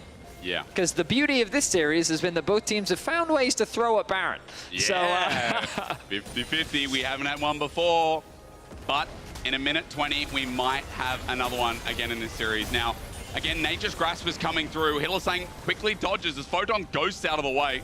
That's a big team fighting ult, but for Vitality, remember, they can reposition. They can reposition. They can dive as DOS took so much damage from the W, and Irrelevant is getting poked down, autoed down. Photon just won't stop. Irrelevant re-engages and dies. Kazi just presses W, and down he goes. I mean, it's so annoying to play against this comp, Vedius. It really is. Photon is able to find that pick. Kazi finishing up the kill. They're going to break another tower. An inhibitor is sure to follow. Will they go for the Nexus? They know they have the numbers advantage here. They're catching the bot wave to help escort another wave in. Look at this, look at the poke. Kazi as well, he's got that upgraded W, so it comes every 2 seconds. Niski at half HP, the poke follows through from video as well. Another one hits, another one. Call DJ Khaled, I think he's seen another one. Kazi gets Isma, and Vitality get the Nexus target. Next kick, finally ultis, but Hilly re-engages. Quickness not there, DOS baited in, poked down, almost one shot. Niski gets the ulti onto Photon. That keeps the defense going. As Douglas as well is trying to bide his time, but X-Kick keeps the game going. Gets video, which keeps the ult going. He jumps forward, the engage is there. Triple for X-Kick. SK are not dead yet. SK are able to hold the line. They punish Vitality's over-aggression while they open up the Nexus for a potential backdoor, which against the TF, you have to be very careful about. They overstay their welcome, and Exakick gets to pop off. Niski's forced back from the poke. Isma gets chased down. He gets one shot thanks to the passive that Kazi's able to apply. You think at this point the game is over, but look at Exakick here. Clears out the minions. Hilly tries to find an engage, but Exakick flashes away. And then a nice ulti here from Niski. Locks up Photon, and now with 1 damage dealer dead, Douglas is overextended. They turn their attention over to him. Bro. And then Vitality is just forced to retreat. Look at this as well. He eases over. He does the Jackie love, but the difference is the whole team's not there waiting for him. A triple kill picked up. Now, I don't know if you want to believe in miracles as Vitality are going to pick up the Baron, deny the objective bounty. And remember, there are no Nexus turrets. You're playing against a Twisted Fate. It is difficult. There's the hope in.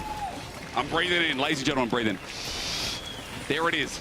For SK to stay in the upper bracket and have a much easier run. Because remember, after this, you're one BO3 or you're one series away from getting into the upper final. Like, it is just such a nice progression in the spring playoffs. And when MSI is on the line, the representation of your region, for one of these teams, it would make life so much easier for them sitting in this top side. But the problem is, even though X-Kick got all those kills, I guess Video's damage doesn't really fall off anywhere, because running into the Zeri, that's half his health gone.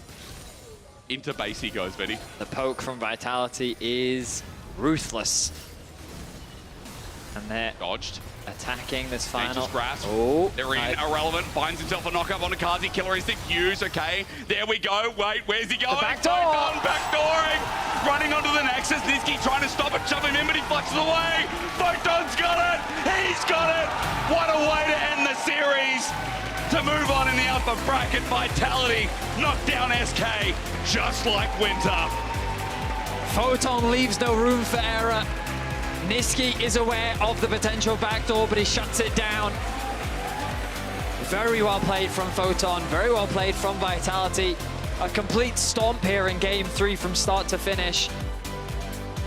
DOS's Camille was heavily punished. Oh yeah.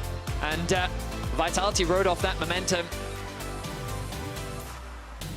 Bro, what a series overall, hey. Ladies and gentlemen, you vote for your key player of the series at LEC on X. Is it Photon, Kazi, or Hilly? Tough choice. That is very hard. That's a tough one.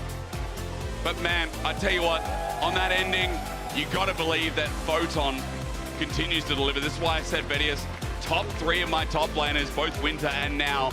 Photon last year as well. People are saying the same thing, like, man, this guy's underrated. Why aren't we talking about him more? I hope we're giving him the attention now, because Vitality, what a cornerstone to help get them in to that upper bracket, or at least keep them there. Team Heretics BDS will be who they're waiting for the winner Because, ladies and gentlemen, we're actually going to have an interview with Kazi and Hilly after this break, so make sure you join us then.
Red Bull gives you wings.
trade onto Hilly with a low health bar. X kick flushes, but Hilly's out. Doesn't burn his own. Is now for the permafrost, for the double. And once again, Vitality are going to be happy to have a fed chase. Give him a triple and 4-0 start the video. He's straight on the Oriana for the better. Good job. Hughes, okay, there we go. Wait, where's he going? Backdooring, running onto the Nexus. Niski trying to stop it, shove him in, but he fluxes away. Photon's got it. He's got it. What a way to end the series. Hello, everyone. Welcome back to the LEC. I'm Jeannie, joined with Karzi from Vitality, securing your first BO3 win here in the spring playoffs. Congratulations. Thank you very much. Yeah, the fashion in which that was won, though, is that something that you expected coming into today? You were going up against SK. You guys chose them. I mean, I expected us to kind of stomp them too, because we had a really good practice. So, I mean, I guess the Yasuo was not it, in the first game. Yeah, what happened on that Yasuo particularly? Because you know how there's the meme of like when Yasuo's on your team and Yasuo's on the enemy team? You felt like your team Yasuo. What happened? I have PTSD playing Yasuo into Cassante, and I just couldn't focus when I saw Cassante in the enemy team, and then I kind of ran it down. Yeah, well, it happens to the best of us, right? It happens to every Yasuo player. But eventually you guys managed to secure it in that final game with Viteo going on the TF. Getting a backdoor in, what was the comms like at that moment in time? How did you guys keep that energy just going? I felt like it was pretty calm because Viteo was making sure that we play around him, and we all knew that he's really strong in the game. And I was hoping that someone else would carry after the second game because I was kind of drained. You're the AD carry, right? Come on. So I was very happy that Viteo stepped up and played really well, and Photon as well. Yeah, Photon stepped up as well. From the two of them, who do you think would be the player of the series? Me. I'm so sorry to burst your bubble, but that's not the case. The Kia player of the series is actually going to be Photon. He played really well. Thank you. So any words of appreciation for the top laners that sometimes have to carry the AD carries that go 0-7 on Yasuo? I mean, I'm really happy that Photon picked Twisted Fate in the last game, and actually Jace in the second, and he played really, really well. Because usually you don't see this from EU top laners. So, yeah, it's always nice to see your Korean top laner stomp some kids. All right, well, we have Hilly on the other side for the PGL. Anything you want to say to him before we toss it over? No. No, nothing? Maybe like thank you for creating space? Thank you so much for creating space for me. Aw, you're welcome. I'm sure he'll say that, but we're going to be heading over back to PGL with Lore, Hilly, and Broxa. So, guys, take it away. Everything was said here. Thank you so much, Jeannie. Thank you so much, Karzi, for an amazing interview here. Hilly, any closing thoughts on whatever Karzi said or the game itself? I mean, I expected Karzi to flame me, actually. Usually, if there is no camera, he'll say something like, please retire or something, like something mean.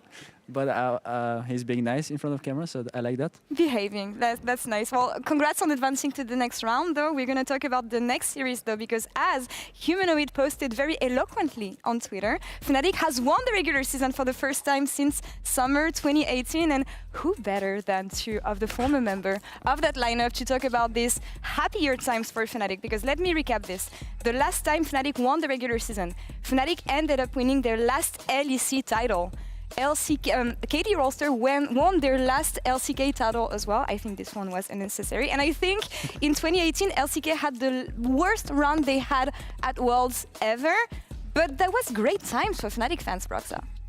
Yeah, I mean, I had a pretty good time playing for Fnatic back then. I think, obviously we were doing really well. We had some fun back and forth with G2 for many years, but I think for us, like the entire journey from winning the regular season to winning the split and then the run at Worlds was pretty, crazy and unexpected, even for us on the team. Worlds finals that year, Hilly. Any other memories than making it to Worlds final that you can think of when you think of this time, 2018? I mean, 2018 was like a roller coaster at first. Like we were having a lot of tough time in scrims. I remember we were struggling a lot, but that's what makes the good teams great if they bounce back from these times, and I feel like we did a very good job all together to resolve what our issues are, because every team has issues, right? But how they deal with them when it comes to international events, to play on the big stage in front of so many people and against really good players, right? Then all these problems get like multiplied 10 times. And how you deal with these problems is something I think we did pretty well. And yeah. Yeah, I think, you know, being on a team is almost like having this kind of puzzle where back then all of us were so different, both in terms of personalities and how we wanted to play the game. So at first, you know, we were all kind of banging heads trying to figure out how to get these puzzles to kind of work together. But once we made it there, which I don't think we fully did before the World's Boot Camp, that was a tough time at first. But then everything just clicked and we were able to reach a whole other level. Yeah, and you guys still managed to make it to World Finals that year. And it was an amazing year for Fnatic. And when I think of Fnatic last year, making 5 changes throughout the year, this year, they look like the most stable version of themselves that we've seen in years. Yeah, it feels like the roster that they now have is kind of amplified what was already existing as their core point, which is going to be Razork and Humanoid. Bringing Jun in has kind of solidified that. Plus, he's now working with the squad. And I think it sets them up really well in the early stages to then have this strong core that they can play through for picks inside lanes, when they come into objectives, finding those moments in team fights where Humanoid can pop off. I think it's been great to see that adaptation as they've come into this year. And now it's going to be interesting seeing them versus Giant X, because I feel like Fnatic is one of the most stable teams we have in the LEC right now, Healy. And when you look at Giant X, they're going to either be Gen GX or Giant XD. What is your read on GX so far and what we've seen from them? I mean, I don't know how much info I can give, but I think Giant X is actually pretty good right now. Okay. And they've improved on so many things that when we practice against them, because we did it I think twice already, they feel like a totally different team and they seem way more on the same page than before. And I feel like this is what a good team is, right? Even if you don't have the best players on every row, if they know what they're doing on the map and how to achieve their goals, is a scary thing. And I feel like they're really good at it right now. I think it also looks like they were in this phase where, you know, they were struggling, but then instead of just collapsing, they kind of built themselves back up. Like last week, one thing I thought was really interesting watching them was that in almost every single play they made, every player was participating, every player was part of it. Sure, it was usually Peach or Ignar setting it up initially, but they were all ready to fight together. And I think, you know, finding that coordination and starting to build that identity has really helped them reach a whole other level. I think Peach and Ignar have been the standouts for me, though. I think the way that they've actually coordinated in the early stages has been significantly better. Because when you look back, even like, say, a week and a half to 2 weeks ago, it was, hey, Peach will wander in towards River by himself, he'll get cut off. Ignar then tries to set up the vision that Peach went for, he gets cut out and he dies as well. But this time they seem way more coordinated and it's given a much better early game to Giant X. I mean, that's the thing. We saw nothing from the majority of the regular season into making 3-0 and clutching the last week, Healy. So coming into today against Fnatic, a week changes a lot, especially with the new patch, best of series and everything. But do you think that we saw enough so that they could challenge Fnatic at least? Oh yeah, I for sure think that they would challenge and make it hard. And I even think that they will win, actually. All right. Because I feel like they're just a better team than Fnatic right now. Even though they're on theory like worse players, I think everyone can agree. I feel like they're just very, very, I don't know how to say, like a good team, honestly. Or at least that's what I've gotten to practice against. And I feel like if they can transition their practice to stage, I feel like they'll make it really hard for Fnatic, and I think they'll take it even. Spicy take. I love it. Healy, thank you so much. Congrats again on winning the previous series. And Hysterios, back to you. Yes, I do like that one. Thank you very much, Law. It was a pleasure to get you into the next game. And for Healy to say Giant X, he thinks Giant X will win against Fnatic. Quite the shocker. #1 seed. Yeah, that is a big statement to open us up. Yeah, I mean, it ultimately comes down to can they replicate whatever practice they've been doing coming into this week, based on the information that Healy's just given us. So I'm excited. Fnatic obviously finished the regular season in first place, and they're going to make their way out onto the stage alongside Giant X. Some very familiar faces to this stage, along with players who are debuting this year. And of course, great to see the return of Ignar to the European stage. Going up against one of the new additions on Fnatic in Jun, who have definitely been stepping up in spring, I think to the surprise of many. Noah and Jun finding their form in winter, but in spring they definitely had an impressive run. Their playoffs run was cut short by Mad Lions in the lower bracket best of 5. But let's see which team can make it further. Giant X, can they have a better performance than last split where they didn't get a single game in playoffs? That's it. They had a rough setup, right? They had G2 in the upper bracket, 2-0. Then they got sent to the lower bracket, and then they had Mad Koi, who eventually were our second place team in the finals. So Giant X, yeah, you want to put luck against it, but also the fact that being 8th seed in spring, in winter, also didn't set them up for any favors. This split off though, I mean, it's been a very different story, hasn't it? The fact is Giant X, as said on the desk, as we were alluding to, the 3-win streak pushed them up, pushed them into a much better spot, and now expectations have risen as we get into pick and ban. Fnatic on blue, Giant X red, the Orianna taken off. You've already seen against Odo, taking away the Rumble feels like a must-do. Taking away Jackie's Nico is also something I need to highlight. At the start of winter, this guy popped off with it, and it's something that a lot of teams now heavily respect. You have to imagine that Zeri is going to continue to be a priority for Fnatic. We've got 4 games of it for Noah, 3 games of Kai'Sa. Yep. So these Kalista Varus bans very common in the current meta. No junglers have been banned just yet. Will we get something like the Vi taken away? Razork has been showcasing a lot of Volibear recently. It looks like that they are just going to stick with the Vi. So you imagine, I was going to say, I actually wasn't expecting the Rel, but of course it makes so much sense. Such a powerful flex pick in the current meta. We saw it consistently banned in our previous series by Vitality. Yep. Giant X, now how do they respond? Maokai is something that we've been seeing a lot from Peach. Of course, the Sejuani, still a decent answer. And the Zeri response. Okay, so it's quite obvious who has been scrimming who. Will the Azir come through from Jackie's, I wonder? Obviously, we haven't seen any Azir from these teams because it has been disabled on this patch, but Fnatic going to take it away. Humanoid. For those that remember Worlds 2022, it was Humanoid's Azir that was single-handedly carrying a bunch of those games in the World's group stages. And it is a champion that is very scary to deal with. Cassante for Oscar makes a ton of sense. It's one of his best performing champions. It's his most played so far this split as well. Are we going to get to see Jackie's on his Yone?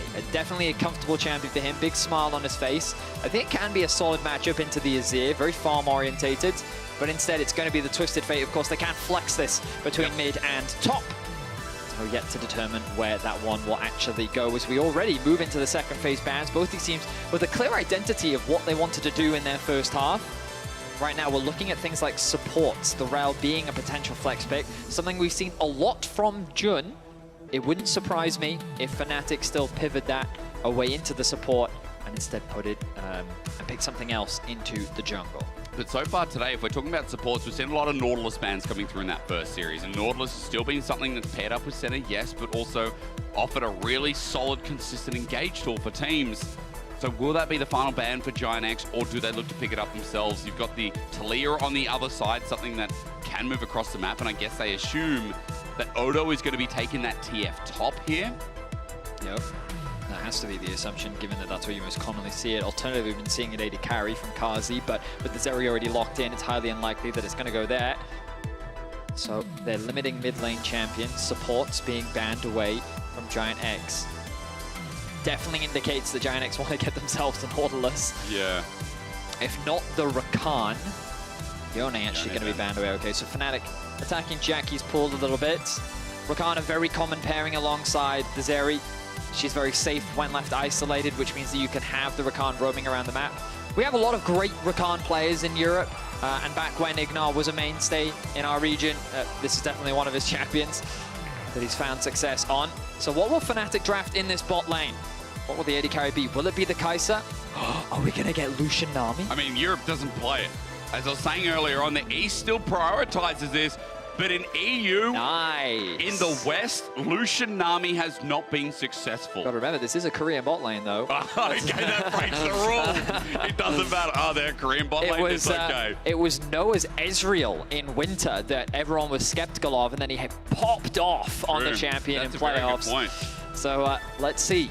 Will the magic of this Korean bot lane from Fnatic be enough to find success in Europe on this duo? Akali. Wow, they're going to round things out with an Akali. Now, Akali's success is determined by how much crowd control exists in the composition.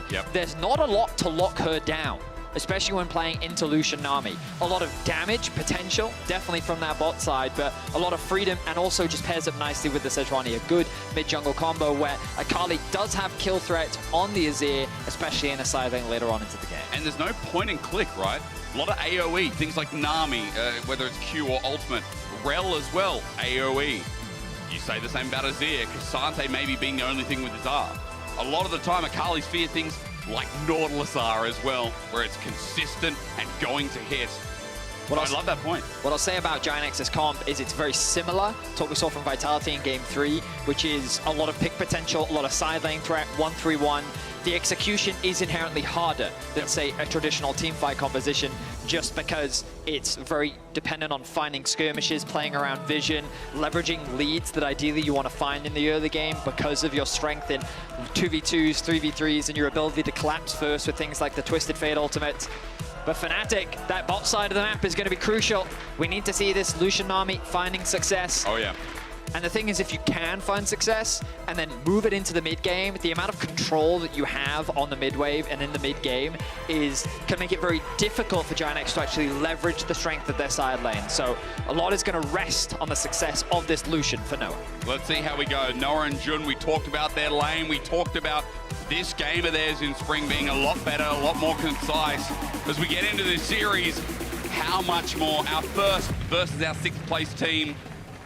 Giant X with a 3-win streak to end it off. Now, if you're wondering, you're sitting there like, were the wins meaningful? It was against Rogue, it was against Vitality, which was a very big one, and Team Heretics to round it off. In the second week, opening up, Fnatic did 1-0 against GX.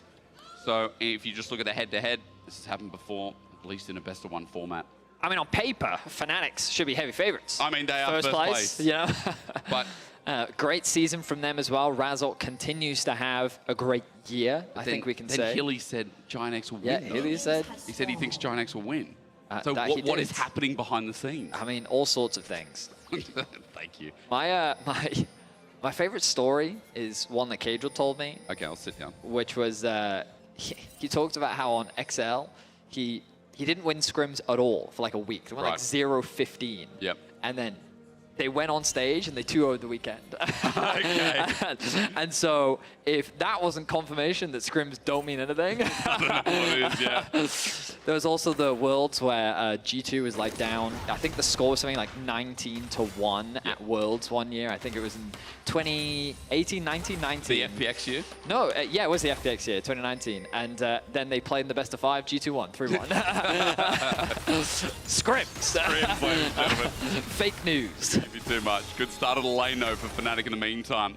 Lucian Nami, we expect the level 3 mark, the all-in, and the potency, as you're also expecting them to hit level 2 first. So keep an eye on that. As we kind of talked about as well, I want to see how this Akali goes mid. Feels very important. If we're just looking at Giant X on the other side, Betty, we know we talked about Fnatic. The 2v2 has to go well. It's the most volatile lane for them. If we look at Giant X, side lanes as well, solo lanes, I should say, especially this Akali, feels very important for them to get the ball rolling, or at least get out onto the map. I mean, so Akali's just going to sit and farm for the first 6 levels. Yep. Yeah. She's not really going to have much kill threat for a while. Typically, you see some sort of sustain, so flick footwork is common. Going for Conqueror is what I would call a confident rune choice, because it definitely gives you more damage, but your laning phase is just worse. Because you're going to get chipped away in the range matchup, and it can be really horrible. Of course, you will have the TP to help mitigate some of that pressure. But also, we see Humanoid keeping that push up. HG. 3 camp, 4 camp start into early gank. He's paying respect. Soldier was just put out, but shifting sands, nicely done. That timer was pixel perfect from Humanoid, so he gets out. I mean, a part of this play is also to just relieve the pressure from Jackies. If they get the flash out from Humanoid, great. If they don't, it's not the end of the world. Razork, though, information garnered from him. He cleared out his top side. He's also done his Raptors and the Krugs, and now the fight for the Crab begins. Nice trading from Noah and Jun. Good. Patrick getting so low. Peach and Razork are going to fight it out on the other side, but the 2v2 has already won out from Fnatic. But when do mid laners get involved? Crash down there. Jun flash Aqua Prison onto the enemy jungler. No one's been ignited, but he won't care. He flashes too, runs on in. Humanoid steals it from over the wall, and that's what you call working with lane lead for Fnatic. I mean, this was such an ambitious play from Giant X to fight for that Crab. Trying to skirmish against Lucian Nami this early on is such a bold move. Yeah. And Humanoid, with the pressure that he had in mid as well, like he was always going to collapse first. True. And Akali can't really do anything. And now you've given an Azir a red and a blue buff. This Akali is not going to have a fun time in this mid matchup. So well played from Fnatic. They draw first blood, punish the aggression from Giant X. I mean, first blood to Humanoid as well. Remember, this guy is the damage dealer of Fnatic. I was just looking at the regular season as Jackie's has to back away, at least for the time being. 33%. That's his average damage percentage on Fnatic. You'd expect nothing less. I think as well, you know, seeing the success of Fnatic this split, like, we again remind ourselves why Razork, Humanoid in control of the map, in control of the game, is such a good thing for this team. Hello, Jun. Yeah, now he's just made it even worse for Jackies. That man has to base. You can see a 10 CS lead now for Humanoids. Yep. The double buffs making that matchup just so horrible. Slow push coming out from Noah. Obviously has to be careful because his support is roaming. Top side of the map for Odo Omne though. Small CS lead, but the gold is starting to mount thanks to his passive. Crash down there. Oscar in level 6. That makes me pause, but still there might be enough damage. Gold card to be used only onto Razork. Oscarin has Ghost for this, and now he has a flip back. Peach doesn't have a flashes. Here's Humanoid again. There's the flip. Oscar gets the kill. And Fnatic are running rings around the Rosie of Giant X in this early game. I mean, big question marks as to what the plan was there for Peach. Starting on the grubs, like, you started top side, you should have anticipated Razork also starting on the top side. There's no reason that he wouldn't come back out onto the map on the top side, also to potentially contest this next Scuttle Crab. Because remember, there was a whole fight in the bottom river. Yep. He still has priority mid, so there's no reason for him not to try and fight for the top 1-2, or at the very least get a bit of information to see it get cleared out, right? So the moment he sees that it's still up, why wouldn't he fight for the grubs? Wow. Nicely done, secures that. So great start for Fnatic overall. Now they turn their attention to mid lane. Jackie's in a bad spot. He's going to be shoved away, but the crash down furthers the stun. Jackie's with the perfect execution gets him out, jumps in, baits it. Just in case we're on our toes. So any kill threat has now disappeared while his ultimate is on cooldown. Okay. Some trading coming out. Acro Prison just in case. Yeah, the idea was that if Ignar did try to get the knock-up, as you rightly called, it would have connected with the Aqua Prison. Peach is here. But Humanoid's in such a safe position, sitting on a soldier still. Well, he just used it, but he had the ability to get away to safety. He's going to push this underneath the tower. Jackie's at about 50% HP. Soldier just went out. Destiny going to be used. Shifting Sands and the flash. Odo has a red card. And he has his flash available, but he won't do anything. Knock up. As you said, Noah's going to be ignited, cleanses away from it. There's big minion wave helping this out, though, as Patrick has taken the double up damage. Noah's still low, but now that Razork's here, the heal from Patrick to get him away, but Razork's still threatening. A lot of on-the-brink plays that don't end up happening, and it's around Dragon spawning now on the bottom side. Well, it's been there for a while, you know what I mean. Maybe Dragon contesting that Fnatic play around. Patrick, credit to him, some nice trades as a ulti from Oscar, forces the Ghost out. Odo Omne showing respect. Nice trade from Oscar. This is probably the champion that we see Oscar look his best on. Oh, got him. Wait, this is disrespect. Odo, a couple of Qs away from dying, jumps back in. Odo's out. He's got flash, remember, folks, but still, that was almost one disrespect away from dying. Well, glad just as I'm singing Oscar's praises, he showcases his moves on the champion. Yeah. Dragon was picked up in the meantime by Peach. Level 6 should be coming through relatively soon. One more camp, and he should be able to pick that one up as well. But so far, it's Fnatic with the lead. Yeah. They find advantages in top lane, which is not what you expect from the TF. Obviously, he did try and look for a roam in mid, which cost him a little bit, but Oscar with some really nice trades. Mid lane, of course, thanks to getting first blood and an assist, is helping him out. Oh, I have to highlight as well, Oscar getting himself a kill will also help with the goal difference in top lane. That does help too. 2 assists for Razork. Means that overall things looking positive. The bot lane not going quite the way Noah would have loved. So far, Patrick has been finding the better of him in a couple of trades here and there. But falling behind the laning phase, I mean, he's not behind, it's fine. But falling a little bit behind in the event that he does is not the end of the world for Lucian. It's that mid game where this champion spikes super hard anyway. Yep. Right now, Fnatic fans should be feeling pretty confident. No neutrals to play for right now. Grubs in about a minute is something that both these teams could look to fight for, but instead they'll be looking for ganks, summoner spells, and any early opportunities as camps are respawning for the junglers. You said it. A minute till those grubs. Jackie's continues to get battered away. We'll see what Humanoid has at that point as well, because might have himself an early Leandries. As remember, he's gone for Grasp. But last series, we still saw picking up things like the Nashes instead of going straight for the tank after the said Leandries. So we'll watch the build path for you there just for a little while as Fnatic can continue getting pushed in here. as well with Gynex's jungler, excuse me. It's been a weird day of it, you know? It's been a strange one. I think the first series, so action-packed, that it made that, you know, the tongue is now blur. It's all blurred up. Set me up for this. Quickness. Humanoid. Shifting sands coming out. No, not yet. Does he have Mercs Lamont? He does. There's the ulti out, but back in is Jackie's. Nice setup from Ignar. He'll take the turret shots because Jackie's is on the board. Very nice play from Giant X. What else is there to say? I mean, they landed the CC perfectly. Humanoid had no flash. They find themselves a kill. So, as you rightly called, Hysterics, Giant X are now on the board. Dragon in 2.5 minutes. Grubs are up. And Razork making his way towards them.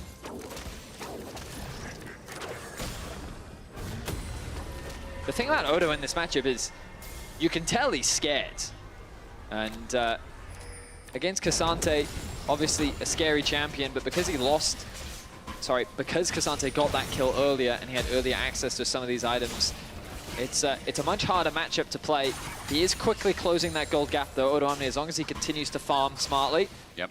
Play the patient game. His passive will do the work for him, so not in the worst of positions at the end of the day. First items should be coming through very soon. Just as I say that, Static Shiv now picked up for Noah. So first on the board, you've also got Locket here for Razork. Note that pickup came through a couple of minutes ago, so protective items already building up here as Humanoid just gets over the wall. Jackie's jumping into the smoke screen. Razork's here, but Destiny now burned. Odo Omni, a greedy position. He has to flash over the wall. Razork was there as Oscarinen just TP'd in. The Cassante ready to all out, flashes behind and gets in the way, or rather just runs it. Oscarinen's now dead. Odo is out of the picture while we look at this fight for Humanoid, trying to front to back. Confused because now Razork has to flash away. A lot of moving parts there that decided to move the opposite way. Ultimately, it's a kill in favor of Giant X. All 5 members find themselves in mid after what was just Giant X looking for a bit of a cheeky pick. Patrick is going to make his way back to bot lane. A nice juicy wave for him to catch. Hope we get a replay of that because the collapse was so fast from everyone. Right, we saw the ultimate coming in from Odo. He's then forced to flash early. So here we see the Destiny come through. Nice response from Jun, knocks him up. The chain CC is good, he's forced to flash. Here comes Ignar, the TP in from behind. Jackie's flashes early, smart move to avoid getting Cassante ulted. And then when Oscar ults, I guess the crucial thing here is that Humanoid and Oscar are just too separated from their team. They kind of found themselves in a 4 versus 2. Only now does Noah arrive, and his damage is very good. But had he been in the fight a little earlier, I think that could have been a lot more favorable for Fnatic. Unfortunately, he couldn't quite get involved in the fight. And so Giant X are able to punish. 2-2 now the kills, a 1k gold deficit for Giant X, but not the end of the world as Dragon spawns in 10 seconds. Okay, so let's see how the fight plays out. Again, we'll tell you in a second, Fnatic do have the gold under their belts in core carries. Humanoid, Noah, we've already said before, these guys are the ones going to be dealing damage as the Static Shiv was picked up a little bit earlier on. We still don't have the first item from Humanoid as he went for a Dark Seal. And remember, he did go for the Merc Treads earlier too. Just watching to see if Jackie's will have his first item. The answer won't be because that Dragon's already up. His set goes for the perfect execution and onto Humanoid. He should find it, but out of range. No, you're not. Jackie's with another kill. This Akali might be set up for this game as Giant X open this Dragon play with a nice kill. Nice play from Jackie's. Confidence starting to shine through. Noah up. Peach is in trouble. Aqua Prison out with the Arctic Assault. The answer is no there. Fnatic might be to this Dragon, but remember there's teleport for Jackie's to join back in. The damage from Lucian is something to be feared. Giant X is respecting it for now. Good ward. TP's from Jackie's from behind. He doesn't have the ulti, but he has a position. Quickness starts us off. Watch Jackie's onto Noah. Jun can't save the day. The E won't work, but the culling into everyone as the TP from Humanoid right where he wants to be, but where's the ulti coming through? Patrick over the wall survives for now. Fnatic make this messy again, but it's turned into their fight. Jackie's will shuriken flip away while Peach gets up on the left side, rather right. But as he runs, I mean, Fnatic don't find any kills, but they find themselves positioned again in front of Dragon. The target selection was a little all over the place for Fnatic. Very true. Patrick got isolated with a good flash over the wall. Humanoid doesn't have any Sand Soldiers left to spawn to be able to finish that one off. Then they were kind of divided on whether they should chase Peach or chase Jackie's. I imagine that they're saying Jackie's is a shutdown. Let's try and get the kill over onto him, but then he's able to create space thanks to his E, and then they decide to turn to Peach, who then has the dash away, and so Fnatic don't actually convert that into anything. The Dragon slowly falling. Razork should be able to get this. Might does come through, and he crashes down over the wall. So one apiece here in the early game for Dragons. But Herald is up. And after that, I mean, Razork has to retreat. For Giant X, they'll have mid, and Vedius, I think they'll have their pick of the litter up in this top side, including the Herald. Definitely looks like it, doesn't it? Ignar moving into the enemy jungle, getting some deep vision down. I will say, Giant X, I think, performing above expectations. I know Hilly believed in Giant X to be able to win out on this series, but we're seeing some really nice team fights from them. True. They're punishing the mistakes from Fnatic, playing around these summoner spells well. The Destinies haven't quite connected from Odo, but the fact that they're making those proactive plays shows that the team is kind of on the same page and looking to try and make stuff happen on the map. You talked about the Herald largely being set up nicely for Giant X, and this looks like an uncontested objective as Odo Omni continues to chip away at that tower. Humanoid doing the same thing in bot lane. Jackie's sure can flip there, but turret's going to go down, so Humanoid just takes that one. First turret blood over to Fnatic, brings in gold, but Giant X, remember, bring in the Herald, and might even find themselves topside turret with it as well. We'll just see how that's proactively used. As I want to point out, you know, for Giant X, we've been pleasantly surprised. As we said for Fnatic, some of the plays have been disjointed. We also haven't seen the Lucian Nami take over, or at least find themselves isolated targets, burst them down, and escalate this mid game. But now Giant X holding on strong, and the fact that the gold is even here, and we have an Akali that's 2-0 up. You got to think for Giant X, it's a good start to this game. Oh yeah, great. I mean, I'm a big Akali enthusiast. Love the champion. I love playing her. So second or third to Nocturne? What's the? Oh, she's first. Akali over Nocturne. Yeah. Your identity is in shambles. I mean, Nocturne's never been my favorite champion. Fun fact, as a fight starts. Flash, shattering strike, the crash down two for Fnatic. Where's the pick going to follow through? 2 ultis! Odo Omni flashes for 2 ultis. Herald now mid. But wait a minute, what? He spawned it over the wall and then got through the wall using Shelly. That's tech. That's hot tech. Aqua Prison used. Shelly helps push up, but Patrick needs to get the damage down, and he will. So Giant down in the X. Damn. I'm impressed. They unlocked the mid tower. Nicely done. Top going to be exchanged by Fnatic. Nice play from them. Odo Omni lives. He has the Destiny. And remember, there's no flash available. He's got no ulti available. That mistake from Fnatic before, the over-committing with the quickness. The kill goes to Peach. That's just sad, but still punishing Fnatic's mistakes. Giant X, yes, are still impressive. Oscar now trying to put pressure onto this tier 2 in bot lane. I don't think he'll be able to secure it. He does not do that much damage. Having 5 grubs definitely helps. Definitely does, actually. But here comes Odo Omni. Wait, maybe I'm wrong. I might be completely wrong. I think he's going to get it. He is indeed. Who cares if you get gold card? You're a Cassante. Clear the wave, they say, but 700 gold. Nice. Okay, Oscar, I see you. Nicely done. Humanoid, though, reminder that even though he did die, he still has a gold lead over the Akali. Yeah, true. Working towards that Nash's second. And this game is pretty interesting, Hysterics. Mainly because while Giant X have done some really nice things in terms of found some good fights and have secured some nice objectives, they're still behind in gold. Yeah. And these fights are going to determine a lot, obviously, in terms of how things play out. Remember that Giant X's composition a little bit harder to play out. Yep. But let's see how things actually pan out in reality, because truth is, theory and reality, especially when it comes to European League of Legends, never quite match up. At least you're honest.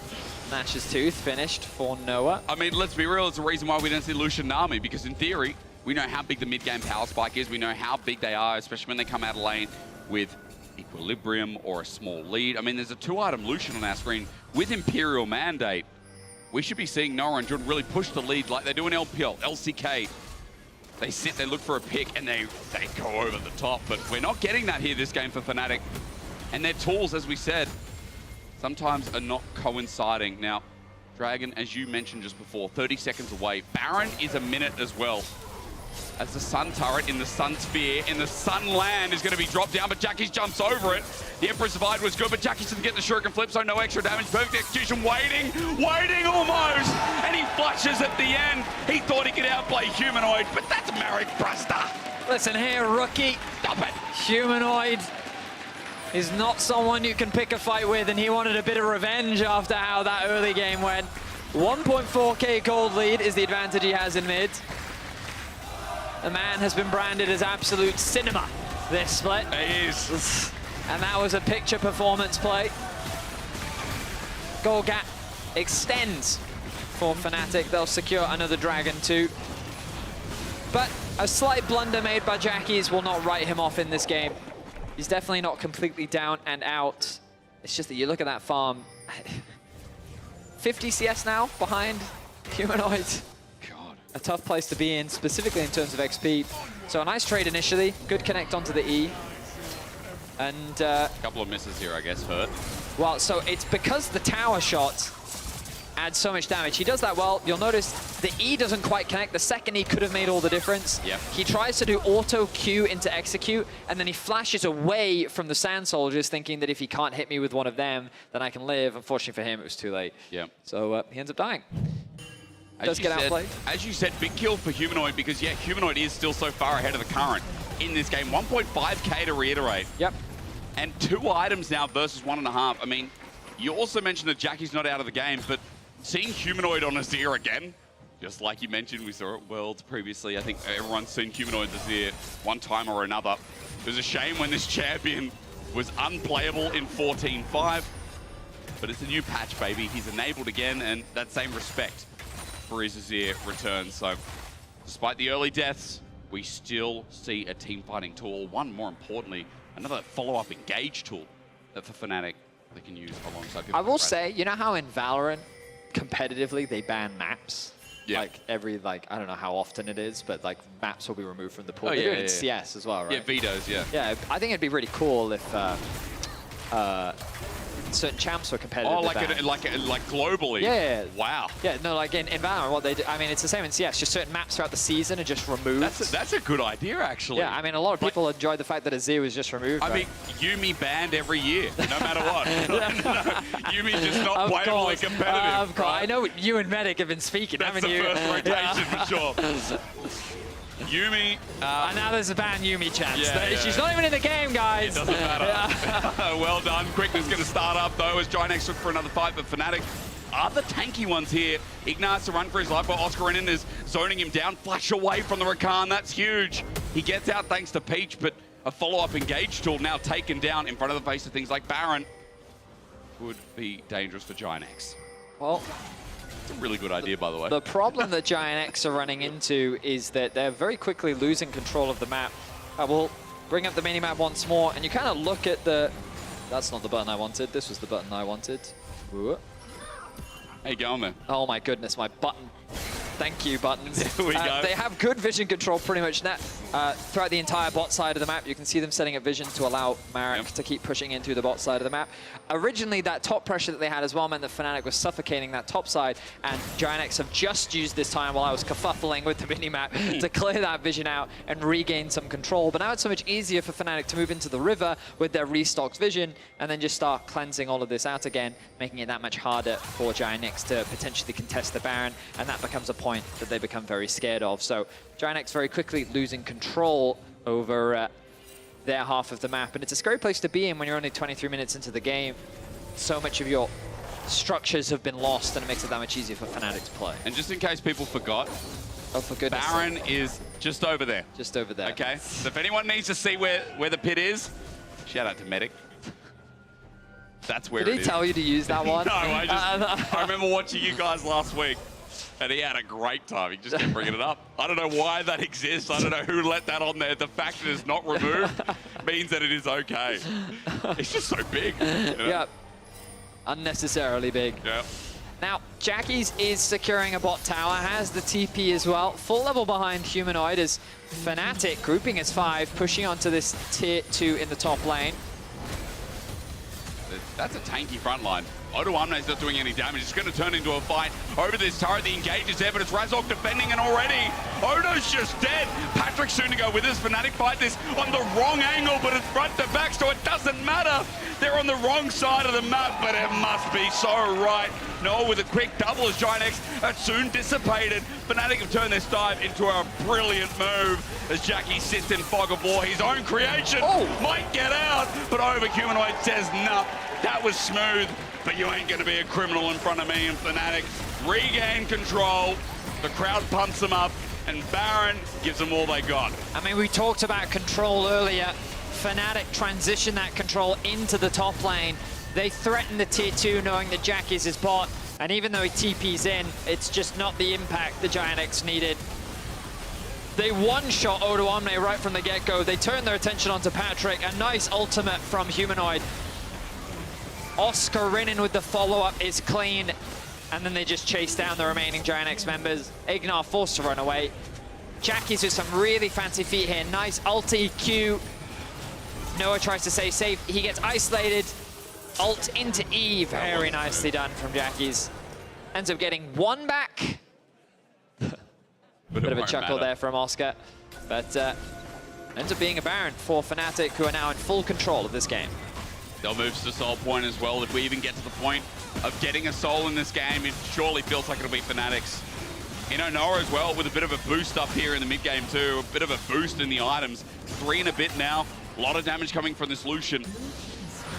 As we've seen, the ability to press forward for Fnatic ain't an issue here in this game either. And just a quick side note while we were tracking earlier on, Humanoid 266 CS at the 25-minute mark. Hell, Noah's even got a high CS mark as well. Everyone from Fnatic suffering from success as they use this Baron to push in bot, while Oscar captures top and has a TP to get on him, but here's the engage as the flank is there. Razork with the setup. The tidal wave is a massive tsunami, but now look at Oscar in the backline dealing with 4 people. Jackie's doing the same though. Hang on, Jackie's! He flashes the Aqua Prison.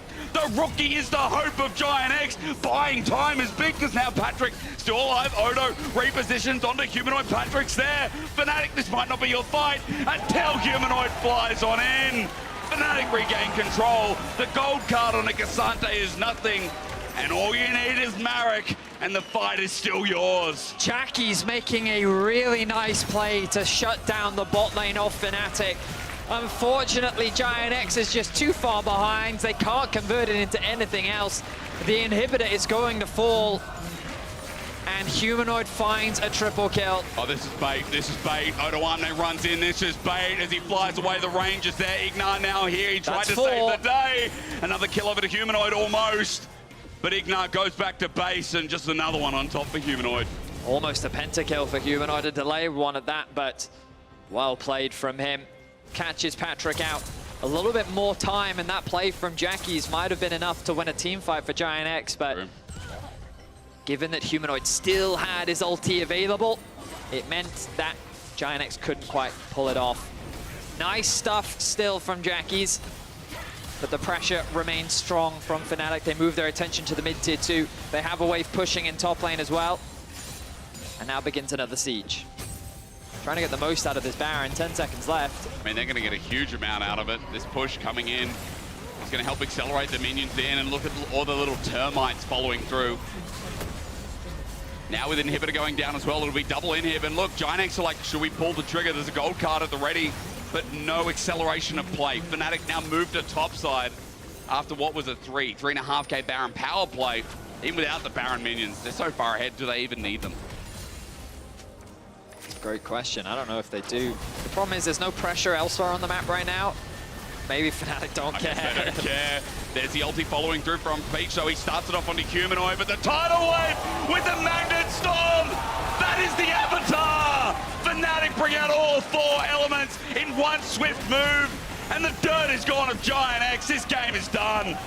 Fantastic team fight from Fnatic to close this one out. It's under 30 minutes. They make it look clean, and Fnatic is looking to lead the series. Man, for what was back and forth for a while, Fnatic made short work of accelerating their lead once they had it. Game 1, it was push and pull, but it's still Fnatic's in the end.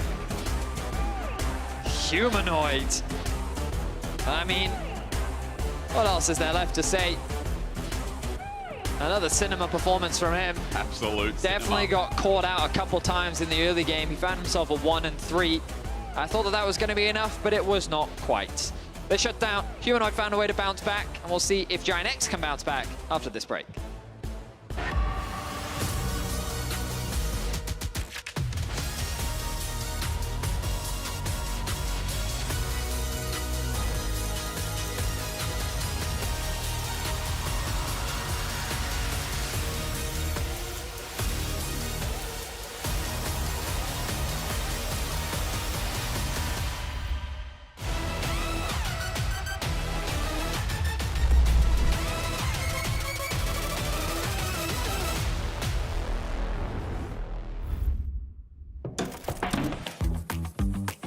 Done?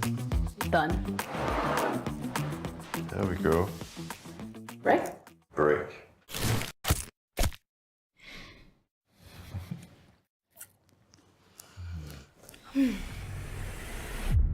Even the biggest champ needs a break. I'm tired. Me too. So, what do you think? On to the next one? Let's go. Come on. Hey, shouldn't you be on stage right now? Hey, you got a pick. Tom Kent? What? I was not expecting this. And a crazy off-meta pick that secured you the win. How did you come up with it?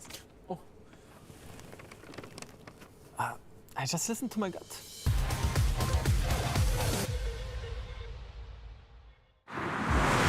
Welcome everyone to the Kia Tilt-Proof Challenge. We're here to see if 4 gamers can stand up to the test. ¿Dónde está? Uy, uy, uy. Ajas. Dios mío de mi vida. I think I lost.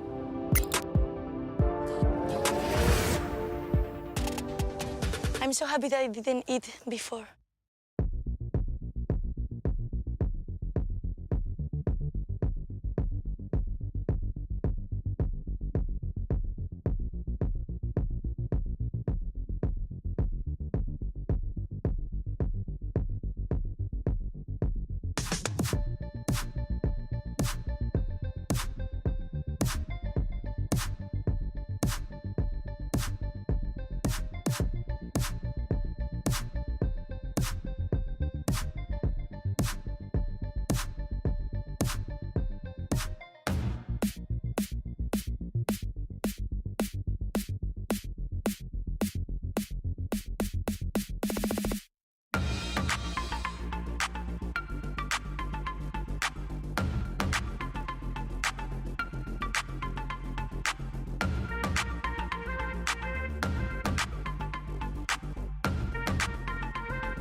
mid laners get involved. Crash down there. Jun flash Aqua Prison onto the enemy jungler. No one's been ignited, but he won't care. He flashes too, runs on in.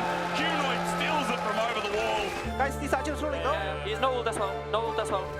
I'm securing mid. I'm not going. Yes, flash or not? One more check? No. Doesn't. No ulti as well. He looks dead. Nice. TF. Steady. We can add something, okay? Together. Nice. I can catch someone here, maybe. Maybe say you. Nice, go nice. Some very strong words on the side of Fnatic here, who take game 1 against GX in their first playoff series of spring. And guys, any words to describe this series? Because the first one we had was a bit messy. I feel a bit more control on the side of Fnatic, at least here. Yeah, definitely from Fnatic side, good things. From GX side, Giant XD, let's say. Yeah. That's a toughie, I'm not gonna lie. Yeah, I think, yeah. We knew there was two sides of the GX. Yeah, two sides of the GX coin. It was not the right one here, but they knew what they had to do with this composition, though, because when you look at the early game, a lot of pressure on mid lane. Broxa didn't quite land as much as they wanted to, but at least they put pressure on this one with Jackies. Yeah, I think they had the right idea targeting Humanoid. This is something we said earlier in the day we wanted to see from Peach as well.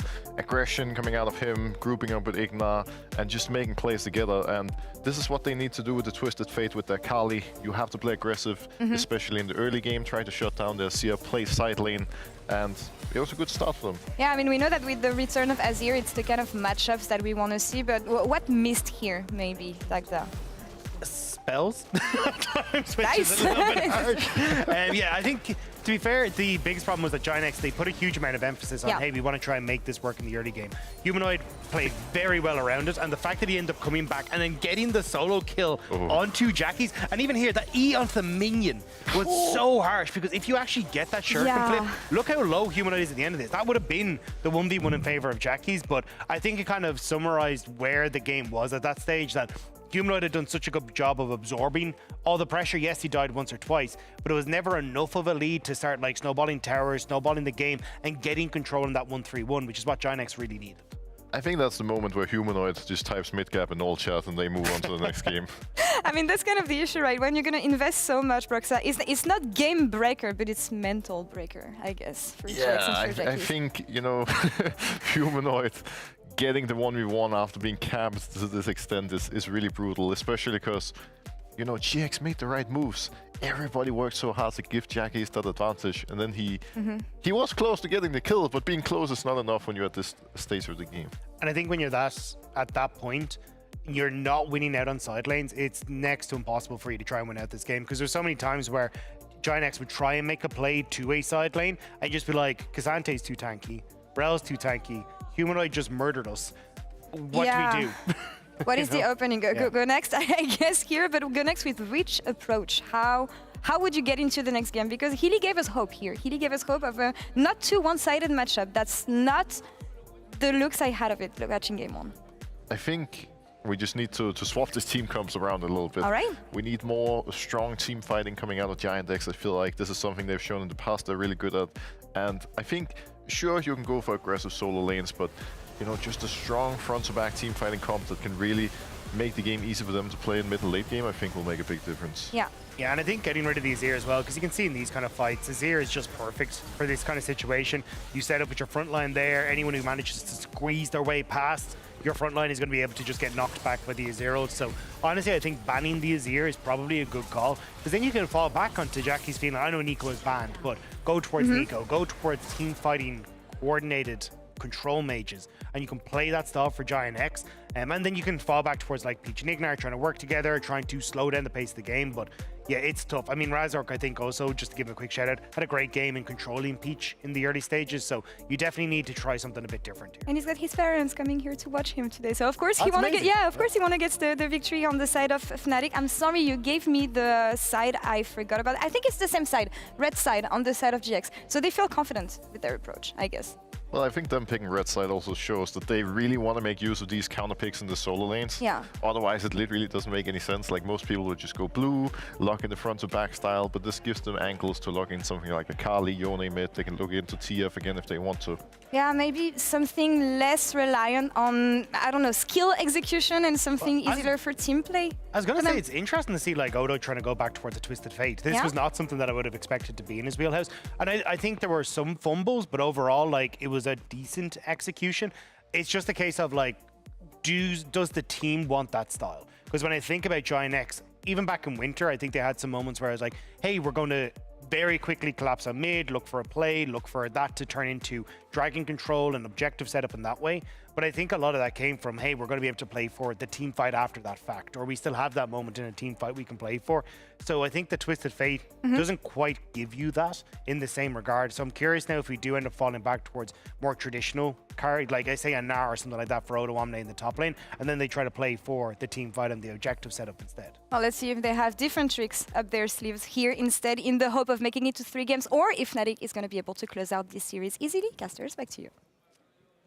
Well, game 1 was a little bit messy, so let's see if it can be refined a bit as we roll into number 2. I'm Hysterix, this is Vedius, we are Hysterious, and we're hysterically getting into this next one with the hope that we don't see Humanoids Azir, at least for Giant X's sake, because as I was saying on Death, some of these solo lanes, quite volatile, not in Giant X's favor. I agree completely. That is it. Feels like it has to go. If you give it a Humanoid again, I mean, it just feels like a 2-0. Well, let's find out, shall we? We've seen some adaptations already throughout the day.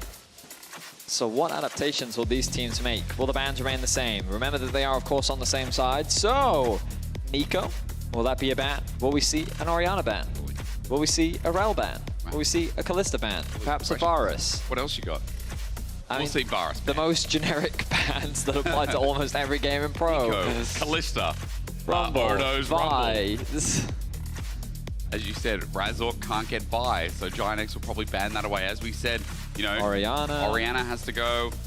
But then where's the room? Because if you don't ban Azir here, it's a Varus ban into either a Vi or an Azir ban. It's one of those two. Okay, there's Varus, and Ready Vedius set it up. I like the song. Yeah, this is your favorite. No, actually, my game 3 is my favorite, the Fonk one. Oh, the deep house. I like this only because I think Oscar's best champion is Cassante. Yeah, most played by far as well. But look at what you give over, because remember, Vi was banned last game. First pick Vi, just like that. I mean, I'm kind of surprised that Razork chose to first pick it. Not that he isn't great on the champion, but I think that there's just so many of the valuable picks. I wonder if they'll move away from Azir and instead go for something like the Ahri. It depends how aggressive their bot lane wants to be. The Zeri Rel response from Giant X should come as no surprise. Here comes Azir. Sure, I don't know. It's with Vi, I guess. What? Not the That's same the effect. question, right? It's either an Ahri, depending on whether or not teams still think she's strong. Yep. I mean, she didn't get nerfed in 14.6. I think she's still a great pick, but yeah, Azir is unlocked. So, do you still want it? The answer to that is sí, señor. I would like the Azir. Gracias. Fantastic Spanish. Also, the Jinx that we were seeing at the end of the regular season now finds its way through. It was banned last series a couple times, if I'm not mistaken. It's the Yone. Oh, wow, okay. Giant X throwing a spanner. He hovered it in game 1. That he He's did. locked it in game 2. Jackie's no stranger to Yone. Has brought it out in the regular season. And respect to the man. Obviously a rookie this year, new to the LEC stage, but he's playing with confidence, you know? He's in a situation where it's not do or die. There is still the lower bracket for them to be able to play through, but in the winter split, Giant X could not find a win in playoffs. It was 2-0 into 2-0, and they were eliminated, which means that in terms of points and a possibility of qualifying for MSI, they really need a deep run in this spring playoffs. Oh, the Terminator. That's the one you noticed? What not Marcus Ratatouille? A rat in the kitchen. That's a nice sign. Wow, these Fnatic fans coming with their signs prepared. Yep. In any case, I love the confidence. Let's see if Jackie's can make this pick work. The Braum Renata, similar to what we saw in the previous game. And then, of course, even more support bans in Rakan and Nautilus. So what have we got left? Tom Kench, Alistair. Rel could be flexed again. Nami, Rel, yeah. Lulu, maybe. Oh, yeah. Especially with the Yone on the team. We have seen Karma move away from priority, but it's still this good is as good. support. I like this. Sejuani, put it into jungle, then you've got the Sejuani Yone. Then you got They're probably thinking about a Gwen top now. Alistair into Rel, I think is fine. Yeah. Alistair Jinx as a lane. That was good. Tom Kench I like more. You like Lulu here? Or probably not into that bottom lane, right? Never mind. I think it could have been fine, but looks like they're just going to go for Tom Kench for more appeal. All right, round us out. You're a magician. What's coming through? Were you going to say this? Yes, actually. Yeah, of course. Oh, they stole my pick before I could say it. I think Giant X want more AP damage, would be my instinct. So naturally you'd think Gwen. How is Gwen against Rek'Sai though? That's a great question. That's probably what they're thinking too. It might be another Jace angle, or is it Twisted Fate? It's Twisted Fate. That's AD top. So where's the AP damage from Giant X? I mean, there's a bit on Sejuani, there's a bit on Zeri. Yeah. There's a bit on TF technically by passive. I mean, they could, I was going to say, they could do AP TF top, but... So let's quickly run through, right? Let's round this out because it's an interesting draft. I feel like for Giant X, we've already said it, lacking a bit of AP damage. Yeah, there's bits and pieces here and there. But there are front lines and nuisances on the other side that can optimize against it. I mean, from a comp perspective, I don't love the TF. I think that it is a good matchup into the Rek'Sai. We've already shown Photon demonstrate that. We did see that. But I think that what Giant X had was a side lane threat with potential good scaling into team fighting. If they'd gone something like Yone Gwen, I think that it would have just given them like more of a wombo combo, multiple backline threats, a lot of potential dive, great synergy with the Sejuani in the early game for skirmishing, I think is also really valuable. Yeah. By going for the TF, you offer more global pick potential and side lane threat in the sense that if Yone's pushing in a side lane, the TF can shadow him behind, potentially find an ultimate pick catch. But yeah, I think Fnatic have a very traditional comp. Their engage isn't the strongest, but because they have Vi, it shouldn't be that bad. I think that Fnatic have pretty powerful pushing lanes and an ability to scale into team fight. They might struggle a little bit in the early game on top side, but again, I think it's a situation where Fnatic's comp is just a little easier to play. Yep. If Giant X get ahead early, then it can be very difficult to stop, you know? When the Yone and a TF get rolling, then they become very hard to shut down just because of how quickly they can take over a side lane and how powerful they are in 1v1s in particular. As look to try and escalate that game. 5 members bot, go. Noah's in the bush, gold card is there, he's gonna run away around the fog of war. Ghost is there, they find him. Cleanse pulled out. That's a nice summoner there for absolutely nothing, so Giant X starting the game with a big positive. Now just a quick reminder while we do see that starting off, there's 2 things I want to tell you about. Team Heretics BDS, that's coming up tomorrow. So remember, we've got games all over Easter long weekend. 4 days. You can do your chocolate hunting, get your rabbits, and then come watch the LEC. But what I want to tell you about is the fact that whoever wins this has to verse the winner of G2 MDK, which is our grand final rematch in the first round. Wouldn't it be funny if it was Fnatic and G2 in round 2? Very similar to a script we recently read. Oh, yes.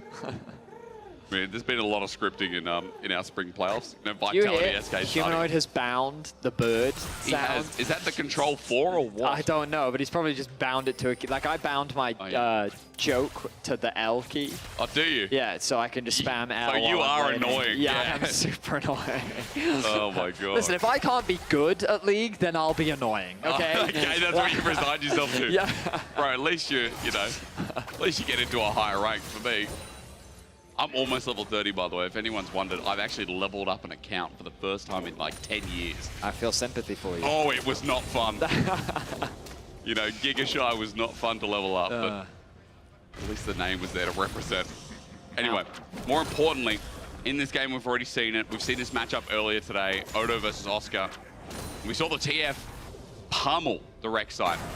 But in this bottom side, I mean, the 2v2 is going well for Fnatic, so on the opposite end of the map, at least the lane is a lot better here, using the range and the early damage that Tahm Kench consistently offers. Rel's a bit awkward at those early levels. Also true. They just kind of have to concede the push for now. Jackie's actually with some control over the lane, leveraging his Q to fight against Humanoid, but it is Jackie's that's taking the worst end of these trades. Yeah. The Doran Shield's going to come in handy though. Razork already looking for a gank in mid. And look at the lane. At least he has Q3 to get away here for Jackie, so he's flashed on away for now. The health shield is good as Jun has also made his way in, but won't be able to close the gap. Jackie's. He used nothing to get out, by the way. I'm really surprised. Do you know the funniest thing is? Earlier today, I was talking with Broxer about how there was a period in time when he was playing with Fnatic, I think it was when he was in Academy, where his whole philosophy was just go mid, gank level 3, trade flash for flash. Okay.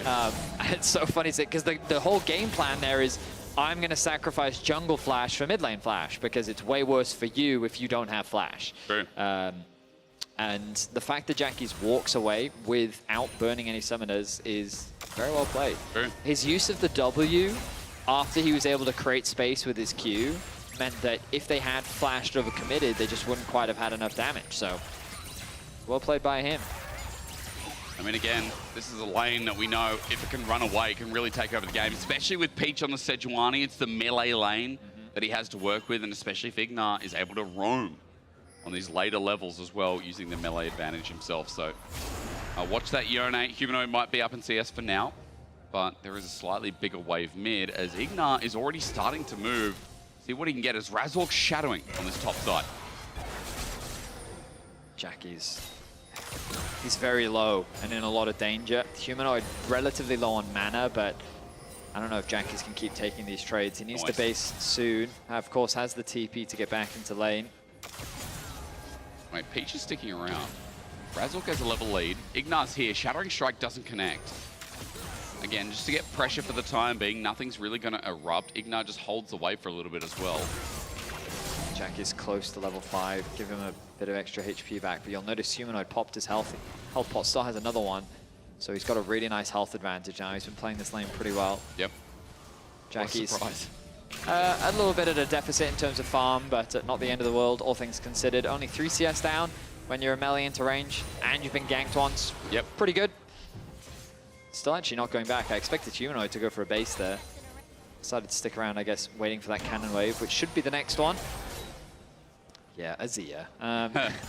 Especially on Humanoid. I mean, last game, laning phase went well. We knew it was Akali. It was a similar deal. Melee versus range. And Humanoid ran away with the game when he started moving around with some of those ultis.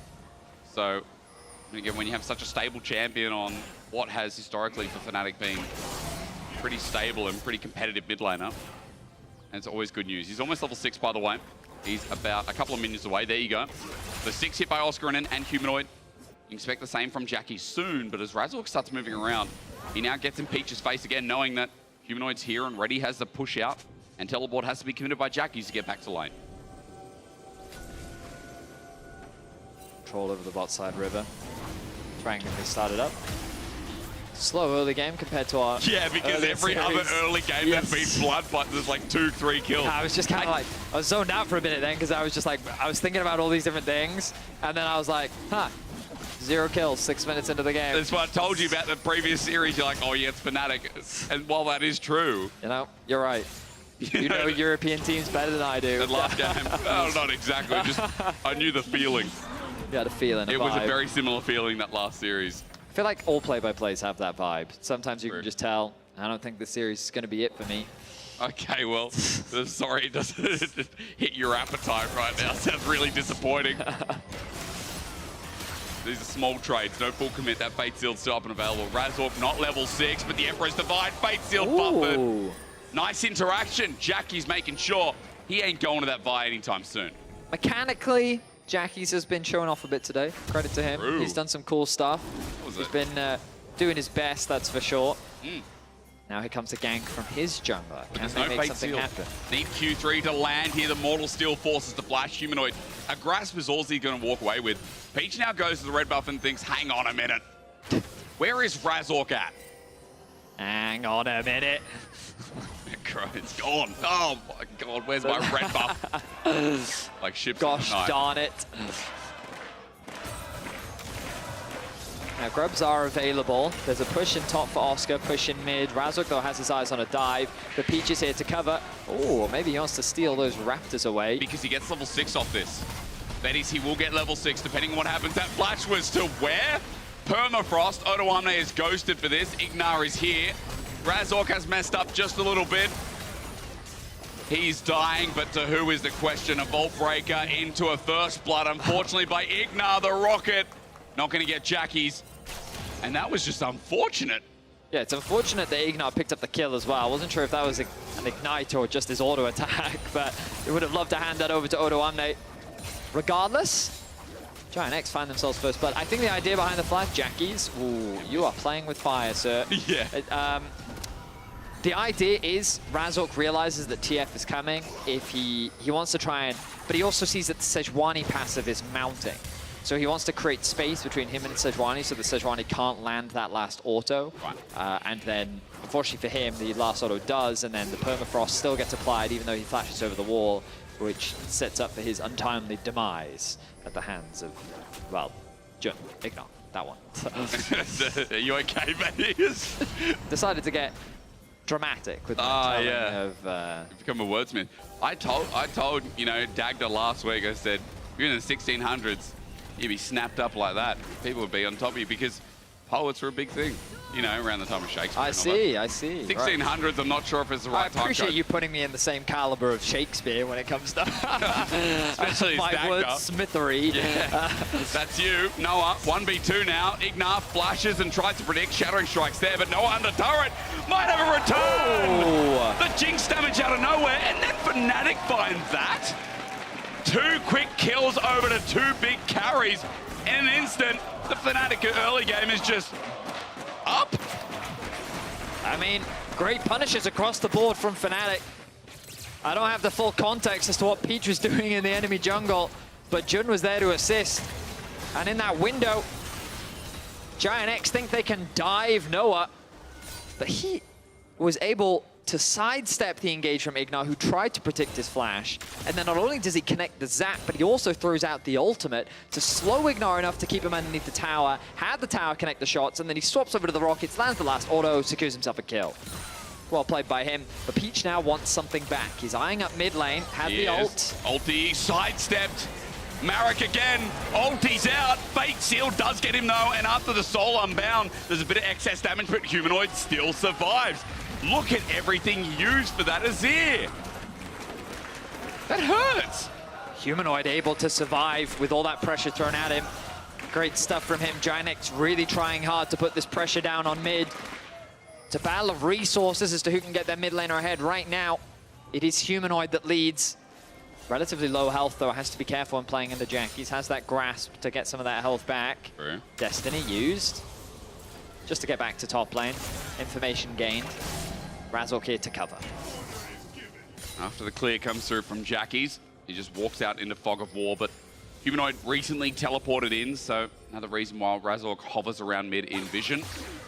As for Noah, I mean, that dive going horribly. Great news for him. Now up 500 gold. And this Jinx, I mean, we said, oh, we know, let's be real. We know when Jinxes fly ahead, they really fly. They certainly do. The dragon spawning 5 seconds. I'm hoping we get a fight. I don't expect us to, but I'm optimistic. Okay. Is it the right time? No. Purely for my own amusement. Okay. It's been a wild day. To be fair, though, first series was wild. First game of this was quite wild. I don't know. It is first round of playoffs as well. I feel like people are kind of finding their feet is normal. But here in this game, I mean, for Giant X, the rug has swept up from under them with some of these early gold leads that are now given over to Fnatic. And maybe to pull the rug back and get the second dragon, they start it now. Humanoid has to walk in from topside. Fnatic are going to be late to this show. But Ignar has just run on in, and he gets knocked up mid-air. The Metal Horse dead as Mega Death Rocket is blocked, and now it turns into a fight. Venius is now amused as Patrick kites it back, but look at how separated they are. Fate Sealed interaction there once again as Jun is taking it up, but Humanoid jumping forward, almost getting Jackie's. Well, Odoamne is like, I'm not joining this fight. I don't care anyway, don't have the ulti. Doesn't matter. Fnatic brute force them off the dragon, and Giant X are going to run for their lives. Jackies goes for another trade against Humanoid. That's a really good trade from Jackies. Q2, dodge Humanoid. Oh my god. If he connected that Q3, it would have gone a kill. Yep. Jackie's slowly starting to get stronger. Feeling himself today. But I'm shocked no one died in that fight. Hysterics. True. Truly shocked. Flabbergasted. Everyone was getting so low, but all these summoners were available because no one was fighting earlier. So all of the flashes we used, the dashes, the ghost, the ignite, everything to get away from that little skirmish. Really nice knockup from Jun, interrupting both Ignar as he tries to disengage from the dismount, and then also knocking up Peach at the same time, set up nicely Fnatic to the start of the fight. Ooh. Well, that was mainly just to interrupt the back, I imagine. I guess so. And the grubs. First ones of the game, they will be the last. Fnatic looking to just get something a bit extra on the map, as now the lane assignments will be redistributed. Bot laners come mid laners go bot, top laners continue as they were. But we got Herald coming up in 30 seconds. Can we appreciate the fact that Noah is 1k gold ahead, 1.2. Yep. He is a strong Jinx. The 20 CS, it's making the difference. I mean, it's also the cull in this early game. That's now completed. Recurve both picked up off the back, by the way. Cull actually sold. So, yeah, it's those big carries that have the lane lead where, look at Odoamne, he is 1k gold up naturally, as we've now seen this matchup in fruition twice. And for the TF, it continues to be a good news story, but not as good as maybe it could have been. I mean, Oscar's just been playing weak side, I think, once again. We've got to wait till he gets into these fights because still going to play the tank front line. And we still know what his role is as Fnatic. Are they caught out here? Yes, they are. The all-in. It's a great ult from Humanoid, but now as he gets gobbled up, Fnatic are here to counterplay. Razork sold, he ceases and desists Ignar, and Humanoid gets a kill, but that fight's sealed! Jackie's the rookie that could! On to Noah, he's going to cleave another. The pile-up from Fnatic backfires, and Jackie's is once again showing us how it's done today. Jackie's finally connects that crucial ultimate. Throughout this game, he's been using it to evade collapses coming out from Fnatic, but this time around, he and Patrick can convert it into some big kills. It starts off with a collapse onto Humanoid. Giant X thought that they'd caught him out in the bot lane Tribush. He answers with an amazing Azir ultimate to buy himself time. You think at that point, Fnatic's going to get a big turnaround, win a fight, and then start snowballing this game. But the arrival of Jackie's turns that whole play around. Well played from him. He finally gives Giant X the gold leads. They break the mid tower. Odoamne looking to secure this top one. Ghost used. All in. Oscar in and does that damage. Odo did take a turret shot. Oscar's ulti available. Reed tunnels in. Gold card on the way out, though, for good measure. No 1v1 there. Now Fnatic looking for something more in the bottom side as they encroach enemy jungle space, but maybe it is just to open up this bot side turret. Yeah, they just want to cross map. First they know that top tower is going to fall soon, and they want to try and secure it. Dragon in 130. Destroying this also makes it easier to gain access into the river after losing your mid tower. Patrick, though, going to respond in kind by pushing that mid one. We look back at this replay, as we talked about, it's Jun here mainly covering for Humanoids. Jackie's then comes in, chipping away at Humanoid's HP. Really nice ultimate. He's going to get Fate Sealed back. And now it's a 2 versus 3, 2 versus 4. But look at this ulti here from Jackie's. Nice Q into 4-man ulti. The consume had already been used by Jun earlier on in the fight to get Humanoid to safety, which means he doesn't have it available. The coaching staff from Giant X are elated off the back of that play. Now Jackie's with Blade of the Ruined King finished is going to be in a strong spot as we break out into the side lanes. It has definitely been broken out from Jackie's, though. I mean, Blade of the Ruined King picked up, and yes, he's down on CS, but still pushed Giant X into a gold lead. Now Patrick as well, holding some of that gold. And top lane was already up. So as they look to push this turret, it's a dive on a Humanoid. Good side set, but no minion wave here. None at all. Fate Sealed as well as he backs and forth. Shifting Sands. Peach almost goes to his death as Ignar is now here. A Magnet Storm used. Under turret, he'll take one too many. But survive. Thank you, Lockett. Wait!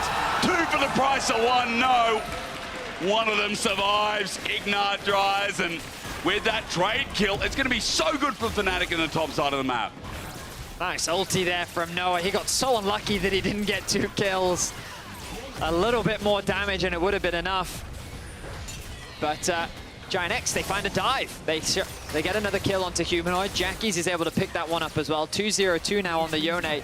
He's becoming a very serious threat, and all those early gold leads that Fnatic had been able to build up are very quickly dwindling. The Herald secured mean that Fnatic can try to open up this mid tower. The Giant X feeling more confidence as their second items are being completed. Giant X definitely came here to play. Struggled in game one, but they need to keep this momentum going. They need to keep winning out on these picks, these fights. Because they were in a decent spot in the previous game, but they then sort of in the mid game just passively lost control over the map. Yeah. They gave Fnatic more space, and then Fnatic found a single fight, which they converted into a Baron. So don't want to allow that to happen again. Jackies. Soul Unbound does quite a lot here. Jun, the tank though, even with Blade of the Roaring King, able to absorb the damage. As Fnatic position aggressively mid, they want this next dragon. Mountain stats as well for someone like Oscar and for Jun would be a nice touch as they're into River first. They start this one off, and Giant X have to walk into this. How dangerous is it? Never mind, Jackies doesn't care. Onto Razork, he could just be dead. That's the jungler gold card. The angle, Jun saves his life. Massive shield coming out. Re-engage onto Peach while Humanoid finds Ignar. Another engage tool of Giant X. That's just going to be collapsed upon and destroyed. Fnatic with low health bars though, and Jackies still waiting for the perfect ulti. Fate sealed as a two-man, but he's so deep, goes back, disengages, and look at who they were trying to kill with the death rocket out. It's Noah, baby. Separate the waters, walk to the season. Noah will make it so. A nice team fight from Fnatic.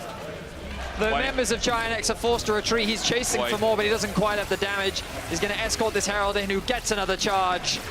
The Dragon will be secured as well by Fnatic.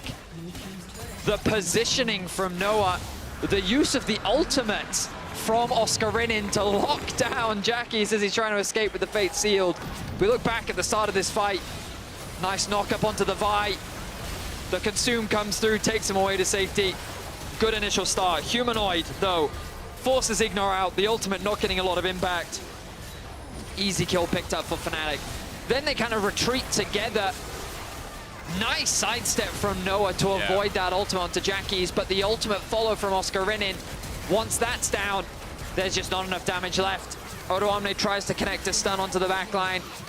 It doesn't really convert into much. Oh, yeah.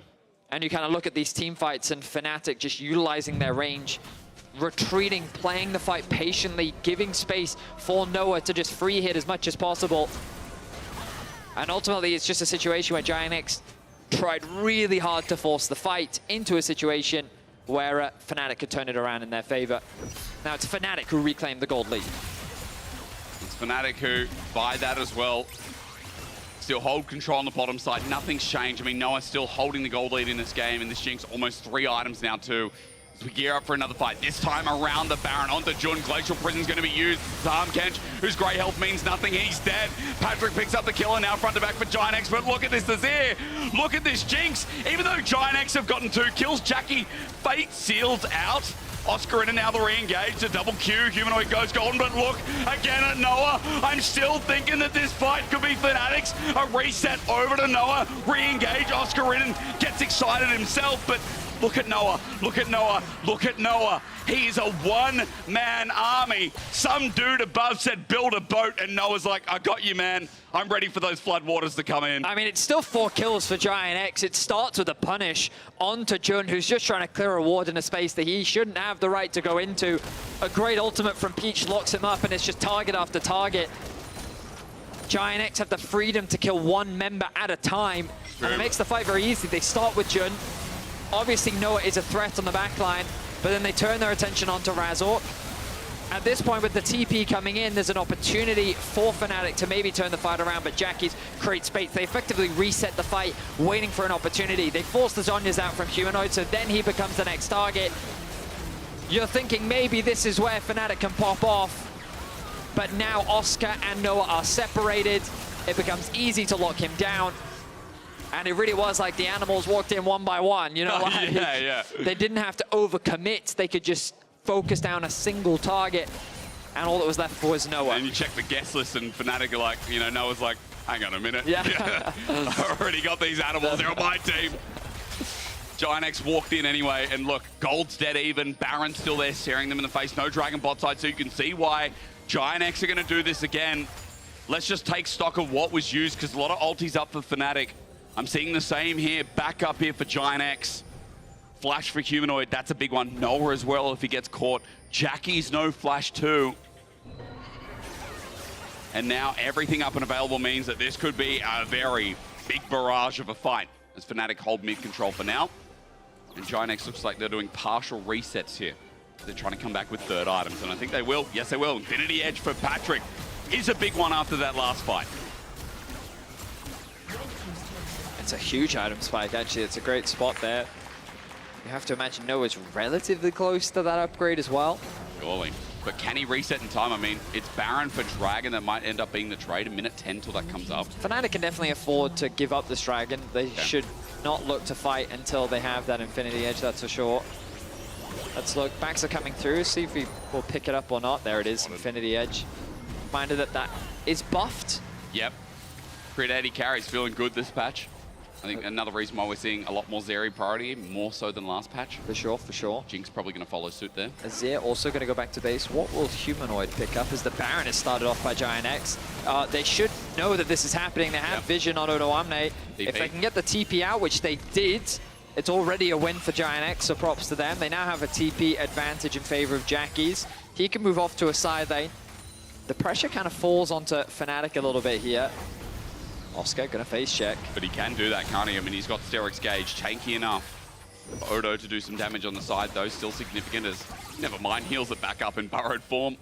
But Dragon's up in 15, and while Baron was looked at by Giant X, Fnatic still thinking about moving to Soul Point if they can make it a non-trade. As Jackie's jumps in onto Jun. But, wow, that was damage from Noah. With the range there as well, again, that third item makes him a serious threat. Dragon is up, and look who's heading towards it. It is Fnatic. Noah's Two members, it's Humanoid and Noah that are actually down there. They're paranoid about the Baron being started. Brazork almost caught out with a Glacial Prison. Now it's Oscar in, gold cards there. Odo has ghosted into this. A quick note as that brings Noah back on in. They forget it. Jackie's on the back line, though. Looking for it is Humanoid. Ultis at Yone. Not good, but Brazork finds a pick in the back line. And Odoamne taken down immediately. Fnatic full on forward as look at Noah again. The Red sees nothing, but Patrick jumps on in as Jun saves his life, saves the game. Jun is the hero. The elephant that repopulates the earth. A double kill over, but forget that. Patrick's dead. And Fnatic now just running down the last remnants. Jun and Noah, the Korean bot lane that could, have just brought this into a Baron. Well, I don't think they can actually start the Baron. Maybe not. Just because Oscar Renin decided to try and chase for more kills, but you can't afford to risk it when Peach is still alive. When the enemy jungler still has that smite, it's a gamble you can't afford to take. So instead, resets are going to come through. Zeal picked up by Noah. They're going to make a beeline towards that dragon. Not over. So the ultimate comes down onto Odoamne here. He stuns up Jun. The front line for Fnatic remains strong. Nice ulti there from Jackie's, baited out from Humanoid, so no wombo combos available, but then the Vi ultimate combined with the damage of Fnatic is enough. Great ulti there from Ignar to kind of CC up Humanoid, but Oscar Renin again gets onto Jackie's, makes it impossible for him to play. Patrick commits the flash to securing that kill onto Humanoid, while Jun keeps his AD carry alive. Means that Fnatic ends up winning out. Just barely, though. You can see how tense these fights are. Jackie's didn't burn flash in the last play. Bait sealed back up, almost level 16. Humanoid doesn't have flash. I'm looking as well because Patrick with no summoners going to be difficult, but Jackie's now set up in position. There's Humanoid ulti, but he's burnt down. Jackie sets it up for Giant X, a great start as Peach is absorbing the damage. Should make a Death Rocket almost a reset, but Noah can touch Noah. Fate sealed, can't touch Noah. He flashes away. You can't touch Noah. He's the blessed one. A triple down pact, and as they try and try and try and try again, you can't touch Noah. It's an ace for Fnatic, and they may well just look to end the game right now. Oscar needs to tank these towers so that the minions don't die. Off the back of a single team fight, Fnatic might have just done it.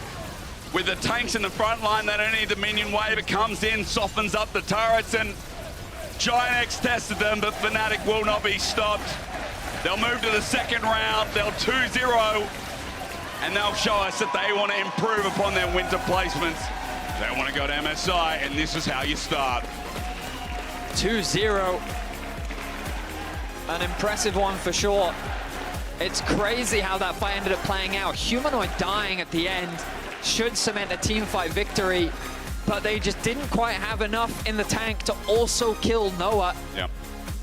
Patrick was 8-2-2 at the end of that game. He was dishing out damage. He was a real threat, but when it came down to the backline, I think the biggest difference was Oscar Rinnan and Razork. They could just kill anyone that they got their hands on. Very true. He was a pain in that Rek'Sai, but ladies and gentlemen, you can vote for your Kia player of the game at OnX, I should say. Now, I saw, who did I see? Did I see Oscar Rinnan? Oscar Rinnan, Humanoid, and Noah. Okay, very valid votes there. Who would I vote for? Oscar Rinnan had a good series. I mean, I think it should be Oscar. I think that throughout the series, I mean, I think the split, like there were some issues in this split as well. You know, Oscar had some up and down moments. For sure. You know, again, stemming off the back of winter playoffs. But his Rek'Sai was really impactful. Like, obviously, Noah was a big talking point in the fights because of his spacing and the damage that he was able to consistently dish out. Yeah. But we think about consistency throughout the whole series. Oscar Rinnan was just dominating in the first matchup. Agreed. And then this time round, you just saw his impact in the fights, and it was crucial every single time. So, in my opinion, I'd probably vote for Oscar, but I don't vote. You guys do. You have to go to LEC on X, so you can decide. We'll find out. At the very least, again, Noah, as soon as he was untouched, as soon as everyone used everything and it missed, Noah was able to free fire. So props again to, I guess, the setup from Fnatic as well, right? Like that was an insane, what do you want to call it? Insane front to back, insane 5v5 to round out the game. I think there were a lot of moments like that because of people like Jun on this Tahm Kench, because of people like Humanoid with this setup, even though he dies at the start of the final play, still able to close it out quite cleanly. Yeah, I mean, credit to Fnatic. They'll be moving on into our upper bracket. Now, they will not be playing against Vitality. No. They will be playing against the winner of G2 Mad. G2 versus Mad, which will be happening tomorrow. But that's all ahead of us. Instead, we're going to toss to an interview with Razork now. Well done. Thanks, guys. All right. Yeah, interview with Razork. Hi, everyone. I'm Ginny, joined with Razork from Fnatic. Congratulations on a very dominant win against your first opponent in the BO3s. How are you feeling right now? I'm feeling good. I think the first game was fine, and I think the second game was a little bit harder. But yeah, I mean, we had really good front-to-back comp, and we just won, I guess. Yep. We'll talk about that later, because they also went full AD, which was very interesting, considering the amount of tanks on your team. But I have a little surprise for you. I said that to you before the interview actually started. So to spoil your surprise, you can look over in the audience. Your parents are there. Yeah, they're there. And we also gave them a microphone. So they will tell you something. Let's hear what they have to say. Yeah, but they don't know English. No, in Spanish. Oh, okay. I got you, don't worry. No English, no English. No English.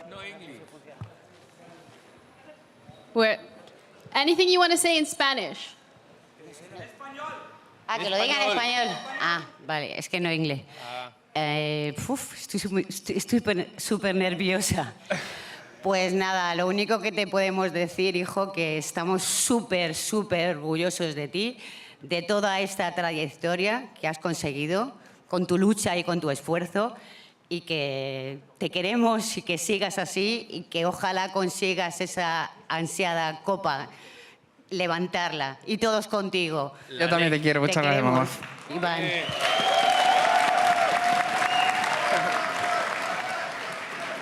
Now, I don't speak Spanish, unfortunately, but you do, so would you like to translate that? Because that sounded very heartfelt. Yeah, I mean, she basically said that she's very proud of me and my trajectory as a player, and that she wishes that I can lift the LEC trophy as soon as possible, because it's like my dream right now and my short-term goal. So, yeah, and then that they love me. That's what they say. That is very cute. Well, thank you for translating that. Lifting the LEC trophy is something that is becoming more and more realistic with every day that goes on. So looking at your performance in this game particularly, how are you going to step it up next? Because you're going to be playing against the winner of, it would be G2, and they're going up against, I remember correctly, Mad Lions, yeah.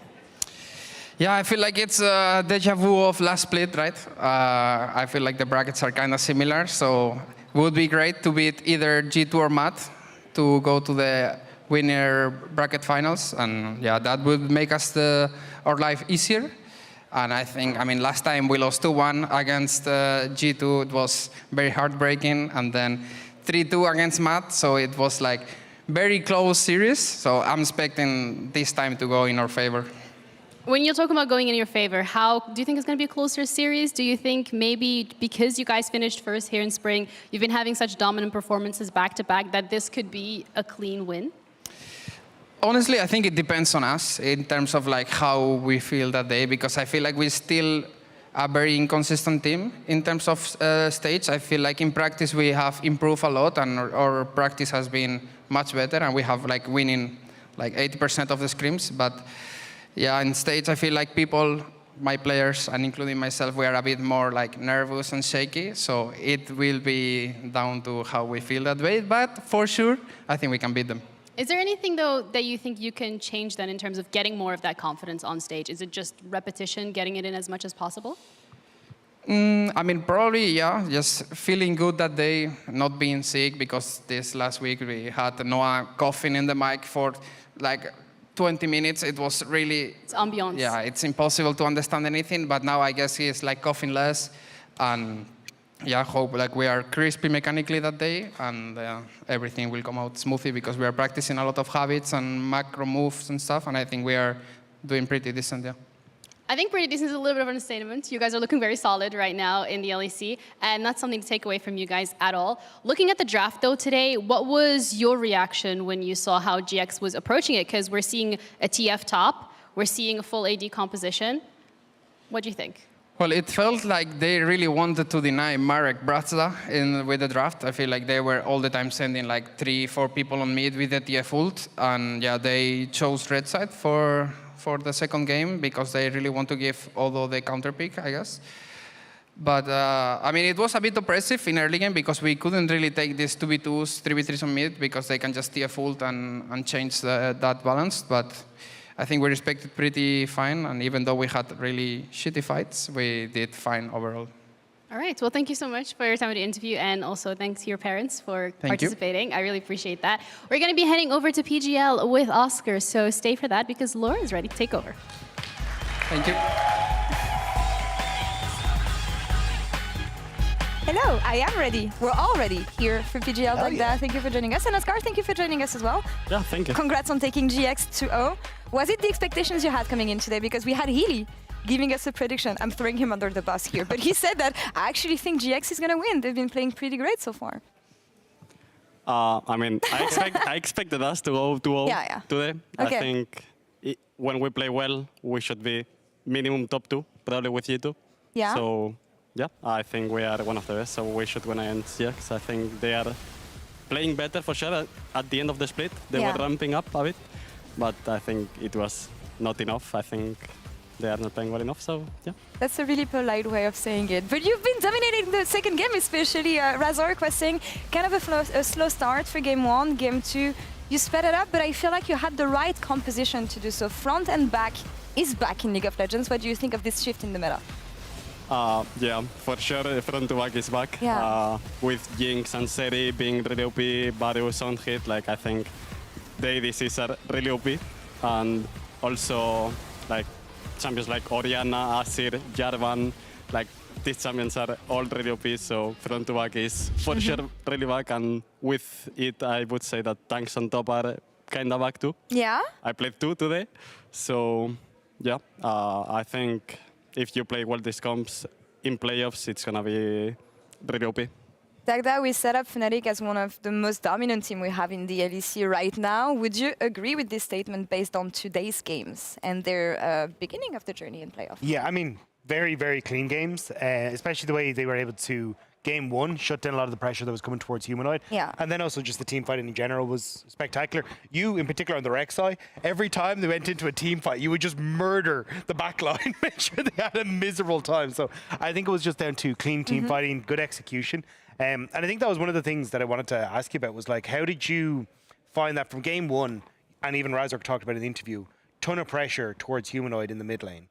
And then knowing that that was probably going to be the case in game 2, how did you kind of get ready or adapt for that coming into game 2? I think in game 1 we took like bad fights around mid probably with the TF. I think we just talked a bit about it, like that we should be more conscious about the ult, and that it's hard to fight around mid in general. It's easier to fight around bot because TF cannot impact it, so it's fine to fight there. But mid, if he has a winning matchup, he can always move. So we just tried to chill more around mid. We knew that they wanted to gank Marek a lot. Yeah. Like it seemed like their game plan was around just killing mid. So we were just really conscious after game 1. We talked about it, and I think we wanted to chill a bit early game. We had a better comp too. They were full AD.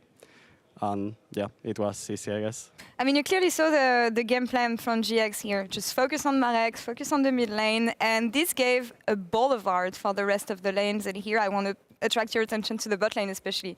Noah got the Kia player of the game because of the space and the agency that he got in this game and in this series. What did you think of his performance, and how well was he communicating, being the main source of damage in team fights and clutching the fights?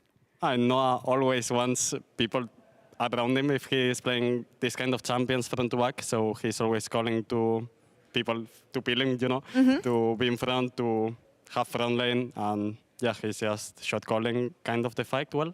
So we just protect him, and it's easy, I guess. I think the fights this game were not the cleanest. I think we rolled a bit sometimes, but in the end, like in the last fight, we won 4v5, I think, because they decocked Marek, and Noah was dealing a lot of damage, so it was, I don't know, easy, I guess, if we played well, like even if it's 4v5. He's been a standout player for Fnatic, I feel. And I know we had discussions backstage like that about the Lucian Nami coming back. Fnatic pulled this one off once again. Do you think it's the kind of duo that we're going to see, especially in the hands of Noah and June? I definitely think you can. I think one of the things that you guys, Fnatic, did well in game 1 was like actually playing around the power spike, which was, hey, we're going to try and set up when Lucian has actually hit his 1-item spike. Let's try and find fights. Let's try and be a little bit more aggressive. And I think it helped as well that Giant X were so consistently looking for skirmishes and looking for plays. But I definitely think the fact that you've got such a strong mid lane, when you hit the mid game, you can pop the Lucian mid lane and then play for side lane picks. Like you were finding a lot with Razork when it came to like top and side lane. So I definitely think it has a place, and especially if you're going to play a bit more of like a pick style, I think you guys can make it work very, very well. Yeah, I mean, I think Lucian Nami is pretty strong into some bot lanes right now. Okay. And if you play well around it when it spikes with the rapid fire, and he's just gonna one-shot everyone, right? So you just have to play well. I think it's a really special bot lane to play with. Like, I think it's actually pretty hard to play it well. So I mean, I think last split it was meta, and we didn't have a lot of success with it, like everyone in the league. So it means that it's really hard, but I think we can probably make it work if we keep playing it, You said that tanks are back on the top lane. Is that a yes or no? Do you like it or not? How happy do you feel about this change? I mean, I've never been a super fan of tanks in general, but if they're OP, I will play them, Like, I'm fine playing them. Like, when they are OP, I kind of enjoy it because, like, if you play well a tank matchup, you feel it a lot. Like, you are going to be super ahead as a tank matchup, and you are just going to be way more useful, right? So, or even against a carry, if you're playing against a carry and you're playing well, he's going to be super useless because he's not going to deal any damage, and you're just going to be ulting everyone and winning the fight, right? So, like, if you play them well, I think they are super OP. When you think of your own performance, Oscarinin, since the beginning of the year, actually, it feels like winter was a bit difficult for you. You're coming back full strength here in spring. Anything specific you've been working on?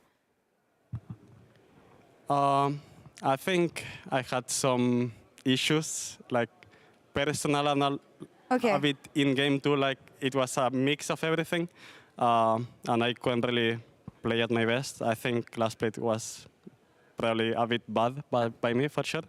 I think this split I'm playing better. I think I can still play way better, obviously, but I think I'm playing decently well. Better performances are rewarded sometimes.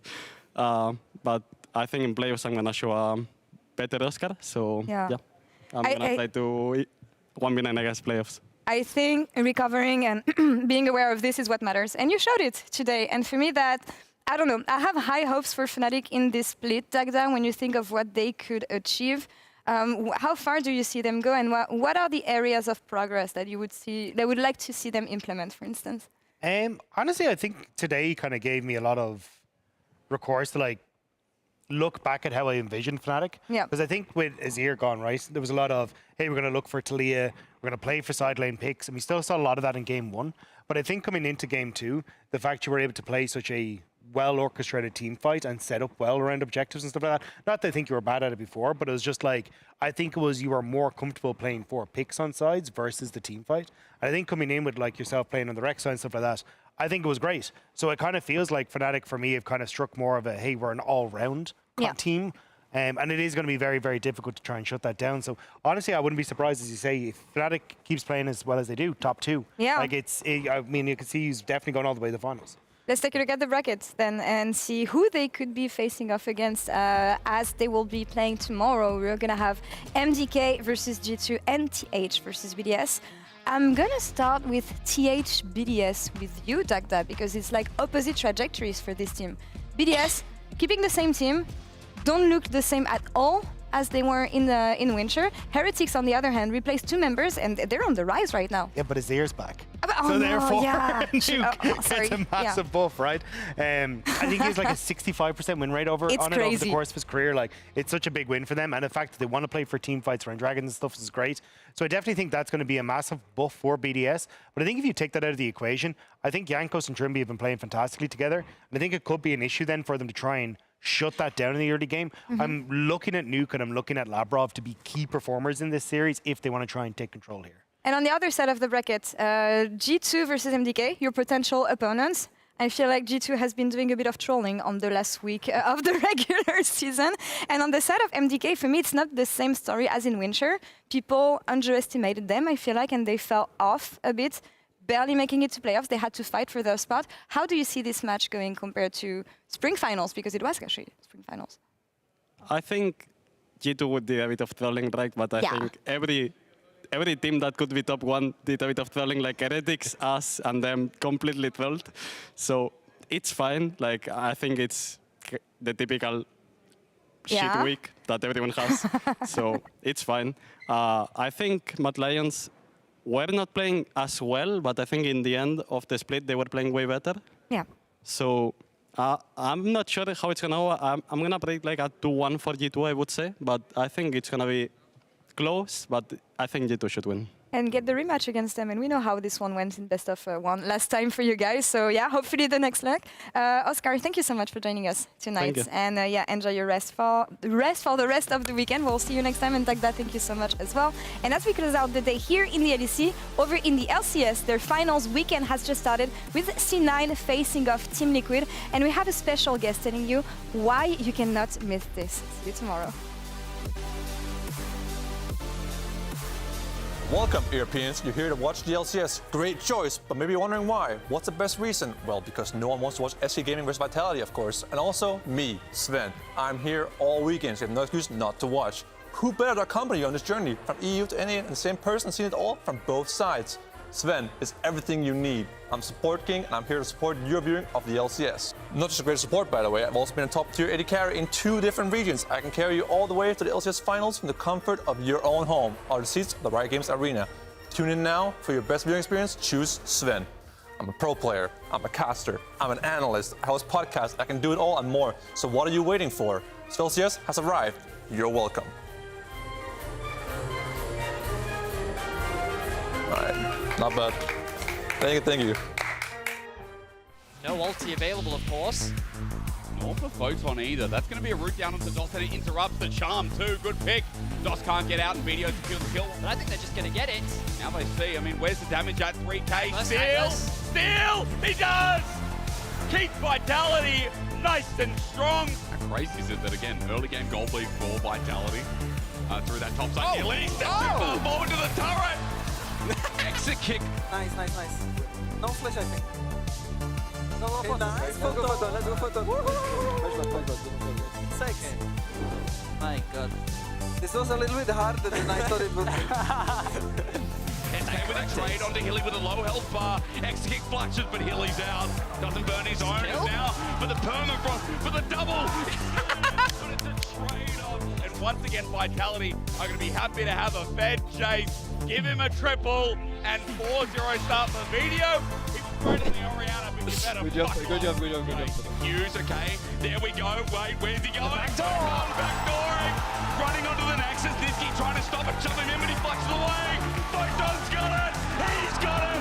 What a way to end the series. Jordan flash Aqua Prison onto the enemy jungler. No one's been ignited, but he won't care. He flashes two, runs on in. Humanoid steals it from over the wall. We can ask after, okay? Together. I can catch someone here, maybe. Maybe say you, look, say you. Say you. Nice, go nuts. Ignar flashes and tries to predict Shattering Strikes there, but no under turret.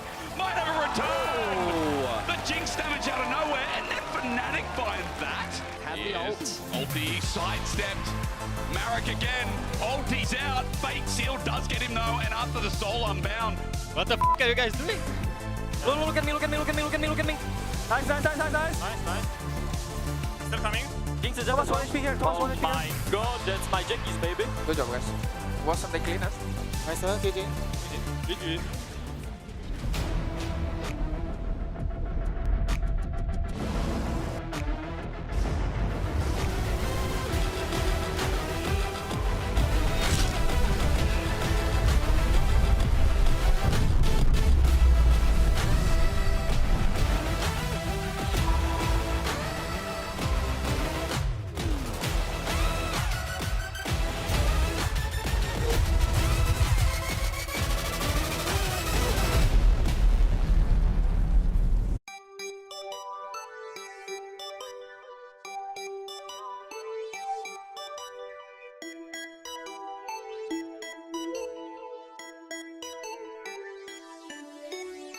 Thank you.